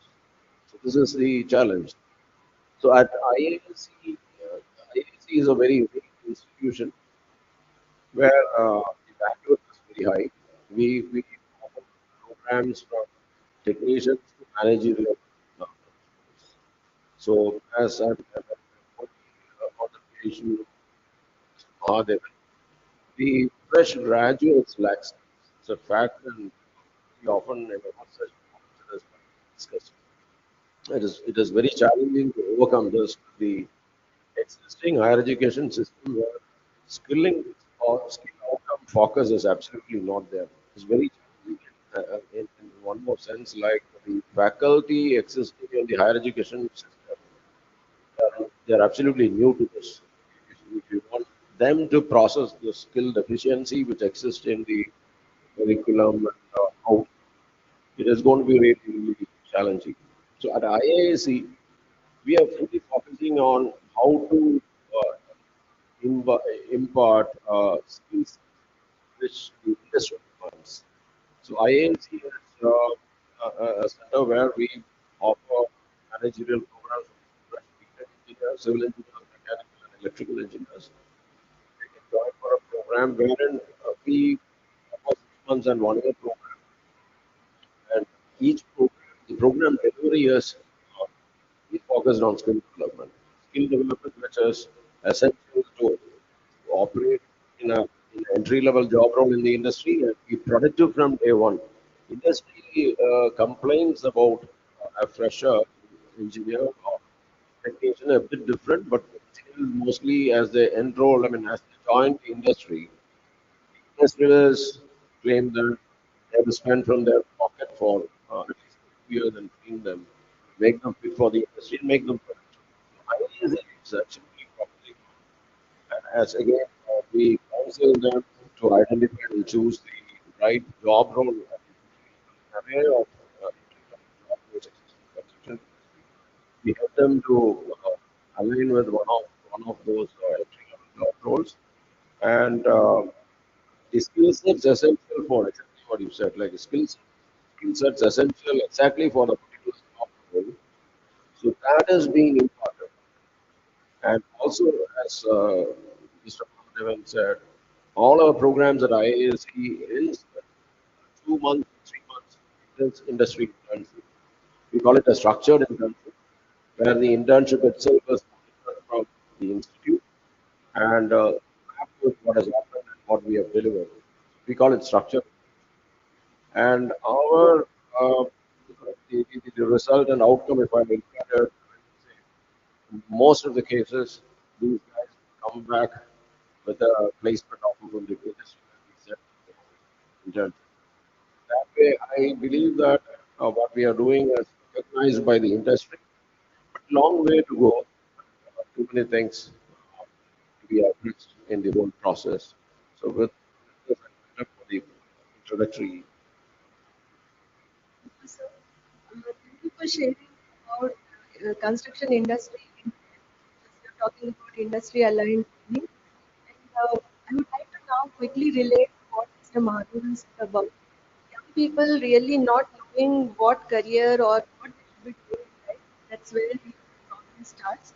And this problem becomes even more serious when the youth are coming from challenging backgrounds, marginalized sections, and also those probably who are not academically very inclined, I would say, they might be interested in other things. This is where I think over the years, over the last 65 years, NTT has established itself as a brand to reckon with, and they have done immense amount of work in training youth and helping them with employment, employability enhancement, and also making them we have with us now, who is the principal of NTTF Initiative. So please tell us about this inclusivity aspect that I think you followed for these long decades. How has it worked? What are the difficulties this is moved on to Thank you, Dr. Madhuri. And I would also like to thank the government and the KDs for arranging such a wonderful panel discussion whereby the public also will be getting involved and they will understand what is going on in and around Kerala. So, coming back to the question, so NDTF got established in 1959, exactly 65 years back. And we started working in backward areas, villages, thereby what we have told the youngsters, what are the opportunities available across the country and abroad. So we identified the candidates from middle class, trained them in job-oriented courses. And the initial days itself will be telling them what is the ladder they have in front of them and what are the job roles available. We are preparing them for the job roles available in the industry outside. And for the last 6.5 decades, we have been changing our curricula, including the modern technologies, and thereby we ourselves have changed the course name system. Initially, we were known for tool and die makers. We were creating tool and die makers. Now, some 5 years back, we have renamed it as tool engineering and digital manufacturing because the practices in industry have changed drastically. Rather than totally doing manual work, machines were introduced. So why there are a lot of machines in the industry, we switched over our training in the digital way. Now for the conventional machines, lathe, milling, drilling, we are using CNC machines in industry as well as for manufacturing sector. A lot of 3D printing machines have come, and you might have learned that even buildings are being designed by 3D printers. So these are the technological innovations, and thereafter we have introduced the much sought after course mechatronics in 2000. We were the first to introduce such courses in India, taking technology from Japanese people. So that's also a outtake. So now we are training the youth after identifying them, counseling them, showing them the job roles in front of them. We are training them for mechatronics, including robotics, pneumatics, temperature controllers, automation, as well as tool engineering. So that is how we are training the students. Our curricula is totally backed by the industry requirements. It is a dynamic one. Every 6 months, we are changing the curriculum and matching the industry standards. For your information, now the latest technologies, artificial intelligence and machine learning also have been introduced in our curriculum. We are happy to announce that once it started in Kerala in 1959, now our presence is pan-India. Up to Jamshedpur, about 15 training centers, regular training for 20,000 students a year. We are sending out around 5,000 students to the concerned companies, and the disciplines are other than tool engineering, electrical electronics, mechatronics, computer, production engineering, and so on. In addition to that, we have been supporting the skilling activities of different state governments, including Kerala government. We have been training the SCST community for the last 12 years. I am so happy to announce that more than 20,000 students of this category is already placed. Around 50 plus are working abroad. So that's how we are supporting. And my humble submission is, see, we have now more than 1,000 job roles available in our country. Whereupon the earlier discipline were only engineering or medicine. Now, what not? We have to search. So the present youth, they have to find the right career by Googling. That should be supporting their attitude as well as their talents. Once they identify their talent, find out the course, find out the college, find out a proper guru, and get placed. Don't follow peer pressure. Don't ask what I should do with the parents or the teachers. They are nowhere. Each student has to identify the right career path for which now lot of opportunities are there. They can discuss online, offline, textbooks, and Google Sheets, whatnot. So it's a new era. They have got lot of facilities. Let them enjoy. And as training service providers, we want thousands of training centers. Only one training center cannot help our country. We want lakhs and lakhs of people every year. And most of the HRs are complaining that they are not in a position to get the right talent. That's a question. And there are a lot of things I believe have to be done by the training partners. Thank you. Thank you, sir, for emphasizing on the kind of responsibility and ownership the students themselves have. But before that, we also heard about the way NTTF has upgraded itself, in terms of the kind of courses they offer, and that's how the best practices also have evolved at the institution, where they have many centers now across India. Now, moving on to another area of training, which is into marketing, right? Yes, digital marketing related training programs. Let's hear from Udaif what he has to say about collaborations. It could be industry collaboration, it could be collaboration with other bodies, other institutions in making training effective and useful for the students. Thank you. Thank you so much for the opportunity. Very good afternoon. Yeah, the first and foremost, I have given only 3 minutes time. I'm giving that promise to you. The CDA, when it comes to the best practices, the first thing we do is we keep the promise. Whatever promises has to given to the students, we should keep that promises and we should keep that commitments.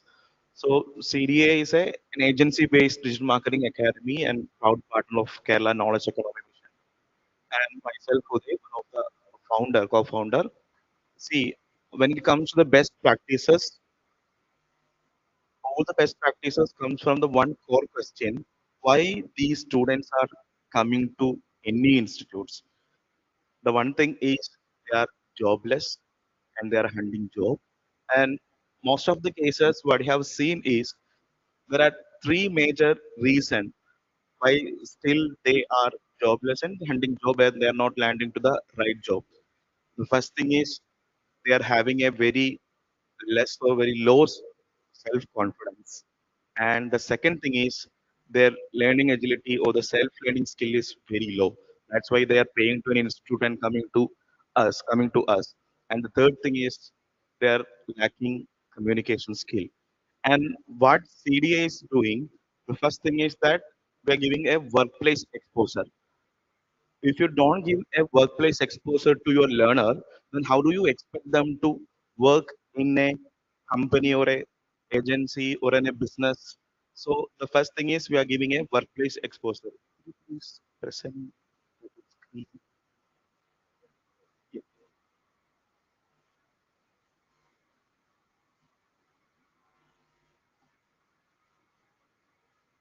just wait 8 seconds.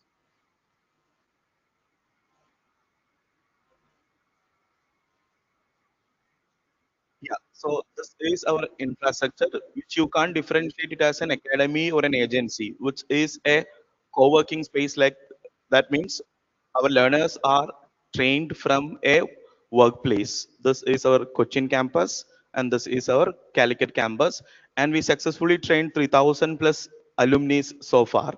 You can't hire somebody from Google or Meta, but you can beg them and you can ask them, could you please come to our place and train our new beginners? Definitely, most of them will be very happy to do that. So they are always ready to return their learnings and expertise. So we have Jinuben from Meta. He's having more than 8 plus years experience at Meta. and he's also a Malayali. That is a proud thing. And Brand Sami, he worked with PPL, Samsung, and all the big brands. And Natasha, she's graduated from IIM. All these trainers, I'm not hired everyone, but they are part of our training and they are helping our students. And as a successful result, our students are get placed in Firstcry, Amazon, even Dubai National Bank, and a lot of other multinational companies and agencies and all. See, what are the best practices that we follow is that we always carefully look our ambassadors. We used to call our alumni as an ambassadors. 51% of them are working as digital marketing executives, and 22% of them are working as social media marketing executives and SEO analysts, and some of them are freelancers, the gig economy and all we have discussed in some other sessions also, and copywriters and all. Out of this alumni, what they have done in their program is they do this task tracker. See, whatever we have, whatever the training that we are giving to them, they have to submit it as a tracker. So, which helps in their improving their confidence. I have done this much of activities and tasks that they can share to their HRs and recruiters and even into the business for hunting a projects also. And we have a challenge that is to complete our program, our learners has to complete this challenge. The first thing is they need to complete the assignment tracker and they have to do some self branding or personal branding activities, which is 21 days of LinkedIn challenges, and they have to create contents in related to businesses and the professional etiquette, speak up sessions, and project exposure. So I specifically discussed this speak up sessions. This is a 24 sessions in 3 months. All of them have to attend this 24 speak up sessions. So once they attend the speak up sessions, they will be getting a seal from the academy. And kind of an engagement activity. Once they complete a speak up sessions, they have to get this seal from the academy. And when they finish the programs, they will be attending 24 speak up sessions. So one learner before attending this 24 speak up sessions and after attending 24 sessions, he's completely changed. And at least he could negotiate with an HR and he can have a conversation with a entrepreneur very confidently and he will be communicating very fluently with his colleagues in an office. So this is how we helping them to get a high communication skill and also and grow head sessions. Tomorrow also Sunday, we are conducting a session for exclusively for our ambassadors. Once they finish the course, we will be giving an additional continuous sessions in every Sunday. This is a 1 hour session exclusively for CDA ambassadors. So this is how we are making them industry ready and fit for the market and job industry. That's all. Hope I can contribute. I think that's a very good explanation of various strategies you have incorporated in your program. Very smartly, I would say, to make sure that the education to employment connect happens very successfully, right? Now coming to the second part of this discussion, and we have just about I think hardly 10 minutes left. I would request you to share your views in about 2 minutes each one of you. There's a common question to all of you. Since this is an outcome-based kind of a session, we need to come up with some very concrete ideas for Kerala on the occasion of this particular event. I would like to ask all of you, 5 years from now, how can training organizations, different types of training organizations, even institutions like organizations like TCS, how can all of you help Kerala to position the state as a global talent hub?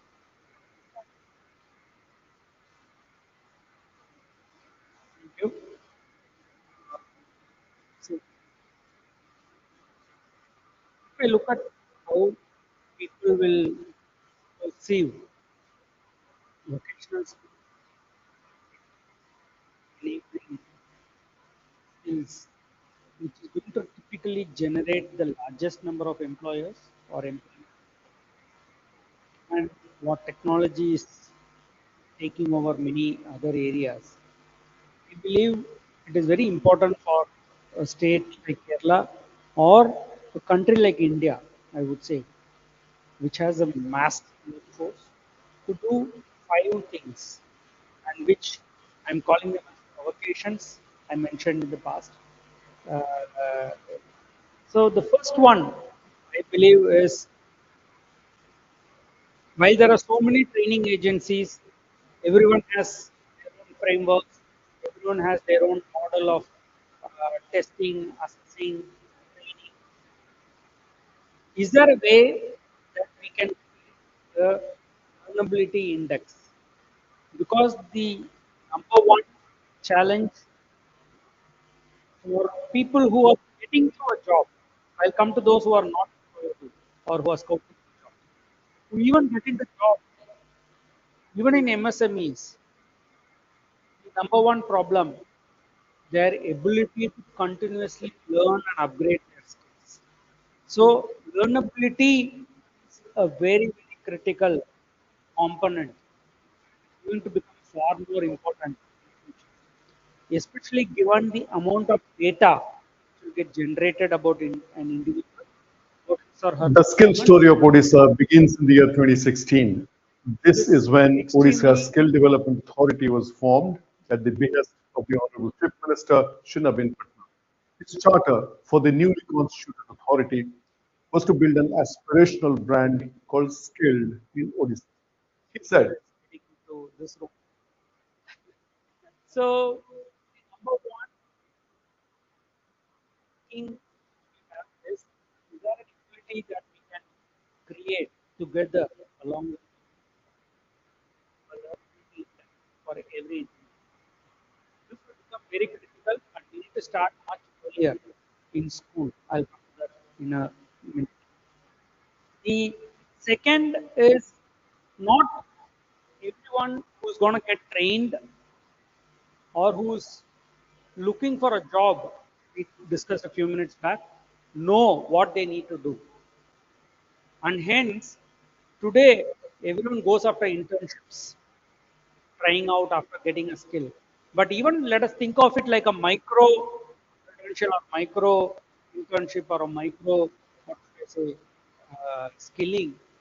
Is there an ability where MSMEs, corporates, agencies come together and give an option for individuals to come and explore for a week, say 15 hours, 18 hours, 3 hours a day, go into a foundry, go into a hospital, go into a beauty parlor, go into a shop, find out, offer, volunteer. The student candidate should volunteer. And then they should know whether this is for me. Today, very few know and you can't just assess them using a test. Right? So this is a hands-on experience and then the candidate knows, okay, that's the area which I want to continue, which I want to invest my time, etc. This is the second one. Even I tell you, even a career guidance assessment will not really help. It's not easy. It will help to an extent, but this is the second area which we are thinking. The third is, which is a long term, is the ability to have a vocational digital tool because it is very costly to skill the number of students, candidates whom we need. We talked about 92 million versus 50 million. It's not easy to train 42 million, and they cannot be trained on the job straightforward because the kinds of risks involved for both them as well as the customers, right? So it's very important for them to be given a simulation ready environment for them to get trained. So is there a vocational digital twin which we can create, which are simulation ready, where they practice full fledged? And then the last is there a skill wallet which we can create for every individual? So every individual, whether it's right from school level or those 15 hours, 18 hours, or from jobs which they join, let their skills get captured, and then this is the true value for an individual in the future. This will help him or her identify a trajectory towards the future where things will change very fast at the time they should be ready. So this is the fourth location. And the fifth one is it is very critical to start much early in school because it cannot be that many of the skills, many of the hands-on motor skills develop at the school age. You cannot push and they cannot be prepared after say 22, 23, 24. then it is more like force fit. If you want to fit, it has to start early. Otherwise, it becomes a force fit. These are some five provocations which I have. Thank you, sir, for these very valuable action points, the provocations which were discussed, mentioned just now. We can all look into it also and reach out to sir if you need more information. And I would like to ask. Yeah, from a global perspective, I said about in my introductory few lines, the requirement in the construction industry in India, something like 22 million people, are essential for running the show in years. Globally, also, there is a much more bigger demand for human resources, especially those developed countries, European countries, there is a demographic decline. If I cite one case, like in last 6 months, at least 3 or 4 delegations visited IIC from Germany. They are looking for technicians and engineers for involving in the construction industry in Germany. Because Germany is already an aged population, and there is a huge deficit of trained and certified workforce. So in Japan also, as you all know, it's a declined aged population, and there are also youth certified trained workforce is lacking. So and again, the opportunities in these countries are very tempting in terms of salary, in terms of permanent residency. It's very tempting, and always the Keralites aspire for such migration as side. But when we look at the global perspective, the type of skill that we provide in Kerala or in India generally, this has to be cross-mapped with the skilling and requirements and the training practices that is there in these countries. So benchmarking our skill training process with those in the developed countries is something which we have to do, and also sort of upgrade our skilling systems in the state as well as our country is essential to grab the opportunities that crop up across the world. So, moving on, what would be the Okay, thank you. The question is very relevant. There's a purpose why training providers are assembled here. What we can do for the improving the skill ecosystem and the youth empowerment in Kerala. Lot many things. First of all, we should be able to counsel the youngsters, tell them, show them what are the job roles available across the world, rather than identifying one or two job roles like doctor, engineer, IAS. There are thousands of job roles which will be giving dignity and better salary plans. That's the first thing as a training center, what we are suggesting. And what actually we are practicing the same only. The best practice others are, so we are practicing taking 5 years kind of ban like that. Just the practices in the industry. Day one, there should be the industry environment, starting from punching as well as daily writing of the diary, shop talk, which will enable them public speaking, which will be supportive when they are attending interviews and their future. And curriculum upgradation, training centers can help, as well as hand-holding of government institutions like ITI, polytechnic, engineering colleges. Maybe they may not be having sufficient trained faculty. Thereby, these training centers can take internships. They can do short-term, 1 week, 2 day, 5 day training can be offered to other youngsters. And age should not be a bar, as well as qualification should not be a bar. Now, because of RPL, recognition of prior learning, anybody can learn anything. If you have got a skill, it can be certified. So those things can be propagated, and a lot of hand holding, improving ITS. That's what we are doing in states like Orissa. Same can be implemented here. Thereby, let us work for a better future for God's own country. Thank you. thank you, sir? I add one point only. If you take any industry, the industry goes in 100 kilometer per hour. Usually, the academies and institutions goes in a 50 kilometer per hour. Always, academies and institutions lag behind the industries. The collective steps like this, the industrialists, working professionals, and academician policymakers coming to a stage or a platforms and thinking and planning about the policies and future workforce and all. Only these kind of initiatives can solve the problems in the industry, job market, and that only help our job vendors or Thank you. That was amazing. Thank you all. Thank you, panelists, for sharing all the views, the perspectives, and the action points. Since we are running short of time, we will have to conclude this session here. In case you have any questions, audience, I would request you to reach out to them personally and ask the question. Thank you so much, and thank you, organizers, for giving us this opportunity to discuss the best practices from various training centers and organizations and things that can be implemented for Kerala. Thank you. Thank you, Madhuri ma'am. So we are done with good practices in skill development training agencies. And now, let me take this moment to thank our panelists for the valuable time and this insightful session. So now I request Ms. Lakshmi Priya, Program Manager, KDIS, to please come forward for a group photo.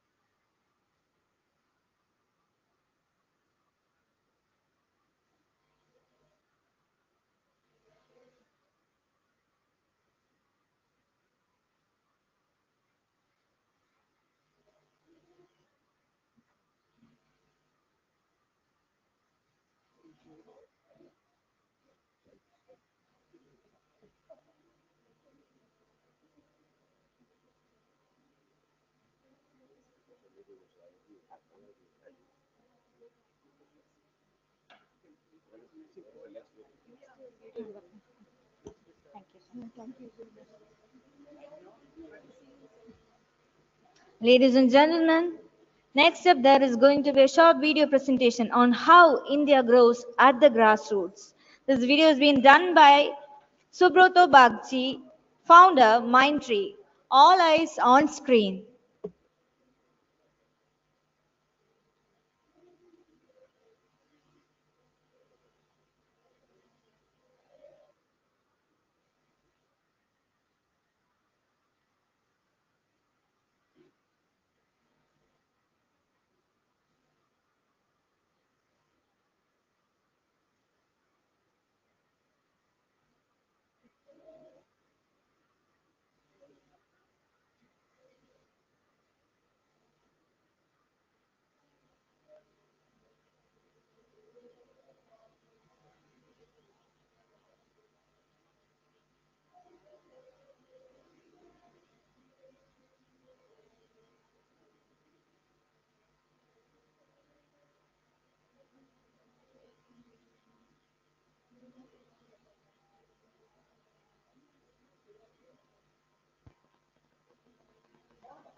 The skill story of Odisha begins in the year 2016. This is when Odisha Skill Development Authority was formed, behest of the Honorable Chief Minister Shinabin Patnaik. His charter for the newly constituted authority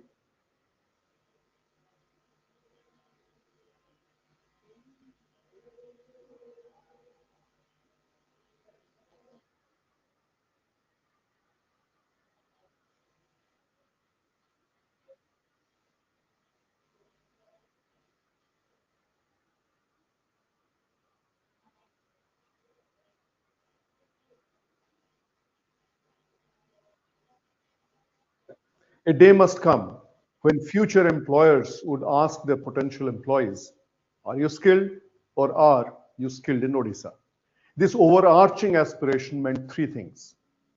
In the short term, high quality employers should make a beeline to lock in talent in Odisha's skill training institutions. In the medium term, global employers must come to Odisha in search of extraordinary talent. And finally, in the long term, Odisha must be known as a sandbox for innovation in the world of skill development. Great ideas worthy of being replicated elsewhere must be tried in Odisha first. Back in 2016, towards fulfilling our goals, we created a threefold strategy. We call it fix, scale, and accelerate. What it meant was that first we fix the ITI system. Second, to scale up short-term skill programs for school dropouts. And finally, we accelerate the setting up of the iconic World Skill Center. Let us first talk about fixing the ITI. In India, ITIs and IITs were set up around the same time. Unfortunately, in successive decades, the ITI institution receded in stature, even as the IITs lunged forward. ITIs became synonymous with failed aspirations and blocked dreams. If a high school student had all the doors slammed closed, that child came to an ITI. The ITI was seen by many people as a failed institution. Our job was to make it aspirational. For starters, we changed the report card for the principal of every ITI. For this, we used the 10-6-4-2 formula. Each ITI had to name 10 students of whom it was truly proud. Every teacher needed to know the personal story of each of the students to present them as role models to be emulated by skilled trainees. For example, they needed to know what family circumstances these 10 students come from. What was their transformation at the ITI? How did they overcome odds? And where were they placed after finishing their training? Of the 10 names, 6 had to be of those who had made a mark outside the state, and 4 had to be women, and 2 had to be stories of entrepreneurship. The 10-6-4-2 formula caught everyone's fancy because everyone loves a delightful story. Today, all the ITIs can highlight their role models to inspire others to follow their examples. The first such role model was Muni Tiga, an Adivasi girl who lost her father early in her life. She came to an ITI. She trained for 2 years, and after her training, today she has become a loco engine pilot with the Indian Railways, where she hauls trains between Bhubaneswar and Palasa every day. Lunaram Hansda, another tribal, came to ITI Rourkela, where he always ran short of his mess dues by 30 rupees a month. His teachers pulled together the deficit and let him study. Today, Lunaram Hansda runs the insulin manufacturing line at Biocon. Just the same way, Somendra Das, trained at ITI Puri, became a trainee at Tata Motors. Quit his job, started an auto body repair garage, where today he employs 80 people and clocks revenues of rupees 8 crores. The next thing for us was to make the ITI students self-confident. Over the years, they looked like a ragtag bunch. The state roped in National Institute of Fashion Design to suggest a new set of uniforms for them. Unlike the past, today ITI students play contact sports, compete at the state level. ITI fests take place to celebrate the debating, acting, and other artistic talents. They look forward to going to class today because there are other cool things to do as well. Among the many other interventions at the ITI, a significant one was the concept of a change leader to work with young students for enhancing their life skills. For this, we have partnered with Tata Stripe to send bright skilled trainers to every ITI on a 2-year fellowship to augment technical training with life skills. Today, 93 change leaders and project managers are part of a process that impacts 27,000 students every year who learn about ideas like learning to lead, teamwork, problem solving, sustainability, design thinking. In 2016, government ITIs had less than 6% girls. In many ITI today, it has crossed 20%, and the eventual goal is to cross 33%. Today, Odisha's ITI boasts of skill museums, open-air art installations that display their technical and design prowess. They take pride in their social outreach in terms of natural disasters, from fixing household gadgets in the flood-hit Kerala to helping restore power after Cyclone Fani that battered Odisha in 2019.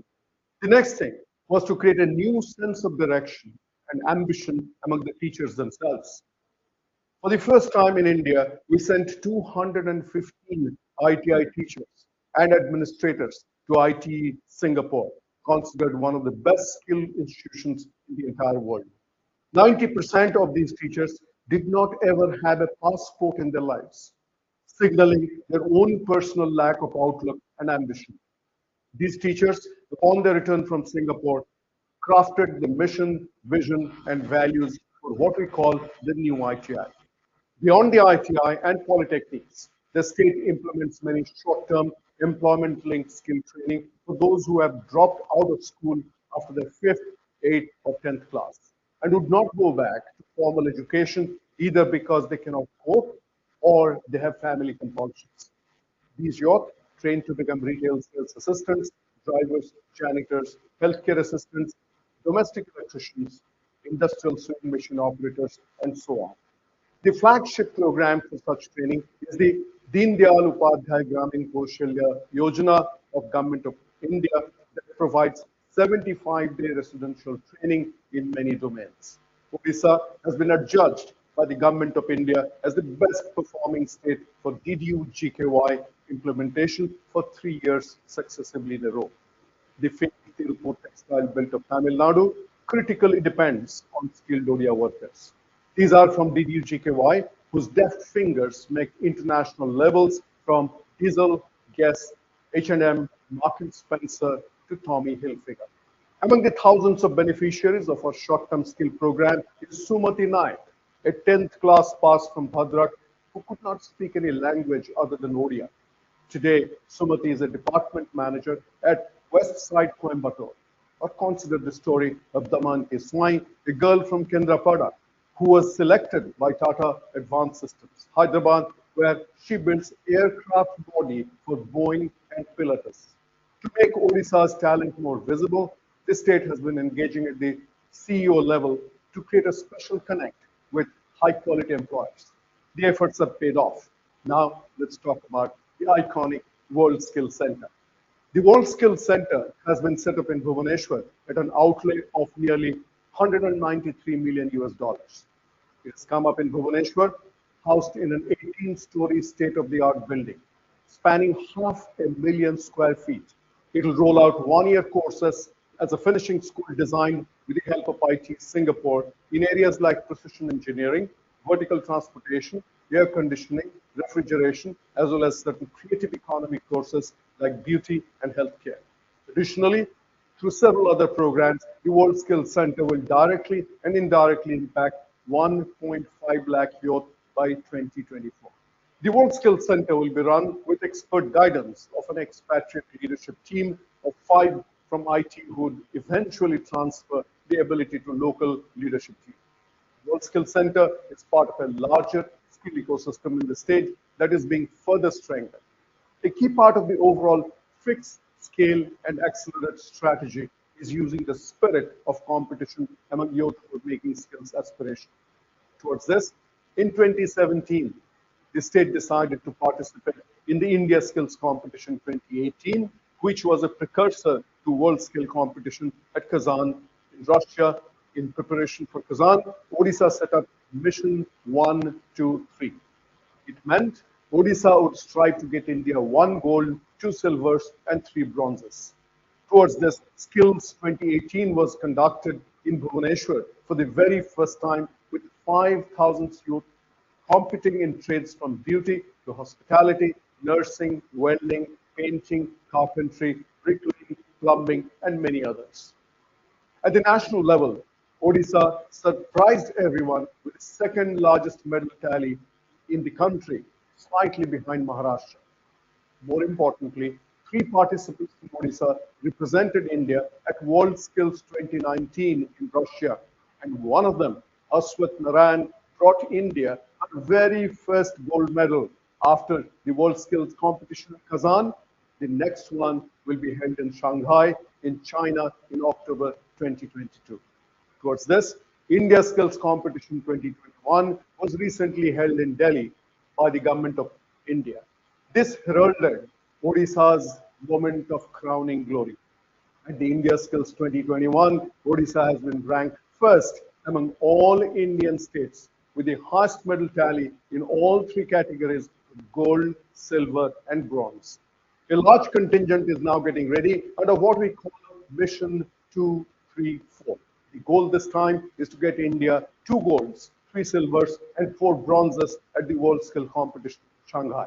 Based on the original charter to make Odisha a sandbox for innovation, many breakthrough ideas have been created out of Odisha, and one such is the Nano Unicorn program. As we all know, the Unicorn is an internet startup with a valuation of more than $1 billion US. India has a clutch of more than 60 such entities, from Ola to Oyo to Paytm. But India's true progress would depend on how many nano unicorns we can create. These are tiny enterprises set up by skilled youth who may generate just one or two jobs at a village or a small town somewhere remote in India. To build a prototype for this, Odisha launched the Nano Unicorn program to find a potential nano unicorn with talent scout at the IKEA level for the entrepreneurial aptitude.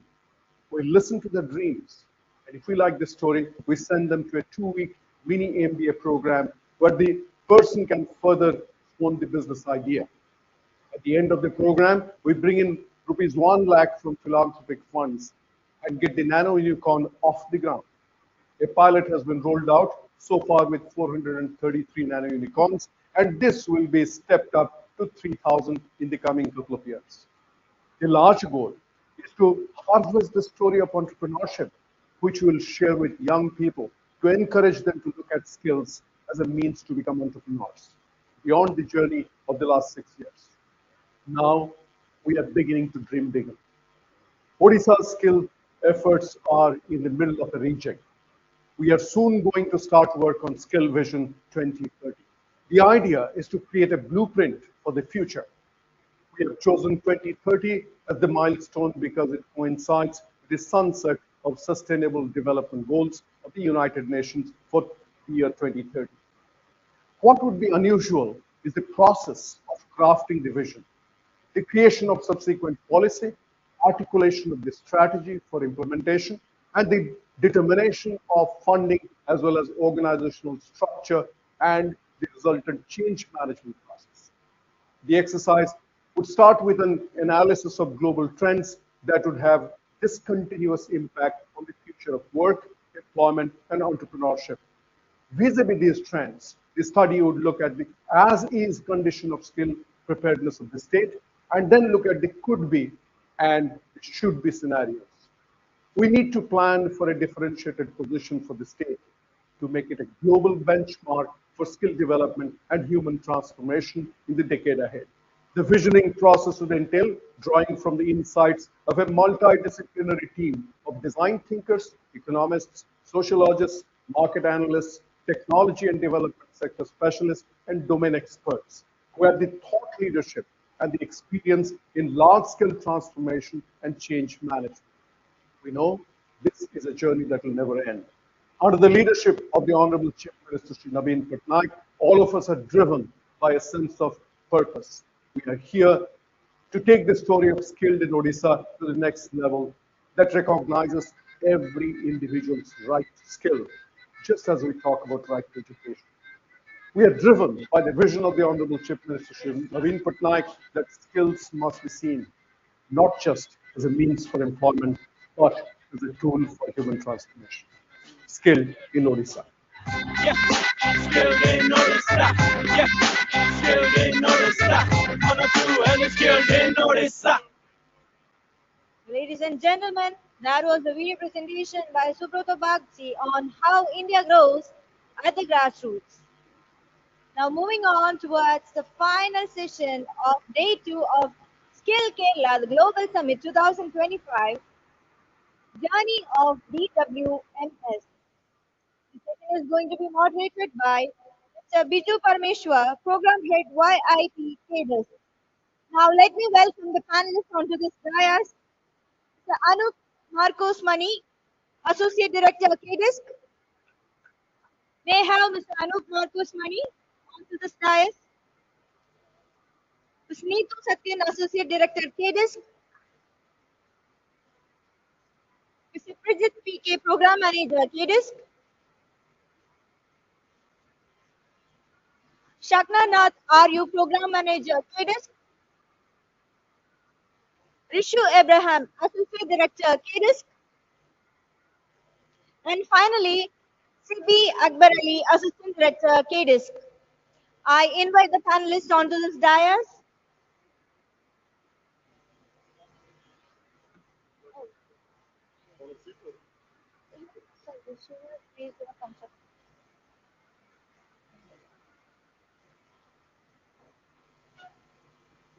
Dignitaries, please make sure you are comfortable.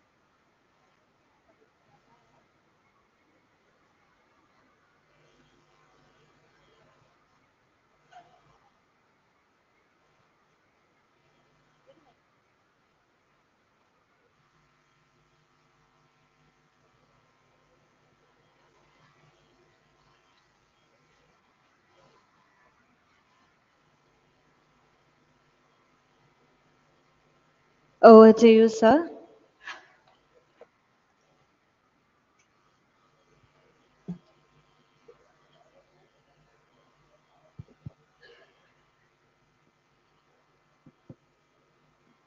Good afternoon all.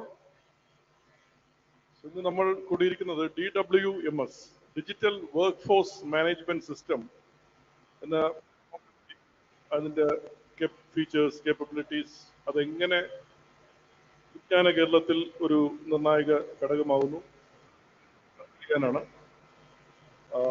വിജ്ഞാന കേരളം പരിപാടിയിൽ തൊഴിൽ അന്വേഷകരുണ്ട്, തൊഴിൽ ദായകരുണ്ട്, അതുപോലെ skilling സംവിധാനങ്ങളുണ്ട്. ഇത് ഇത്രയും കാര്യങ്ങളും മറ്റുമടങ്ങുന്ന ഒരു ആവാസ വ്യവസ്ഥയാണ്. അപ്പോൾ ഇതിനെപ്പറ്റി വിശദമായി പറയണം. എന്താണ് ഈ DWMS? ബേസിക് ക്വസ്റ്റ്യൻ ഇതിന്റെ അംഗമായ ചോദിച്ചുകൊണ്ട് തുടങ്ങാം. എന്നീത് പറയുന്നത്. Thank you, sir. Good evening, all.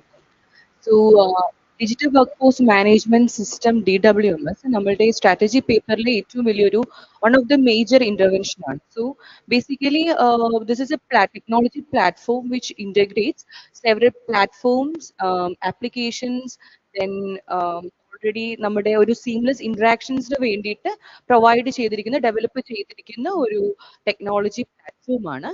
ഈ പ്ലാറ്റ്ഫോം ഡെവലപ്പ് ചെയ്തത് ഡിജിറ്റൽ യൂണിവേഴ്സിറ്റി ഓഫ് കേരള. അവരുടെ ഒരു നേതൃത്വത്തിലാണ് നമ്മുടെ ഒരു DWMS പ്ലാറ്റ്ഫോം ഡെവലപ്പ് ചെയ്തത്. അപ്പോൾ നമുക്കറിയാം നമ്മുടെ ഇന്ത്യയിൽ ഇതേപോലെ തന്നെ ജോബ് സെർച്ചിങ് ആയിട്ടുള്ള ഒത്തിരി പ്ലാറ്റ്ഫോംസ് അവൈലബിൾ ആണ്. അപ്പോൾ ഇൻഡീഡ് പോലെയുള്ളത്, ലിങ്ക്ഡിൻ, നൗകരി പോലെയുള്ള ഒത്തിരി ജോബ് സെർച്ചിങ് പ്ലാറ്റ്ഫോംസ് നമ്മുടെ ഇന്ത്യയിൽ അവൈലബിൾ ആണ്. സോ അതിൽ നിന്ന് ഡിഫറെന്റ് ആയിട്ടാണ് നമ്മളുടെ ഒരു DWMS ഡിസൈൻ ചെയ്തിരിക്കുന്നത്. നമ്മളുടെ KDISC തന്നെ ഇന്നുണ്ടായിട്ടുള്ള പാനൽ ഒരു കമ്മിറ്റി ഫോം ചെയ്ത് അവരാണ് നമ്മളുടെ ഒരു പ്ലാറ്റ്ഫോം ഡിസൈൻ ചെയ്തത്. അപ്പോൾ ഇതിനകത്ത് ആ ഒരു ബാക്കിയുള്ള ജോബ് സെർച്ചിങ് ആയിട്ടുള്ള വെബ്സൈറ്റുകളിൽ നിന്ന് ഡിഫറെന്റ് ആക്കാൻ വേണ്ടിയിട്ടുള്ള വർക്കും ഡിസൈനിങ്ങും ആണ് നമ്മളുടെ ഈ ഒരു DWMS പ്ലാറ്റ്ഫോമിൽ പ്രൊവൈഡ് ചെയ്തിരിക്കുന്നത്. ഇത് ജസ്റ്റ് ഒരു ജോബ് സീക്കറും അതേപോലെ തന്നെ ഒരു എംപ്ലോയറും രജിസ്റ്റർ ചെയ്യുക, അതിനുശേഷം ജോബ് മാച്ചിങ് മാത്രം നടക്കുകയല്ല. നമ്മളുടെ ഈ ഒരു പ്ലാറ്റ്ഫോമിൽ വേറെ ഒത്തിരി സർവീസുകളും കരിയർ സപ്പോർട്ട് പ്രോഗ്രാംസും സ്കിൽ ട്രെയിനിങ്സും ഇന്റേൺഷിപ്പും അപ്രന്റീഷിപ്പും അങ്ങനെ ഒത്തിരി സർവീസുകളും ആക്ടിവിറ്റീസും നമ്മളുടെ ഈ ഒരു പ്ലാറ്റ്ഫോമിൽ ഇൻക്ലൂഡ് ചെയ്തിട്ടുണ്ട്. അപ്പോൾ നമ്മളൊരു ജോബ് സീക്കർ നമ്മുടെ ഒരു പ്ലാറ്റ്ഫോമിൽ ഇനീഷ്യൽ ലെവലിൽ നമ്മൾ ഈ ഒരു DWMS പ്ലാറ്റ്ഫോം ഒരു വെബ് പോർട്ടൽ ആയിട്ടാണ് ആ ഇനീഷ്യൽ ലെവലിൽ അത് കൊണ്ടുവന്നത്. ശേഷം നമ്മളുടെ എന്താ പറയുക കേരളത്തിലുടനീളമുള്ള റിക്വസ്റ്റ് പ്രകാരം നമ്മൾ അതൊരു ആൻഡ്രോയിഡ് വേർഷൻ ആയിട്ട് ഇപ്പോൾ നിയർലി അവൈലബിൾ ആണ്. DWMS കണക്ട് എന്നുള്ള രീതിയിൽ ഒരു ആപ്ലിക്കേഷൻസ് ഇപ്പോൾ അവൈലബിൾ ആണ്. നമ്മുടെ ഈ പ്ലാറ്റ്ഫോമിൽ ഒത്തിരി കരിയർ സപ്പോർട്ട് പ്രോഗ്രാംസുകൾ ഉണ്ട്. ഉദാഹരണം പറയുവാണെങ്കിൽ PDT പോലുള്ള പേഴ്സണാലിറ്റി ഡെവലപ്മെന്റ് ട്രെയിനിങ് ഉണ്ട്. അതേപോലെ തന്നെ വർക്ക് റെഡിനെസ് പ്രോഗ്രാം ഉണ്ട് സാപ്പ് കേരളയുടെ. റൊബോട്ടിക് ഇന്റർവ്യൂ ഉണ്ട്. അതിനുശേഷം നമ്മൾ സൈക്കോമെട്രിക് ടെസ്റ്റ് അനാലിസിസ് ചെയ്യുന്നുണ്ട്. അതേപോലെ തന്നെ ബ്രിട്ടീഷ് കൗൺസിലിന്റെ ഇംഗ്ലീഷ് സ്കോർ പോലെയുള്ള സർവീസ് കരിയർ സപ്പോർട്ട് പ്രോഗ്രാംസ് നമ്മുടെ ഒരു പ്ലാറ്റ്ഫോമിൽ ലഭ്യമാണ്. അപ്പോൾ ഇതെല്ലാം നമ്മളുടെ ഒരു ജോബ് സീക്കറിനെ അവർക്ക് താല്പര്യമുള്ള ഒരു ജോലിനകത്തേക്ക് എത്തിക്കാൻ വേണ്ടിയിട്ട് ഈ സർവീസുകൾ എടുക്കുന്നത് കൂടിയിട്ട് അവനെ ഹെൽപ്പ് ചെയ്യുക എന്നുള്ള ലക്ഷ്യത്തോട് കൂടിയിട്ടാണ് ഈ ഒരു കരിയർ സപ്പോർട്ട് പ്രോഗ്രാംസ് നമ്മളുടെ ഈ ഒരു DWMS ഇന്റഗ്രേറ്റ് ചെയ്തിരിക്കുന്നത്. അതേപോലെ തന്നെ നമ്മുടെ ഇന്ത്യയിൽ തന്നെ ഏറ്റവും എന്താ പറയുക പ്രശസ്തരായിട്ടുള്ള ലിങ്ക്ഡിൻ പോലെയുള്ളത്, അതേപോലെ തന്നെ അവൈൻ, ഫൗണ്ടിറ്റ് പോലെയുള്ള പ്ലാറ്റ്ഫോമുകളും നമ്മളുടെ ഈ ഒരു DWMSനകത്ത് API യൂസ് ചെയ്തിട്ട് ഇന്റഗ്രേറ്റും ചെയ്തിട്ടുണ്ട്. അതുകൊണ്ട് തന്നെ നമ്മളുടെ ഈ ഒരു DWMS ജസ്റ്റ് ഒരു ജോബ് സെർച്ചിങ് മാത്രമല്ല, അതൊരു പ്ലാറ്റ്ഫോം ഓഫ് പ്ലാറ്റ്ഫോംസ് നമുക്ക് പറയാൻ വേണ്ടിയിട്ട് സാധിക്കും.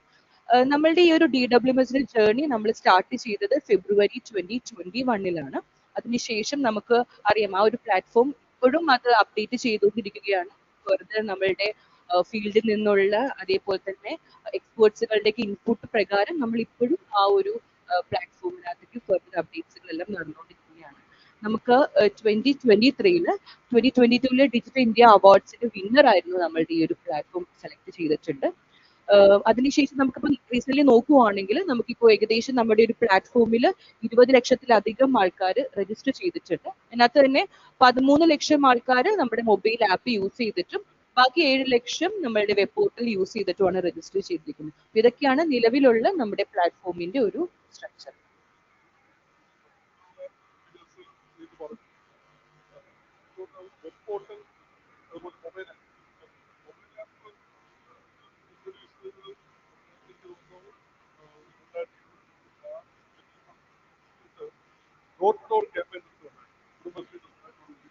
ജാലകം എന്ന് പറഞ്ഞ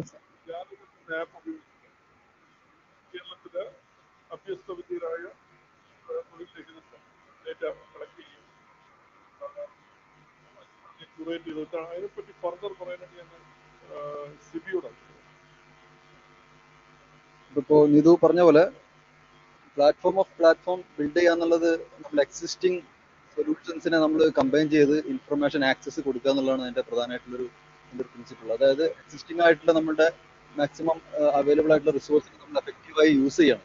അപ്പോൾ ഈ കരിയർ ഓപ്പർച്യൂണിറ്റീസ് എക്സിസ്റ്റിംഗ് ആണ് എന്നുള്ള ആ ഒരു പോസിറ്റീവായിട്ടുള്ള ഇൻഫർമേഷൻ നമ്മൾ ജനങ്ങളിലേക്ക് എത്തിക്കുക എന്നുള്ളതാണ് അതിന്റെ പ്രധാനമായിട്ടുള്ള ഒരു ഉദ്ദേശം. അപ്പൊ അതിന്റെ ഭാഗം നമ്മൾ ജാലകം സർവേ നമ്മൾ ഇംപ്ലിമെന്റ് ചെയ്തപ്പോൾ ഡോർ ടു ഡോർ ക്യാമ്പയിനിങ് ആണ്. വേറെ എവിടെയും നടക്കാത്ത രീതിയിൽ ഡോർ ടു ഡോർ ക്യാമ്പയിൻ നടന്നു. ഏകദേശം 5 ലക്ഷത്തോളം താമസ സ്ഥലങ്ങളിൽ ആൾക്കാർ കുടുംബശ്രീയുടെ പ്രവർത്തകർ ഡയറക്റ്റ് പോയി വിസിറ്റ് ചെയ്ത് അവരുടെ ഒരു എംപ്ലോയ്മെന്റ് സ്റ്റാറ്റസ് എടുക്കുന്നത്.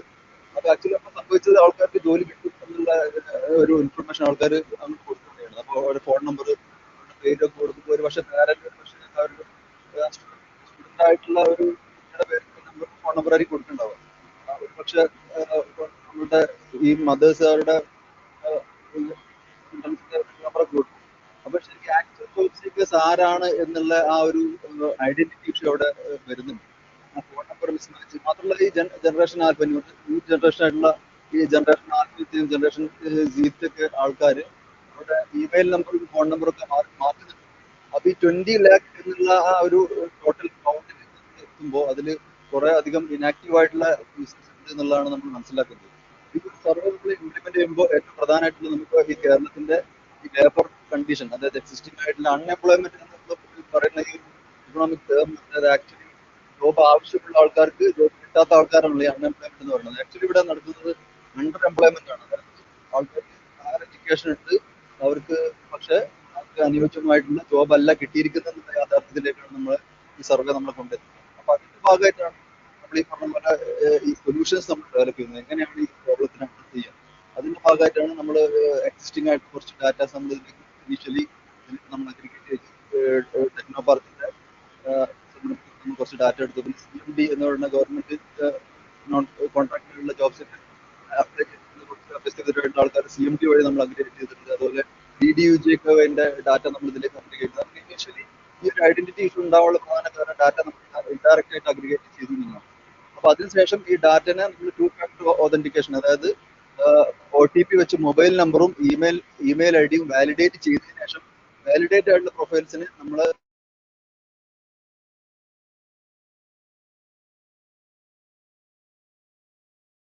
ചെയ്യുന്നത് ജോബ് ഫെയറിൽ പങ്കെടുക്കുന്ന ആൾക്കാർക്ക് എക്സിസ്റ്റിംഗ് ആയിട്ടുള്ള അവരുടെ എന്തുകൊണ്ടാണ് അവർക്ക് ജോബ് കിട്ടാത്തതിന്റെ കാരണം എന്ന് ഇവരെ ബോധ്യപ്പെടുത്താനുള്ള ശ്രമമാണ്. ബോധ്യപ്പെടുത്താൻ മാത്രമല്ല അവരെ കൈപിടിച്ച് അവർക്ക് അനുയോജ്യമായിട്ടുള്ള അല്ലെങ്കിൽ താല്പര്യമുള്ള തൊഴിൽ മേഖലയിലേക്കുള്ള കരിയർ പാത്ത് വേ എക്സിസ്റ്റിംഗ് ആയിട്ടുള്ള സപ്പോർട്ട് നമ്മൾ കൊടുക്കുന്നുണ്ട്. ഫോർ എക്സാമ്പിൾ ബ്രിട്ടീഷ് കൗൺസിലിന്റെ സ്കോർ എന്ന് പറയുന്നത് ഇംഗ്ലീഷ് കമ്മ്യൂണിക്കേഷൻ ആവശ്യമുള്ള ആൾക്കാർക്കുള്ള ഒരു ഗ്രേഡിംഗ് ആണ്. അത് ഇന്റർനാഷണൽ കോമൺ യൂറോപ്യൻ ഫ്രെയിംവർക്ക് വെച്ചിട്ടുള്ള ABC ലെവൽ ഗ്രേഡിംഗ് ഒരു ടെസ്റ്റ് അവർക്ക് കിട്ടുകയാണ്. അവരുടെ മൊബൈൽ തന്നെ ഇത് ചെയ്യാൻ പറ്റും എന്നുള്ള ആ ഒരു ടെസ്റ്റ് അവർക്ക് ആക്സസ് ആവാണ്. അപ്പൊ എത്ര തവണ വേണമെങ്കിൽ ടെസ്റ്റ് എടുക്കാം. പക്ഷെ സർട്ടിഫിക്കറ്റ് ഒരു ഇന്റർനാഷണൽ സർട്ടിഫിക്കറ്റ് ആയതുകൊണ്ട് തന്നെ അതിന്റെ പേയ്മെന്റ് വൺ ടൈം ഗവൺമെന്റ് കൊടുക്കുന്നതാണ്. അപ്പൊ അവർക്ക് സ്കില്ല് ഡെവലപ്പ് ചെയ്യാനുള്ള ഒരു അവസരമാണ് അവിടെ കിട്ടുന്നത്. ഫസ്റ്റ് ടെസ്റ്റ് ഗ്രേഡ് ആണ് അതിന്റെ ഹയസ്റ്റ് ഗ്രേഡ്. അപ്പൊ ആദ്യം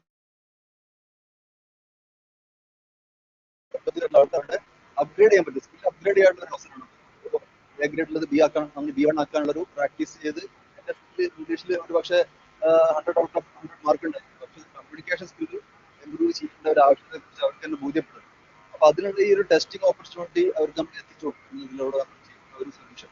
അതുപോലെ തന്നെ റോബോട്ടിക് ഇന്റർവ്യൂ, ഒരു ആക്ച്വൽ ഇന്റർവ്യൂ ഒരു കാൻഡിഡേറ്റ് അറ്റൻഡ് ചെയ്യുന്നതിന് പകരം ഒരു വീഡിയോ റെസ്യൂമെ അല്ലെങ്കിൽ സെൽഫി ക്യാമറ ഉപയോഗിച്ച് ഒരു AI ടൂൾ ഉപയോഗിച്ച് അവരുടെ കമ്മ്യൂണിക്കേഷൻ സ്കിൽ എങ്ങനെയുണ്ട് എന്നുള്ളത് മെഷർ ചെയ്തിട്ട് അവർക്ക് തന്നെ ബോധ്യപ്പെടുത്തി കൊടുക്കേണ്ടത് ഏത് ഗ്രേഡ് ആണെന്നുള്ളത്.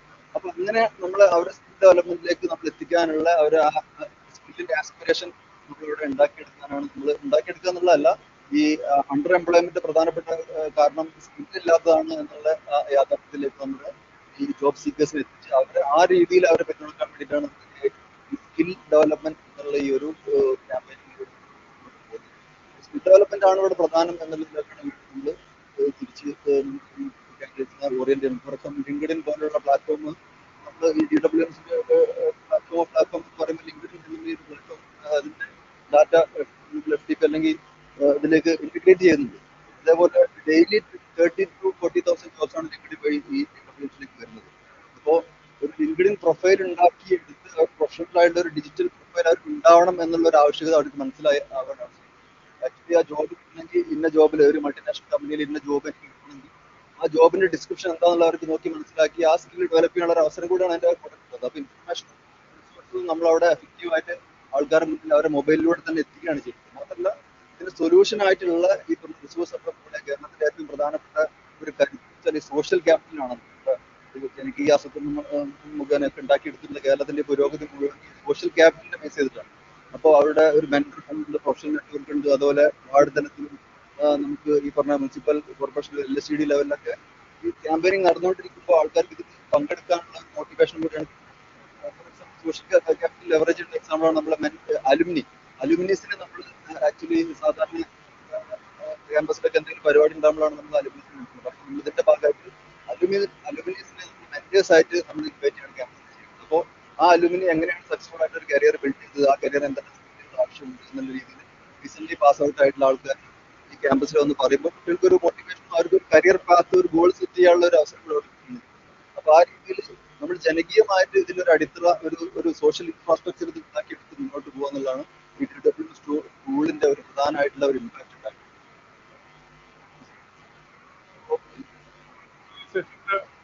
ഒരു വലിയ മുന്നേറ്റമായിട്ടുള്ള ക്യാമ്പയിനെ പറ്റിയുള്ള ആ ഒരു കൺസ്ട്രെയിൻസ്, അതിന്റെ പരിമിതികൾ എന്തൊക്കെയാണ്, അല്ലെങ്കിൽ കറക്റ്റായിട്ടുള്ള ഡേറ്റ കിട്ടുന്നില്ല ഈ പറഞ്ഞ പോലെ അതിനെ എങ്ങനെ സിബി പറഞ്ഞു വന്നത് ഇപ്പോഴത്തെ ഈ 2021 Kerala knowledge economy mission launch ചെയ്യുന്നത് ഇങ്ങോട്ട് ഒത്തിരി ലേണിംഗ്സ് ഉണ്ട്. ഒരു കണ്ടിന്യൂസ് ലേണിംഗ് എക്സസൈസ് കൂടെ ആണ്. അതിനനുസരിച്ചുള്ള റിഫൈൻമെന്റ് നടത്തുകയാണ് ഈ പ്രോഗ്രാം മുന്നേറും. ഇപ്പോൾ ഏറ്റവും കൂടുതൽ എത്തിയിരിക്കുന്ന ഈ പറഞ്ഞ 2.0 നമ്മുടെ വിജ്ഞാനികൾ കഴിഞ്ഞ സെപ്റ്റംബറിൽ മുഖ്യമന്ത്രി റിവ്യൂ നടത്തിയതിനു ശേഷം കുറച്ചുകൂടെ മാസ് മൂവ്മെന്റായിട്ട് പിന്നെ ന്യൂസിലേക്ക് കൂടെ എത്തിക്കുന്നവർക്ക് കൊണ്ട് പോകുന്ന ആ ഒരു ഘട്ടം വരെ സ്ഥിതി ഡീറ്റെയിലായിട്ട് പറഞ്ഞു. ഫർദർ ഡിസ്കഷനിലേക്ക് വരാം. അതിനൊപ്പം ബില്ലിങ്ങിലേക്ക് എത്തിയിട്ടുണ്ട്. അപ്പോൾ ബില്ലിംഗ് സർവീസസ് എന്തൊക്കെയാണ് PWCയുടെ ഭാഗമാണ് ഓഫർ ചെയ്യുന്നത് എന്നുള്ള ഇതൊക്കെയാണ് ഞാൻ അനൂപ് മാത്രം Sir, beginning out from tools and എല്ലാ രീതിയിലും സംസാരിക്കുന്ന ഒരു വേർഡാണ് സ്കിൽ ഫാക്ടറി അതിൽ സ്കില്ലിംഗ് ഉപയോഗം അപ്പം ആ സ്കില്ലിംഗ് എന്നുള്ള ഒരു ഈ സബ്ജക്റ്റിൻ്റെ പേര് തുടങ്ങുന്ന സ്കിൽ സബ്ജക്റ്റ് അതിൻ്റെ എത്രമാത്രം ഇമ്പോർട്ടൻ്റ് ആണ് സ്കില്ല് വേണ്ടതും കഴിഞ്ഞ സെഷൻ സ്കില്ലിംഗ് ചെയ്ത് എനിക്ക് പറഞ്ഞത് ഷുഡ് ബി കണ്ടിന്യൂസ് അപ്പോൾ ആ ഒരു ഫീച്ചർ തന്നെയാണ് നമ്മുടെ DWMS-ലുള്ളത്. അതുപോലെ DWMS നിരവധി സ്പീക്കേഴ്സ് ഉണ്ട്, അത് keeps on added and it's not constant. അപ്പോൾ നമുക്ക് ഓൺലൈനായിട്ടുണ്ട്, ഓഫ്ലൈനായിട്ട് നമ്മൾ സ്പീക്കേഴ്സ് കൊടുക്കുന്നുണ്ട്. അപ്പോൾ ഓൺലൈനിലേക്ക് നമ്മൾ ഡിസ്കിൻ്റെ ഡെവലപ്പ് ചെയ്തതാണ് PDC പേഴ്സണാലിറ്റി ഡെവലപ്മെൻറ്റ്. അപ്പോൾ ഏത് നമ്മുടെ റിസോർട്ടിലാണെങ്കിലും മനസ്സിലായിട്ട് ഒരു കാൻഡിഡേറ്റ് ഏറ്റവും ലാക്ക് ചെയ്യുന്ന ഇംഗ്ലീഷ് ലാംഗ്വേജ് എങ്ങനെ ഇംപ്രൂവ്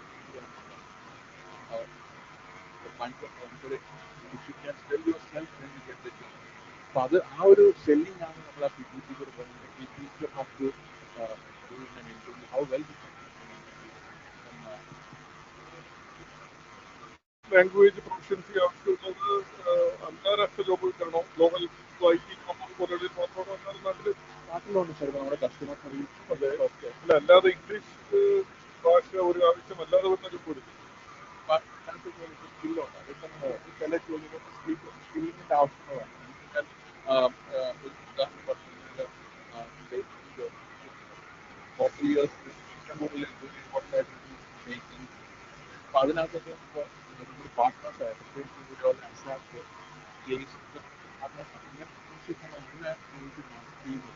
അപ്പം നമുക്ക് ഓഫ്ലൈനായിട്ട് സ്കില്ലായിട്ടുള്ള കോഴ്സുകൾ വേണമെങ്കിൽ അവർ കൂടി ഓൺലൈൻ കൂടി കൊടുക്കുന്ന കോഴ്സുകൾ ലിങ്കിൻ ഇൻഷുറർ നമ്മുടെ രണ്ട് പാർട്ട്നേഴ്സാണ്. അപ്പോൾ ലിങ്കിൻ ഒരാൾ കുട്ടികൾക്ക് ഫ്രീ ആയിട്ട് കിട്ടുന്നു.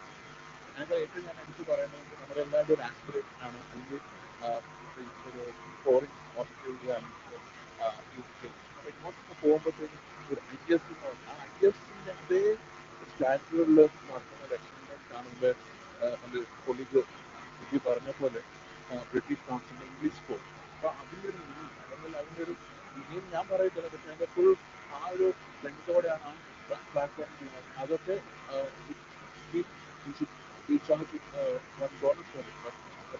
ഫ്രീ ആയിട്ടാണ് ഗവൺമെൻറ് ഇതിൽ രജിസ്റ്റർ ചെയ്യുന്നത്. അപ്പോൾ അതുമാത്രമാണ് DWS നീതു പറഞ്ഞത് platform of acceptance how our youth can get പുറത്താണ് ജയിക്കുന്ന ഉള്ളിൽ. അത് കൂടാതെ നമുക്ക് ഓൺലൈൻ കോഴ്സ് നമ്മൾ സപ്പോർട്ട് ചെയ്യുന്നുണ്ട്. ഇപ്പം അപ്രൻറ്റീസ് ഇന്റേൺഷിപ്പ് ഏറ്റവും ലേറ്റസ്റ്റ് നമ്മുടെ കുട്ടിയിൽ വരുന്ന ഒരു വലിയൊരു ആണ് ഇന്റേൺഷിപ്പ് ഓപ്പർച്യൂണിറ്റി. ആ ഓപ്പർച്യൂണിറ്റീസ് നമുക്ക് ഈ ഇഷ്ടം നമ്മൾ കൊടുത്തുകൊണ്ടിരിക്കുന്നു.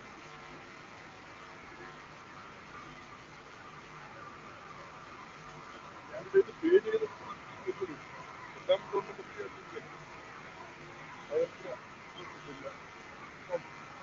നമ്മുടെ അത് പറഞ്ഞ ഒരു ഇതിൽ സ്കില്ലിൻ്റെ കനോട്ട് ബി WRC ആണ് ഫ്രീ ആയിട്ട് കൊടുക്കുന്നത്. മറ്റുള്ള കോഴ്സുകൾ ചിലതൊക്കെ ആണെങ്കിൽ partially paid by the government, partially paid for certain community of the society by the government.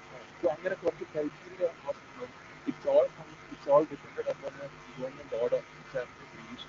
So അങ്ങനെ ആ ഒരു basis ആണ്. പിന്നെ സാറ് പറഞ്ഞ അവസാനത്തെ pipeline membership you have to support for running onto this page like discussion something on the hopefully the year about skill and opportunity so that method ഒരു social തീരുവാണെങ്കിൽ bank will be sponsoring without any loan get something like surety വരുന്നത് ആ surety ഇല്ലാതെ ആണ് നമ്മളത് the planning നടത്തുന്നത്. Hopefully by the year end we will be getting that also. So all will be coming or routed through the DWM. അതെ, പക്ഷേ DWMS back bone തന്നെയാണ്. ഇപ്പോൾ ഡിഫറെൻ്റ്ലി certain sections എന്നൊക്കെ പറഞ്ഞു എന്തിന് അത് നെക്സ്റ്റ് ക്വസ്റ്റ്യൻ പാർശ്വവൽക്കരിക്കപ്പെടുന്ന കുട്ടികൾക്ക് ആയിട്ടുള്ള നമ്മുടെ ഇപ്പോൾ ഫിഷിംഗ് ഫിഷർ ഫോർ കമ്മ്യൂണിറ്റി ആയാലും യുവപ്രവർത്തകർ അല്ലെങ്കിൽ കുറേ വിഭാഗങ്ങളുണ്ട് അവർ നമ്മുടെ ഒരു കമ്മ്യൂണിറ്റികളുടെയൊക്കെ അവരെല്ലാം മികച്ച ജോബുകളിൽ എത്തിക്കുന്നതിനാണ് ചെയ്യുന്ന അത് DWMS കൂടെ സ്വീകരിക്കട്ടെ.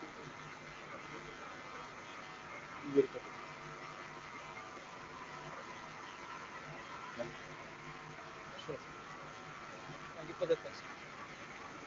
DWMS, Digital Workforce Management System എന്ന ഈ ഒരു പ്ലാറ്റ്ഫോം ഇങ്ങനെയാണ് ഇൻക്ലൂസീവ് പ്ലാറ്റ്ഫോമായി മാറുന്നത് എന്നൊരു വളരെ ഇമ്പോർട്ടൻ്റ് ആയ ഒരു aspect. Maybe you look into LinkedIn or Monster or any other similar platforms, they have an explicit statement regarding inclusion. Like that, DWMS itself having a declaration like how we are inclusive for the marginalized community, in terms of diverse communities. ആ ഒരു statement തന്നെ DWMSന്റെ ഡിക്ലറേഷനിൽ തന്നെ നമ്മൾ കാണിച്ചു കൊടുക്കുന്നത് we are embracing diversities of unique suffering. ആ രീതിയിലുള്ള ഒരു ഔട്ട്പുട്ടാണ് ടെക്നിക്കലി നമുക്ക് കൊടുക്കുന്നത്.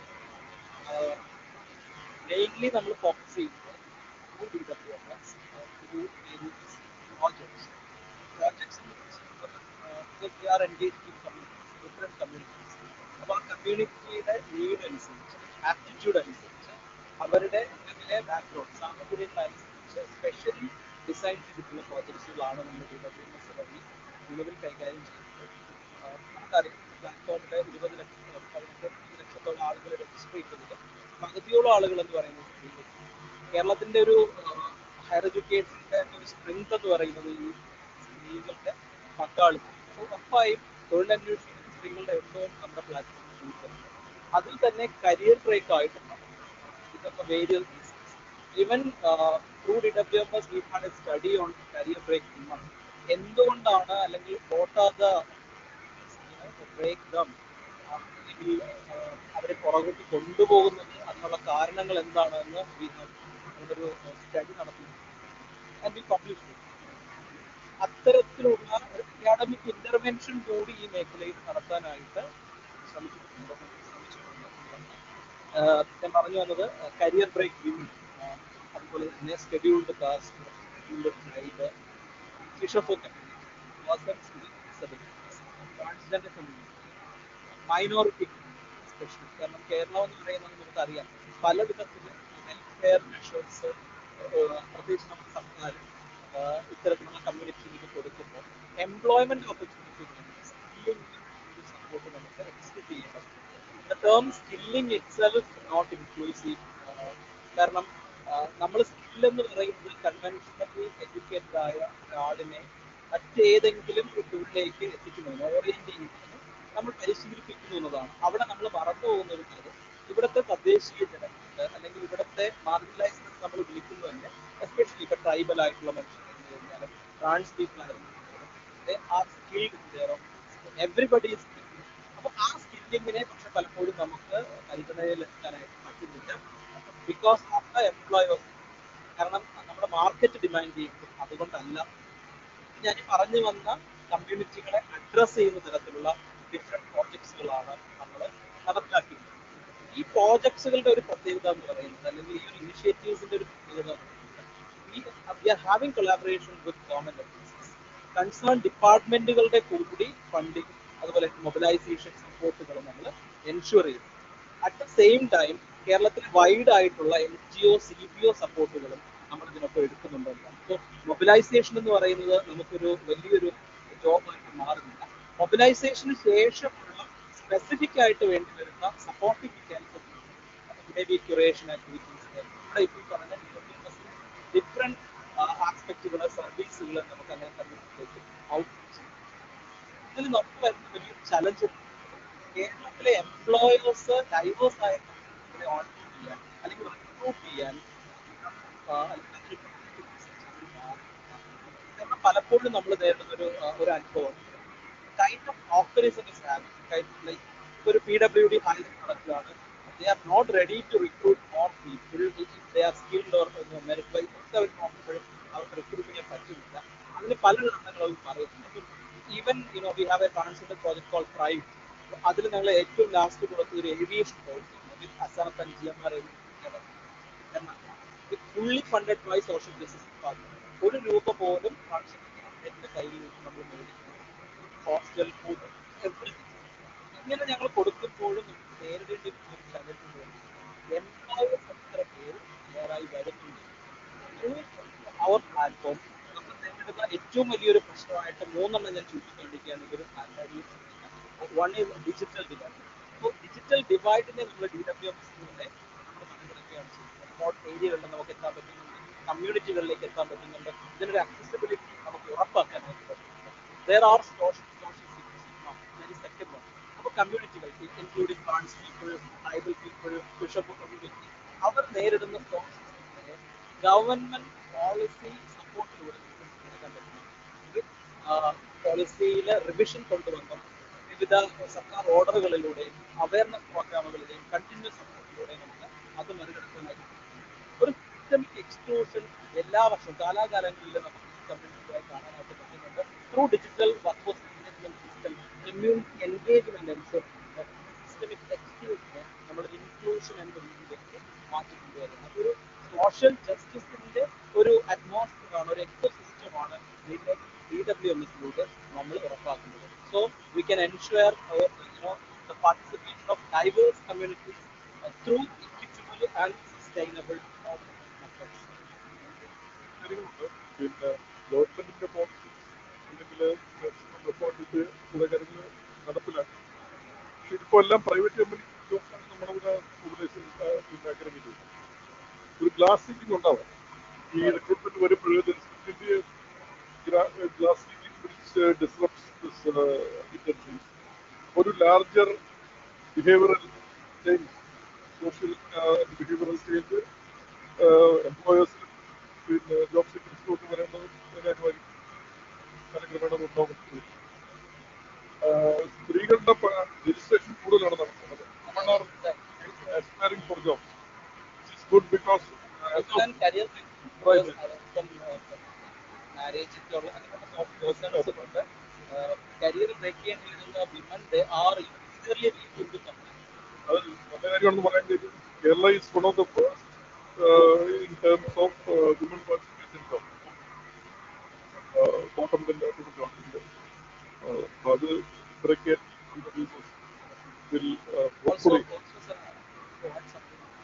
ഭരണഘടനാപരമായി നമുക്ക് റിസർവേഷൻ ജോബുകളിൽ പബ്ലിക് സെക്ടറിൽ നമുക്ക് പക്ഷേ നമ്മൾ ഡീൽ ചെയ്യുന്ന പ്രൈവറ്റ് സെക്ടറിൽ we don't have any reservation. So we are trying to ensure a diversity inclusion policy in private sector. അത് ഗവൺമെന്റ് ഒരു നയമായി വരും വർഷങ്ങളിൽ നമ്മുടെ ഈ ഒരു ഇനിഷ്യേറ്റീവ്സ് വരികയാണെങ്കിൽ നമുക്കത് ഉറപ്പാക്കാനായിട്ട് പറ്റും. കാരണം ഈ കമ്പനികൾക്കെല്ലാം തന്നെ through DWMS we can ensure a consultation, an inclusive audit process mechanism, so that അവർക്ക് എന്താണ് ആവശ്യം, അവർക്ക് വേണ്ട മാൻഡേറ്റ്സ് എന്തുകൊണ്ട്, അവർക്ക് വേണ്ട പോളിസി ഡിവിഷൻ ചേഞ്ചസ് എല്ലാം തന്നെ through DWMS we can ensure. ഇപ്പോൾ ജോബ് ഫെയർസ് ശേഷം പ്രത്യേകിച്ച് physical job fairs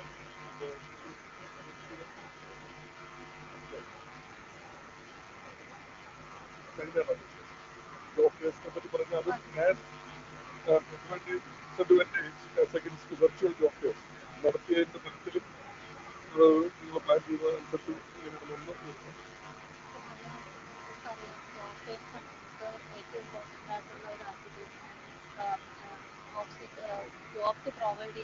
jobs provide ചെയ്യാനായിട്ടുള്ള നമുക്ക് പൂൾ ഓഫ് കാൻഡിഡേറ്റ്സിന് എംപ്ലോയേഴ്സിന് പൂൾ ഓഫ് കാൻഡിഡേറ്റ്സിനെ കിട്ടും.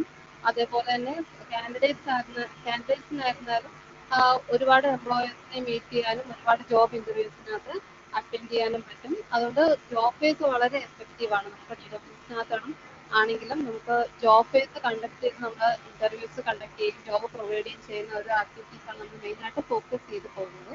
അപ്പോൾ നമുക്ക് ജോബ് ഫെയർസ് മെയിനായിട്ട് രണ്ട് ടൈപ്പാണുള്ളത്, ഫിസിക്കൽ ജോബ് ഫെയർസും വെർച്വൽ ജോബ് ഫെയർസും. ഫിസിക്കൽ ജോബ് ഫെയർസിന്റെ കേസിൽ നമ്മൾ പറയും എംപ്ലോയേഴ്സും കാൻഡിഡേറ്റ്സും ഫിസിക്കലായിട്ട് ജോബ് ഫെയർ വേണ്ടിയുള്ള റീച്ച് ചെയ്യുകയും ഇന്റർവ്യൂ പ്രോസസ് അവിടെ കണ്ടക്ട് ചെയ്യുകയും ചെയ്യും. വെർച്വൽ ജോബ് ഫെയർസിന്റെ കേസിൽ എംപ്ലോയേഴ്സ് വിർച്വലി മീറ്റിംഗിൽ ജോയിൻ ചെയ്യും, ഇന്റർവ്യൂ കണ്ടക്ട് ചെയ്യും. പക്ഷെ ഇവിടെ കാൻഡിഡേറ്റ്സ് തൊട്ടടുത്തുള്ള SDPK സെന്റർ വിസിറ്റ് ചെയ്യുകയും അവിടെ വെച്ചിട്ട് അവർ ഫിസിക്കലി ഇന്റർവ്യൂ ഓൺലൈനായിട്ടാണ് അറ്റൻഡ് ചെയ്യുന്നത്, പക്ഷെ അവർ ഫിസിക്കലി SDPK സെന്ററിൽ എത്തുകയും ഓൺലൈനായിട്ട് എംപ്ലോയേഴ്സോട് ഇന്റർവ്യൂ കണ്ടക്ട് ചെയ്യും, ഇന്റർവ്യൂ നടത്തുകയും അങ്ങനെയാണ് അന്നത്തെ സെലക്ഷൻ പ്രോസസ് നടക്കുന്നത്. അതുപോലെ വേറെ ഡിഫറൻസ് എന്ന് വെച്ച് കഴിഞ്ഞാൽ ഫിസിക്കൽ ജോബ് ഫെയറിൽ നമ്മുടെ പ്രോസസ്സിനകത്ത് 5 ജോബ്സിനാണ് കാൻഡിഡേറ്റ്സിന് അപ്ലൈ ചെയ്യാൻ പറ്റുന്നത്. വെർച്വൽ ജോബ് ഫെയർ എന്ന് പറയുന്നത് 10 ജോബ്സിനാണ് അപ്ലൈ ചെയ്യാൻ പറ്റുന്നത്. അത് മെയിനായിട്ട് നമ്മൾ അതിനകത്തുള്ള റഷ് അവോയ്ഡ് ചെയ്യാൻ കൂടെ വേണ്ടിയിട്ടുണ്ട്. ഫിസിക്കലിൽ നമുക്ക് പല പല ജോബ് ഫെയർസ് നമ്മൾ കണ്ടക്ട് ചെയ്തിട്ടുണ്ട്. ഡിസ്ട്രിക്ട് വൈസ് ജോബ് ഫെയർസ് നമ്മൾ കണ്ടക്ട് ചെയ്തതിലേക്കും അറൌണ്ട് 5000 6000 കാൻഡിഡേറ്റ്സ് വരെ നമുക്ക് എത്താറുണ്ട്. അപ്പോൾ അതിനകത്തുള്ള റഷും കൂടെ അവോയ്ഡ് ചെയ്യാൻ വേണ്ടിയിട്ടാണ് നമ്മൾ ഈ രജിസ്ട്രേഷൻ കൊണ്ടുവരുന്നത്. ജോബ് ഫെയർ കണ്ടക്ട് ചെയ്യുന്നതിന് മുന്നേ നമ്മൾ കുറച്ച് ആക്ടിവിറ്റീസ് നമ്മുടെ സൈഡിൽ ചെയ്യുന്നുണ്ട്. അതായത് നമ്മൾ ഏതൊക്കെയാണ് നമുക്ക് കണ്ടക്ട് ചെയ്യാൻ പറ്റുന്ന ജോബ്, അതായത് ഏതൊക്കെ ജോബ്സ് ആണ് ഏതൊക്കെ എംപ്ലോയീസിനാണ് പ്രൊവൈഡ് ചെയ്യാൻ പറ്റുന്നത് എന്നുള്ളത് ഫസ്റ്റ് ഐഡന്റിഫൈ ചെയ്യും. അതിന് നമ്മുടെ ഡിമാൻഡ് സൈഡ് അഗ്രിഗേഷൻ പാർട്ണേഴ്സായ ICT അക്കാഡമിയും CA ആണ് എംപ്ലോയേഴ്സുമായിട്ട് കണക്ട് ചെയ്യുകയും ജോബ്സ് കൊണ്ടുവരികയും ചെയ്യുന്നത്.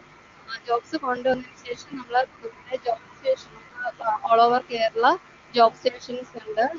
ഇപ്പോൾ 205 ജോബ് സ്റ്റേഷൻസ് ആക്റ്റീവാണ്. ജോബ് സ്റ്റേഷൻസ് നമ്മുടെ എഡിസിന്റെ ഓഫീസേഴ്സ് ഉണ്ട്.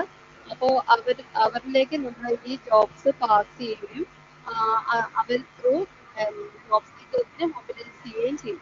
ജോബ് ഫെയറിന് അപ്ലൈ ചെയ്യാൻ പറ്റുന്ന പൊട്ടൻഷ്യൽ കാൻഡിഡേറ്റ്സിനെ അവർ കണ്ടെത്തുകയും ഈ ജോബ്സിനകത്തോട്ട് അവരെ കൊണ്ട് അപ്ലൈ ചെയ്യുകയും ചെയ്യും.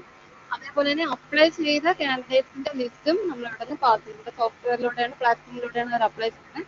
അപ്ലൈ ചെയ്യുന്ന കാൻഡിഡേറ്റ്സിന്റെ ലിസ്റ്റ് നമ്മൾ പാസ് ചെയ്യും. അവരെയും ഈ ജോബ് സ്റ്റേഷനിലെ ആൾക്കാർ റെഗുലർലി ഫോളോ അപ്പ് ചെയ്യും. ഫോളോ അപ്പ് ചെയ്താൽ മാത്രമേ അവർ കറക്റ്റായിട്ട് ഇന്റർവ്യൂസ് ഒക്കെ അറ്റൻഡ് ചെയ്യാറുള്ളൂ. അപ്പോൾ ഫോളോ അപ്പ് ചെയ്യുകയും ഇന്റർവ്യൂവിന് പാർട്ടിസിപ്പേറ്റ് ചെയ്യുകയും ചെയ്യും. അതേപോലെ ചെയ്യുന്ന ഒരു ആക്ടിവിറ്റിയാണ് ഈ കുട്ടികൾക്ക് ജോബിന് ഇന്റർവ്യൂസിന് ഫേസ് ചെയ്യാൻ വേണ്ടിയിട്ടുള്ള കോൺഫിഡൻസ് കൊടുക്കുന്നതിന് വേണ്ടിയിട്ടുള്ള സെഷൻസ് കണ്ടക്ട് ചെയ്യാറുണ്ട്. അവർക്ക് വേണ്ടിയിട്ടുള്ള personality development programs, soft skill training, അങ്ങനെയുള്ള ട്രെയിനിങ് പ്രോഗ്രാംസ് വെബിനാർസ് ഒക്കെ കണ്ടക്ട് ചെയ്യാറുണ്ട്. അതേപോലെ നമ്മൾ ചെയ്യുന്ന വേറൊരു ആക്ടിവിറ്റിയാണ് എംപ്ലോയേഴ്സിന് ഒരു ജോബിന് എത്ര കാൻഡിഡേറ്റ്സ് ആണ് അപ്ലൈ ചെയ്തിട്ടുള്ളത് അതനുസരിച്ചിട്ടായിരിക്കും നമ്മൾ ആ ജോബ് ഫെയർ കണ്ടക്ട് ചെയ്യാൻ വേണ്ടിയിട്ടുള്ള വോളണ്ടിയേഴ്സിനെയും എംപ്ലോയേഴ്സിനെയും ചെയ്യുന്നത്. അപ്പോൾ കൂടുതൽ കുട്ടികൾ അപ്ലൈ ചെയ്തിട്ടുള്ള ജോബ്സ് ആണെങ്കിൽ അതിന് വേണ്ടിയിട്ട് കൂടുതൽ ചാനൽസ്, കൂടുതൽ എംപ്ലോയേഴ്സിനെ നമ്മൾ അലോക്കേറ്റ് ചെയ്യും. അവർക്ക് വേണ്ടിയിട്ടുള്ള ട്രെയിനിങ്സും നമ്മൾ കൊടുക്കാറുണ്ട്. അതേപോലെ തന്നെ ഇൻഫ്രാസ്ട്രക്ചർ നമ്മുടെ കണ്ടക്ട് ചെയ്യുന്ന വെന്യൂല് വേണ്ടത്ര ഇൻഫ്രാസ്ട്രക്ചർ വന്നിട്ടുണ്ടോ എന്ന് നമ്മൾ എൻഷുർ ചെയ്യും. ഫിസിക്കൽ ജോബ് ഫെയർ ആണെങ്കിൽ ഇൻസ്റ്റിറ്റ്യൂഷൻസിലൊക്കെ ആയിരിക്കും കണ്ടക്ട് ചെയ്യുന്നത്. ആ ഇൻസ്റ്റിറ്റ്യൂഷനിൽ വേണ്ടത്ര IT അതർ ഇൻഫ്രാസ്ട്രക്ചേഴ്സ് ഉണ്ടാവുമെന്ന് നമ്മൾ എൻഷുർ ചെയ്യും. വെർച്വൽ ജോബ് ഫെയർസ് ആണെങ്കിൽ SDPK സെന്ററിൽ അതിന് വേണ്ടിയിട്ടുള്ള ഫെസിലിറ്റി ഉണ്ടോയെന്നുള്ളത് ചെക്ക് ചെയ്യും. പ്ലാറ്റ്ഫോമിൽ ചെയ്യുന്നതെന്ന് വെച്ച് കഴിഞ്ഞാൽ പ്ലാറ്റ്ഫോമിൽ ജോബ്സ് പോസ്റ്റ് ചെയ്യും. കുട്ടി CWMSൽ രജിസ്റ്റർ ചെയ്തിട്ടുണ്ടാവണം. കുട്ടിക്ക് പ്രൊഫൈൽ പെർസെൻറ്റേജ് കംപ്ലീഷൻ ഉണ്ടെങ്കിൽ, അതായത് കുട്ടിക്ക് ജോബിന് അപ്ലൈ ചെയ്യാൻ വേണ്ടിയിട്ടുള്ള എലിജിബിലിറ്റി കൂടെ ഉണ്ടാവണം. എലിജിബിലിറ്റി കൂടെ ഏജ്, എക്സ്പീരിയൻസ്, ക്വാളിഫിക്കേഷൻ, ഇതൊക്കെ ഒരു എലിജിബിലിറ്റി കണ്ടീഷൻസ് ആണ്. അപ്പോൾ അങ്ങനെയുള്ള എലിജിബിലിറ്റി ഉണ്ടെങ്കിൽ കുട്ടിക്ക് ജോബ്സിനകത്ത് അപ്ലൈ ചെയ്യാനായിട്ട് പറ്റും. അപ്പോൾ നമ്മുടെ കുട്ടിക്ക് പ്രൊഫൈലിൽ നിന്ന് ജോബിലേക്ക് അപ്ലൈ ചെയ്യാനായിട്ട് പറ്റും. അപ്ലൈ ചെയ്ത ശേഷം അവരൊരു ജോബ് ഫെയർ വെന്യൂവിൽ റീച്ച് ചെയ്യാനുള്ള ഇൻട്രസ്റ്റ് കൂടെ പ്രകടിപ്പിച്ച് കഴിഞ്ഞാൽ അവർക്ക് ആ ജോബിന് അറ്റൻഡ് ചെയ്യാനായിട്ടുള്ള QR കോഡ് ഡിസ്പ്ലേ ചെയ്യും. ആ QR കോഡുമായിട്ട് കുട്ടിക്ക് ജോബ് ഫെയർ വെന്യൂവിൽ റീച്ച് ചെയ്യാനും ഇന്റർവ്യൂവിന് അറ്റൻഡ് ചെയ്യാനായിട്ട് പറ്റും. പിന്നെ നമ്മൾ അപ്ലൈ ചെയ്യുന്ന ഒരു ഫീൽഡ് എന്ന് വെച്ചാൽ എല്ലാ കുട്ടികൾക്കും ജോബ് ഫെയറിനകത്ത് അപ്ലൈ ചെയ്യാനും അറ്റൻഡ് ചെയ്യാനും പറ്റില്ല. ആ കുട്ടിക്ക് അതിന് വേണ്ടിയിട്ടുള്ള എലിജിബിലിറ്റി ഉണ്ടായിരിക്കണം. അപ്പോൾ ഫിസിക്കൽ ജോബ് ഫെയർസ് ഒക്കെ നമ്മൾ കണ്ടക്ട് ചെയ്യുമ്പോഴുള്ള പ്രോബ്ലം എന്ന് പറഞ്ഞു കഴിഞ്ഞാൽ എല്ലാ ആൾക്കാരും കയറിയൊക്കെ ജോബ് ഫെയറിനകത്ത് വരാറുണ്ട്. അപ്പൊ അത് അവോയ്ഡ് ചെയ്യാൻ വേണ്ടിയിട്ടാണ് നമ്മുടെ റിക്രൂട്ട്മെന്റിനകത്ത് അപ്ലൈ ചെയ്തിട്ടുള്ള കുട്ടികൾക്ക് മാത്രമേ എന്താണ് ജോബ് ഫെയർ വെന്യൂല് റീച്ച് ചെയ്തിട്ട് അവരുടെ ഇന്റർവ്യൂ അറ്റൻഡ് ചെയ്യാനായിട്ട് പറ്റുള്ളൂ. അപ്പോൾ വെന്യൂ റീച്ച് ചെയ്യുകയും രജിസ്ട്രേഷൻ ഡെസ്കിൽ QR കോഡ് ഡിസ്പ്ലേ ചെയ്യുകയും ചെയ്തിട്ടുണ്ടെങ്കിൽ അവിടുത്തെ വോളണ്ടിയർ ഇത് കുട്ടിയുടെ ജോബ് ഫെയർ വെന്യൂല് അറ്റൻഡ് ചെയ്യുകയും കുട്ടിയുടെ പ്രിഫറൻസ് മാറ്റുകയും ചെയ്യും. അതായത് ഞാനിപ്പോൾ ഒരു 10 ജോബിന് അപ്ലൈ ചെയ്തിട്ടുണ്ടെങ്കിൽ വെന്യൂല് എത്തുമ്പോഴത്തേക്കും എൻ്റെ ഒരു ഡിസിഷൻ മാറായിരുന്നു. ഇഷ്ടപ്പെട്ട ഏതെങ്കിലും 2 ജോബ് ഇന്റർവ്യൂസിന് എനിക്ക് അറ്റൻഡ് ചെയ്താൽ മതി എന്നുള്ള ഡിസിഷൻ ആയിരിക്കും ചിലപ്പോൾ ഞാൻ എടുക്കുന്നത്. ഏറ്റവും നല്ല കമ്പനീസിൽ ഇന്റർവ്യൂ അറ്റൻഡ് ചെയ്യുന്നത് ഡിസിഷൻ ആയിരിക്കും എടുക്കുന്നത്. ആ കുട്ടിയുടെ ഡിസിഷൻ അനുസരിച്ചിട്ടുള്ള പ്രിഫറൻസ് മാർക്ക് ചെയ്യപ്പെടുകയും അതിനുശേഷം അതിനനുസരിച്ചുള്ള ടോക്കൺസ് ജനറേറ്റ് ആവുകയും ചെയ്യും. ആ ടോക്കണുമായിട്ട് കുട്ടി ഇന്റർവ്യൂ റൂമിൽ എത്തപ്പെടുകയും അവിടുത്തെ വോളണ്ടിയർ ഈ ടോക്കൺ നമ്പർ അനുസരിച്ച് കുട്ടികളെ റൂമിനകത്തോട്ട് കടത്തി വിടുകയും ചെയ്യും. നമ്മൾ അവിടെ ചെയ്തിരിക്കുന്ന ടെക്നോളജി എന്ന് പറഞ്ഞാൽ അറിയാം, വി കൺസോൾ എന്നൊരു വീഡിയോ കോൺഫറൻസിംഗ് ടൂൾ. നമ്മുടെ ഇന്ത്യയിൽ പോപ്പുലറായിട്ട് യൂസ് ചെയ്യുന്ന ഒരു റിലയബിൾ ആയിട്ടുള്ള വീഡിയോ കോൺഫറൻസിംഗ് ടൂളാണ്. അപ്പോൾ ഈ കോൺഫറൻസിംഗ് ടൂൾ വെച്ചിട്ട് നമ്മൾ ഇന്റർവ്യൂ പ്രോസസ്സ് കംപ്ലീറ്റ് ക്യാപ്ചർ ചെയ്ത് പോകുന്നുണ്ട്. അതായത് ഇന്റർവ്യൂവിനകത്ത് നമുക്ക് ആ കുട്ടി ആക്ച്വലി പ്രസന്റ് ആയിരിക്കണം. കുട്ടിയുടെ അറ്റൻഡൻസ് ഉൾപ്പെടെ നമ്മുടെ ഈ ഒരു വി കൺസോളിന്റെ ഇന്റഗ്രേഷനിലൂടെയാണ് നമ്മൾ ക്യാപ്ചർ ചെയ്ത് പോകുന്നത്. എംപ്ലോയർ സൈഡിലുള്ള വീഡിയോ ആൻഡ് ഓഡിയോ ക്യാമറയും ജോബ് സീക്കർ സൈഡിലുള്ള വോളണ്ടിയർ സൈഡിലും record video and audio record ചെയ്യപ്പെടും. ഈ റെക്കോർഡിംഗ് നമ്മൾ സൂക്ഷിച്ചു വെക്കുകയും പിന്നീടുള്ള റെഫറൻസിന് വേണ്ടിയിട്ട് ഈ വീഡിയോ റെക്കോർഡിംഗ് നമ്മൾ യൂസ് ചെയ്യുകയാണ് ചെയ്യുന്നത്. ഇതിന്റെ പ്രോസസ്സ് നമ്മുടെ പ്ലാറ്റ്ഫോമിൽ ഇവിടെ തന്നെയാണ് കണ്ടക്ട് ചെയ്യുന്നത്. അത് കണക്ക് തന്നെ ഇന്റർവ്യൂ പ്രോസസ്സ് കഴിഞ്ഞ് കഴിഞ്ഞാൽ എംപ്ലോയേഴ്സിന് കുട്ടിയുടെ ഇന്റർവ്യൂവിന്റെ സ്റ്റാറ്റസ് മാർക്ക് ചെയ്യാനായിട്ട് പറ്റും. സെലക്ട് ആണോ ഷോർട്ട് ലിസ്റ്റ് ആണോ സെലക്ഷൻ സ്റ്റാറ്റസ് മാർക്ക് ചെയ്യാനായിട്ട് പറ്റും. അതേപോലെ ഇന്റർവ്യൂ പ്രോസസ്സിന് ശേഷം ജോബ് ഫെയർ ക്ലോഷർ എന്നൊരു പ്രോസസ്സ് ഉണ്ട്. ജോബ് ഫെയറിന് ഒരു അഡ്മിൻ ഉണ്ടാവും. ആ അഡ്മിൻ എല്ലാ എംപ്ലോയേഴ്സും സെലക്ഷൻ കുട്ടിയുടെ സെലക്ഷൻ സ്റ്റാറ്റസ് മൂവ് ചെയ്തിട്ടുണ്ടെങ്കിൽ ജോബ് ഫെയർ ക്ലോഷർ പ്രോസസ്സിനകത്ത് പോകും. അഥവാ ഏതെങ്കിലും എംപ്ലോയർ സെലക്ഷൻ സ്റ്റാറ്റസ് മാർക്ക് ചെയ്തിട്ടുണ്ടെങ്കിൽ അവരെ ഫോളോ ചെയ്ത് അത് സ്റ്റാറ്റസ് ജോബ് ഫെയറിന്റെ സെലക്ഷൻ സ്റ്റാറ്റസ് ഉൾപ്പെടെ മാർക്ക് ചെയ്ത് ക്ലോസ് ചെയ്യാൻ ചെയ്യും. ഒരു പ്രോസസ്സാണ് നമ്മൾ ഇന്റർവ്യൂവിന് മെയിനായിട്ട് നടക്കുന്നത്. ഫിസിക്കലിലും വെർച്വലിലും ഈ പ്രോസസ്സ് നടക്കുന്നുണ്ട്. വെർച്വലിൽ ചെറിയ കുറച്ച് വ്യത്യാസം നമ്മുടെ ജോബ് ഫെയർ കംപ്ലീറ്റ് ഓൺലൈനായിട്ട് നടക്കുന്നത് കൊണ്ട് തന്നെ പല ടെക്നിക്കൽ ഇഷ്യൂസും വരാൻ ചാൻസ് ഉണ്ട്. അപ്പോൾ അത് മോണിറ്റർ ചെയ്യാൻ വേണ്ടിയിട്ട് ചാനൽ മാനേജേഴ്സ്, ചാനൽ ഓണേഴ്സിനെയാണ് പീഡിസിന്റെ ഓഫീഷ്യൽസിനെയും കൂടി ഇതിന് വേണ്ടിയിട്ട് അലൗട്ട് ചെയ്യുന്നത്. മോസ്റ്റ്ലി ഒരു സ്ഥലത്ത് കാൻഡിഡേറ്റ്സ് എല്ലാം വരും. അതായത് ഒരു ജില്ലയിൽ ഓരോ കേന്ദ്രത്തിൽ വരും. എംപ്ലോയേഴ്സിന് ഓൺലൈനായിട്ട് റിക്രൂട്ട് ചെയ്യുമ്പോൾ വെർച്വൽ വേറെ ഇതുണ്ടല്ലോ, പൂർണ്ണമായിട്ടും എല്ലാവരും കാൻഡിഡേറ്റ്സും അല്ലാതെ ഉണ്ടോ കാൻഡിഡേറ്റ്സും ഓൺലൈൻ മാർക്കറ്റിൽ തട്ടുമ്പോൾ അല്ല അപ്പം ഫുള്ളി ഫിസിക്കലായിട്ടുള്ള ജോബ് ഫെയർ ഇപ്പോഴും ഉണ്ടോ? എല്ലാവരും വരും. ആദ്യകാലത്ത് എങ്ങനെയായിരുന്നു അറിയാം.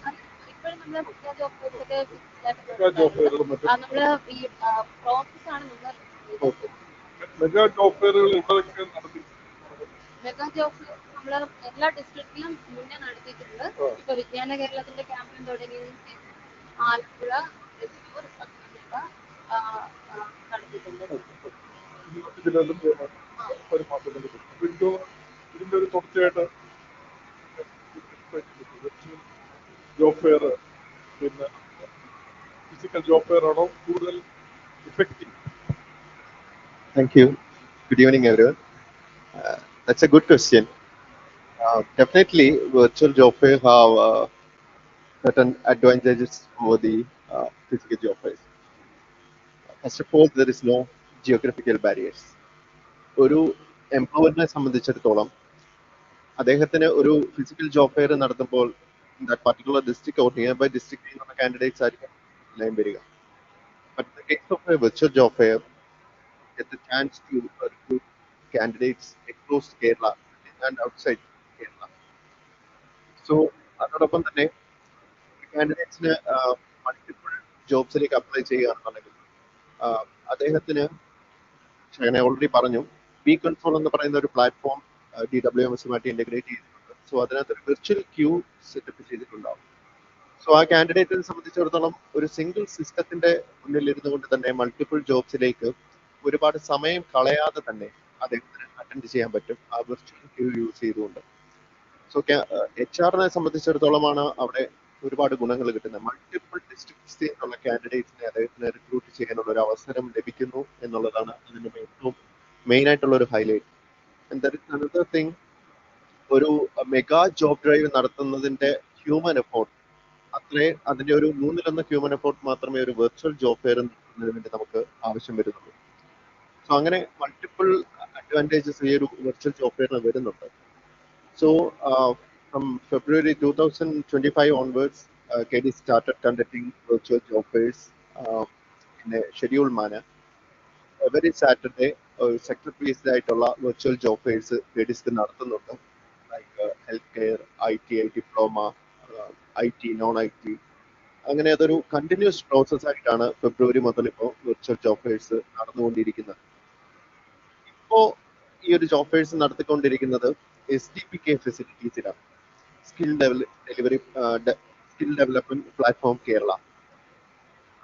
സച്ച് ഫെസിലിറ്റി അതിനെക്കുറിച്ച് പറയുകയാണെന്നുണ്ടെങ്കിൽ state of the digital infrastructure facilities set up in 103 selected engineering and polytechnic colleges across Kerala. So we are leveraging that facility now. At present, selected institutions, അതായത് ഒരു ഡിസ്ട്രിക്റ്റിൽ ഒരു ഇൻസ്റ്റിറ്റ്യൂഷൻ സെലക്ട് ചെയ്ത് 14 ഡിസ്ട്രിക്റ്റിലായിട്ടാണ് ഇപ്പോൾ നടത്തിക്കൊണ്ടിരിക്കുന്നത്. So ഒരു 2019-ലാണ് ഈ ഒരു SDPK സെന്റേഴ്സ് ഫെസിലിറ്റേറ്റ് ചെയ്തത്. അതുകൊണ്ട് കുറച്ച് ടൈം ആയതുകൊണ്ട് തന്നെ we are revamping the SDPK facilities. That includes providing a dedicated high-speed internet facility and upgrading the systems inside the SDPK facility. So അങ്ങനെ ചെയ്യുന്നത് കൊണ്ട് തന്നെ ഈ കാൻഡിഡേറ്റിനെ സംബന്ധിച്ചിടത്തോളം കേരളത്തിലുള്ള 103 സെന്റേഴ്സ് ആണ് വെർച്വൽ ജോബ് ഫെയർ നടത്തുന്നതിന് വേണ്ടിയിട്ട് ഫെസിലിറ്റേറ്റ് ചെയ്യാൻ നമുക്ക് സാധിക്കുന്നത്. അവിടെ ഒരു ജോബ് സീക്കറിന് അല്ലെങ്കിൽ ഒരു കാൻഡിഡേറ്റിനാണ് ഇന്റർവ്യൂ അറ്റൻഡ് ചെയ്യാൻ വരുന്ന ഒരു കാൻഡിഡേറ്റിനാണ് അതിന്റെ പ്രയോജനം ഏറ്റവും കൂടുതലായി ലഭിക്കുന്നത്. ബിക്കോസ് അദ്ദേഹത്തിന്റെ വീടിനടുത്ത് തന്നെയുള്ള ലൊക്കേഷനിൽ അദ്ദേഹത്തിന് പോയി ഇന്റർവ്യൂ അറ്റൻഡ് ചെയ്യാൻ കഴിയും. സമയം വളരെയധികം നമുക്ക് ലാഭിക്കാൻ സാധിക്കും എന്നുള്ളതാണ് അതുകൊണ്ടുള്ള ഏറ്റവും വലിയൊരു ഹൈലൈറ്റ് ആയിട്ട് നമുക്ക് പറയാൻ സാധിക്കുന്നത്. സോ SDPK സെന്റേഴ്സ് 103 സെന്റേഴ്സിലും വരുന്നത് കൊണ്ട് തന്നെ ഇനിയിപ്പോൾ ഒരു കാൻഡിഡേറ്റിനെ സംബന്ധിച്ചിടത്തോളം ഒരു ജോലിയിലേക്ക് എത്തുന്നതിന് യാതൊരു ബുദ്ധിമുട്ടും ഉണ്ടാകത്തില്ല. ജസ്റ്റ് DWMS രജിസ്റ്റർ ചെയ്യുക, അപ്ലൈ ചെയ്യുക, വീടിനടുത്ത് നിന്ന് ഇന്റർവ്യൂ അറ്റൻഡ് ചെയ്യുക. വളരെ സിമ്പിൾ ആയിട്ടുള്ള ഒരു പ്രോസസ് ആയിരിക്കും ഇനി നടക്കുന്നത്. Thank you. ഇവിടെ നമുക്ക് എല്ലാവർക്കും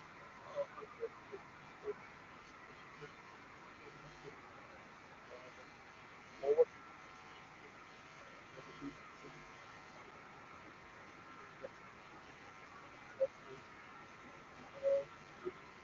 നമുക്ക് കുറവുണ്ട്. ഈ ടീമിന്റെ പരിപാടി തുടങ്ങാനായതുകൊണ്ട് ചുരുക്കേണ്ടിയിരിക്കുന്നു. ക്വസ്റ്റ്യൻ ആൻസർ കിട്ടുന്ന സ്കോപ്പില്ല. ഇതിന്റെ ഒരു ചുരുക്കം ആയിട്ടൊന്ന് പറഞ്ഞു കഴിഞ്ഞാൽ ബിൽഡിങ് ഒരു ഡിജിറ്റൽ പ്രൊഫൈൽ എത്രത്തോളം ഒപ്റ്റിമൈസ് ചെയ്ത് വെച്ചിട്ടുണ്ട് അല്ലെങ്കിൽ നമ്മൾ അപ്ഡേറ്റ് ചെയ്ത് ഇതിനനുസരിച്ച് നമുക്ക് ആ ഒരു സ്കില്ലിങ്ങും തുടങ്ങുന്ന എംപ്ലോയ്മെന്റിനും ഓപ്പർച്യൂണിറ്റീസും മെച്ചപ്പെട്ടുകൊണ്ടിരിക്കും. അപ്പം ജോബ്സ് കെൻ ബി റിഫൈൻ ചെയ്ത് മുന്നോട്ട് പോയിക്കൊണ്ടിരിക്കുന്ന ഒരു പ്രോഗ്രാമാണ് കേരളം അതിന്റെ പ്ലാറ്റ്ഫോമായിട്ടുള്ള DWMS. എല്ലാവർക്കും നന്ദി. Thank you so much, sir. So that was the last session, Journey of DWMS. With this, we conclude the day 2 of Skill Kerala Global Summit 2025 here at the Innovation Bay. I thank all the dignitaries here on the stage. Without further ado, I request all the esteemed guests, speakers, please go to the center stage to attend the valedictory function in the presence of Shri Vikram Patel, Honorable Chief Minister of Kerala. Let me repeat, our valedictory valedictory function is going on at the center stage. I were one, we were one. So I request everyone, the esteemed guests, speakers, and dignitaries to please go to the center stage and take part in the valedictory function in the presence of our Honorable Chief Minister Sri Pinarayi Vijayan.